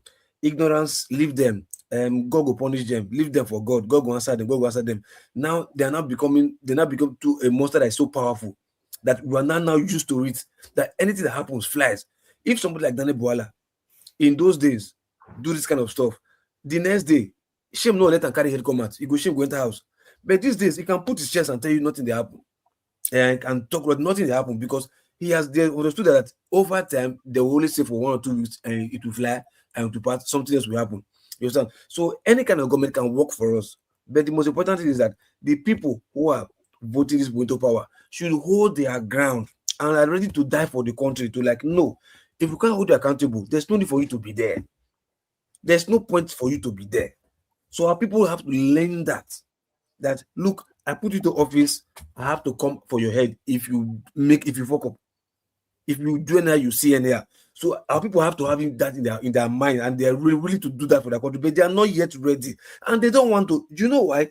They just want to be the people that see themselves like they are ahead of their neighbor. This a better pass my neighbor syndrome. Ahead of a neighbor, okay, all of us are suffering. Okay, imagine case like this, yeah. Tinubu came to power, took fuel of about almost 600% increase. Nobody said anything. The only thing they could do was to adjust and start trekking. Nobody even thought of for what. Nobody will have to go to let's shut down the country. It cannot happen. What happened in Nigeria cannot happen anywhere in the world. But the people, that is the problem of, like I said, the electors are the problem of this country. If as bad as Tinubu is, you see many people still voting for him that they want him to come back. Those are the people. And most state participants be captured, religious leaders captured, traditional leaders captured, most electors captured. So until we, our people, decide to say, look, enough is enough. Okay, look at the case of this this girl in Lagos that was complaining about BRT, making video that how can somebody be here 5:30, 9 o'clock, no bus, one, I don't even come to carry them. What were the people doing? Somebody was fighting her, about to beat her up, seize her phone. What did the rest people do? So we're carrying the bag, concern me. I be big boy, I be big girl. I don't want to see myself in camera. Don't put me on camera. Meanwhile, what she's fighting for is for the benefit of everybody on that queue. It was only few that were standing behind the camera. Watch the business now. Stay away from the camera. Don't touch the camera. But majority of them were not happy with the video she was doing. Meanwhile, what she's doing is for the benefit of everybody. But everybody is so blind to see it from that angle because we are so used to a bad way of living that anybody that does something sane, it becomes the same person. And this has been going on years upon years upon years, and nobody has been even had the guts. That's why I tell people this thing that we are doing here all the time, talk. Look, the people in Nigeria, they get kaki for body that talk, not they penetrate them again. It's like, guys, the only thing they know how to do is to talk. After 2 weeks, another matter come out, we forget and talk about that matter again. But until we start acting, making sure these people are inconvenienced, because you have to feel it. If they don't feel what you are feeling, nothing is going to change. Let's talk from here to 20 years' time. Nothing is going to happen because there's always somebody out there that will counter what we are saying. Either with join them and become rich overnight. You like, oh boy, we don't talk not to come out. Let me go and feed my family. You understand? Let me go and live good life. Let me jump out from this country. So until we say no, this Nigeria is our own. Yeah, we have to do something. That's why I'm begging everybody in the diaspora. Look, we only have the power we have now because we're in the diaspora, because of freedom and safety. That's the only power we have now. Let's make use of it, because if all of us go to Nigeria, nothing will happen because none of us want to die. Everybody wants to live a comfortable life. So here that we are in the diaspora, we know that we have embassies Nigerian embassy diaspora all over the world. If all of us can come together, if diaspora can come together, you understand? And like, no, let's go hold our embassy disrupt the activities, no matter what, at least civil disobedience. Disrupt the activity, in a civil way, not commit any crime. Because like we all know, if you're in the Nigerian embassy, you're in the Nigerian territory. So I'm not advising anybody to go to the streets of whatever country they are and go and be carrying placard and block it. No. I find your way inside their embassy and disrupt the activity. Hold the whatever ambassador, whatever, like no, activity cannot go on because we are tired. Look, Google how much diaspora remitter they make in Nigeria and compare it in the ratio of how much percentage we contribute to Nigerian GDP. Check it. How come we making such amount of money? We not forget say what if our problem, self? We not forget say year in, year out. Not even in US or whatever, diaspora all over. Do you know how many Nigerians are outside Nigeria? Not only Africa alone, how many? What we send home, go and check how much we make. Do the ratio, do the percentage in Nigerian's budget every year. You understand? And see how many states it can take off. And we don't have a say.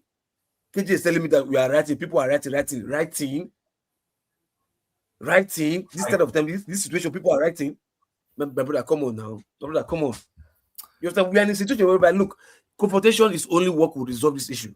That's why you see Shomore, very dark man. They don't write, they don't talk, they move to the streets and charge people up. Like, look, we can't continue like this.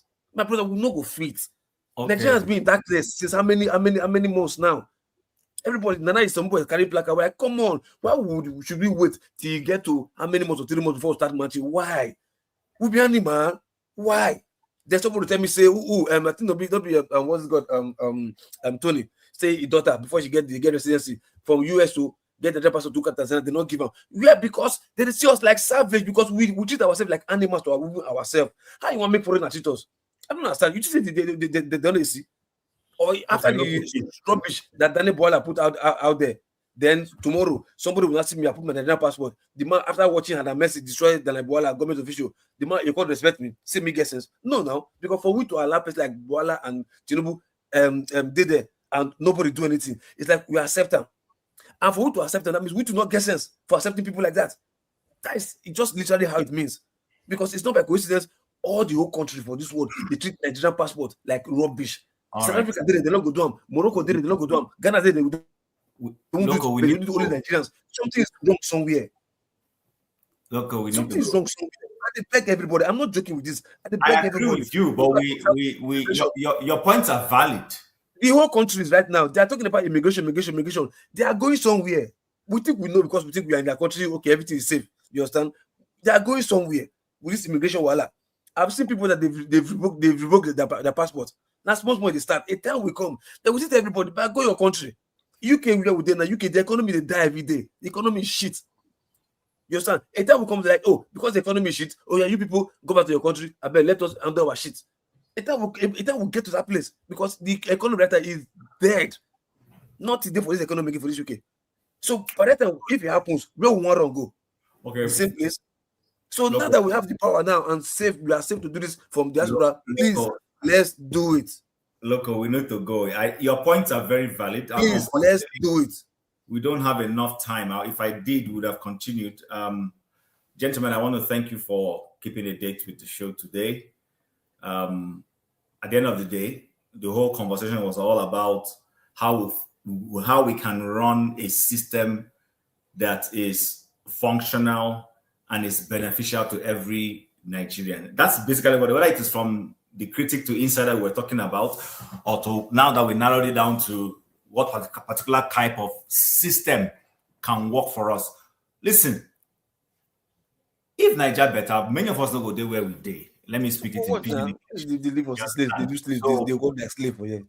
But the point is, we have all contributed in one way or the other, either by act of omission or commission. I don't know how they say that, to contribute to this. So hopefully this conversation can continue tomorrow. But first and foremost, I want to thank all those who have supported us today. Please, if you didn't like this particular broadcast before it ends, please like it. It will help. I want to thank Brick House Capital for your contribution earlier today. Let me see. I hope I can find that. Who can indulge me? I want to thank Brick House Capital. Thank you for your contribution. And the other person is, I think, Oscar Blackbone, if I'm correct. Let me see if I can find that.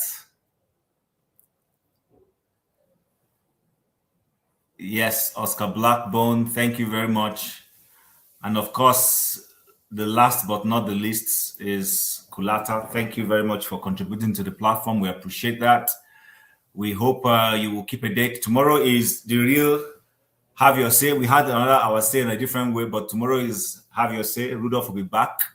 And then subsequently, Forefathers will take over from him after the first session. Thank you, Loco P. Thank you, OVA. Thank you, Mrs. James. Thank you, Dexter. Thank you to KJ, Forefathers, Emmanuel, Mr. Tony, all those who came in, even if you who came in and didn't stay long, didn't talk. Thank you, everybody.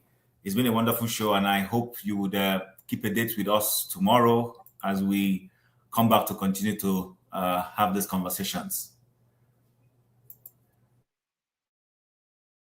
Thank you so much for watching. Thank you. Have you subscribed? Yes, you. Have you subscribed? You. Yeah, before you go, click. It's free. Click. Just that's it. Have you subscribed? You're laughing. Have you subscribed? Have you subscribed? Thank you. Thank you. Thank you. Hey, madam. Thank you so much. I can see you. I can see you. We have to get to 100,000 subscribers. This by the end of the year. How are we going to do that if you don't subscribe? Yes, you. Yes, you're about to click off. Why? Have you subscribed? It's free. If you don't, ask your son, ask your daughter how to. Just one click. Thank you. Thank you. I see you. Aha. Thank you very much. Thank you very much.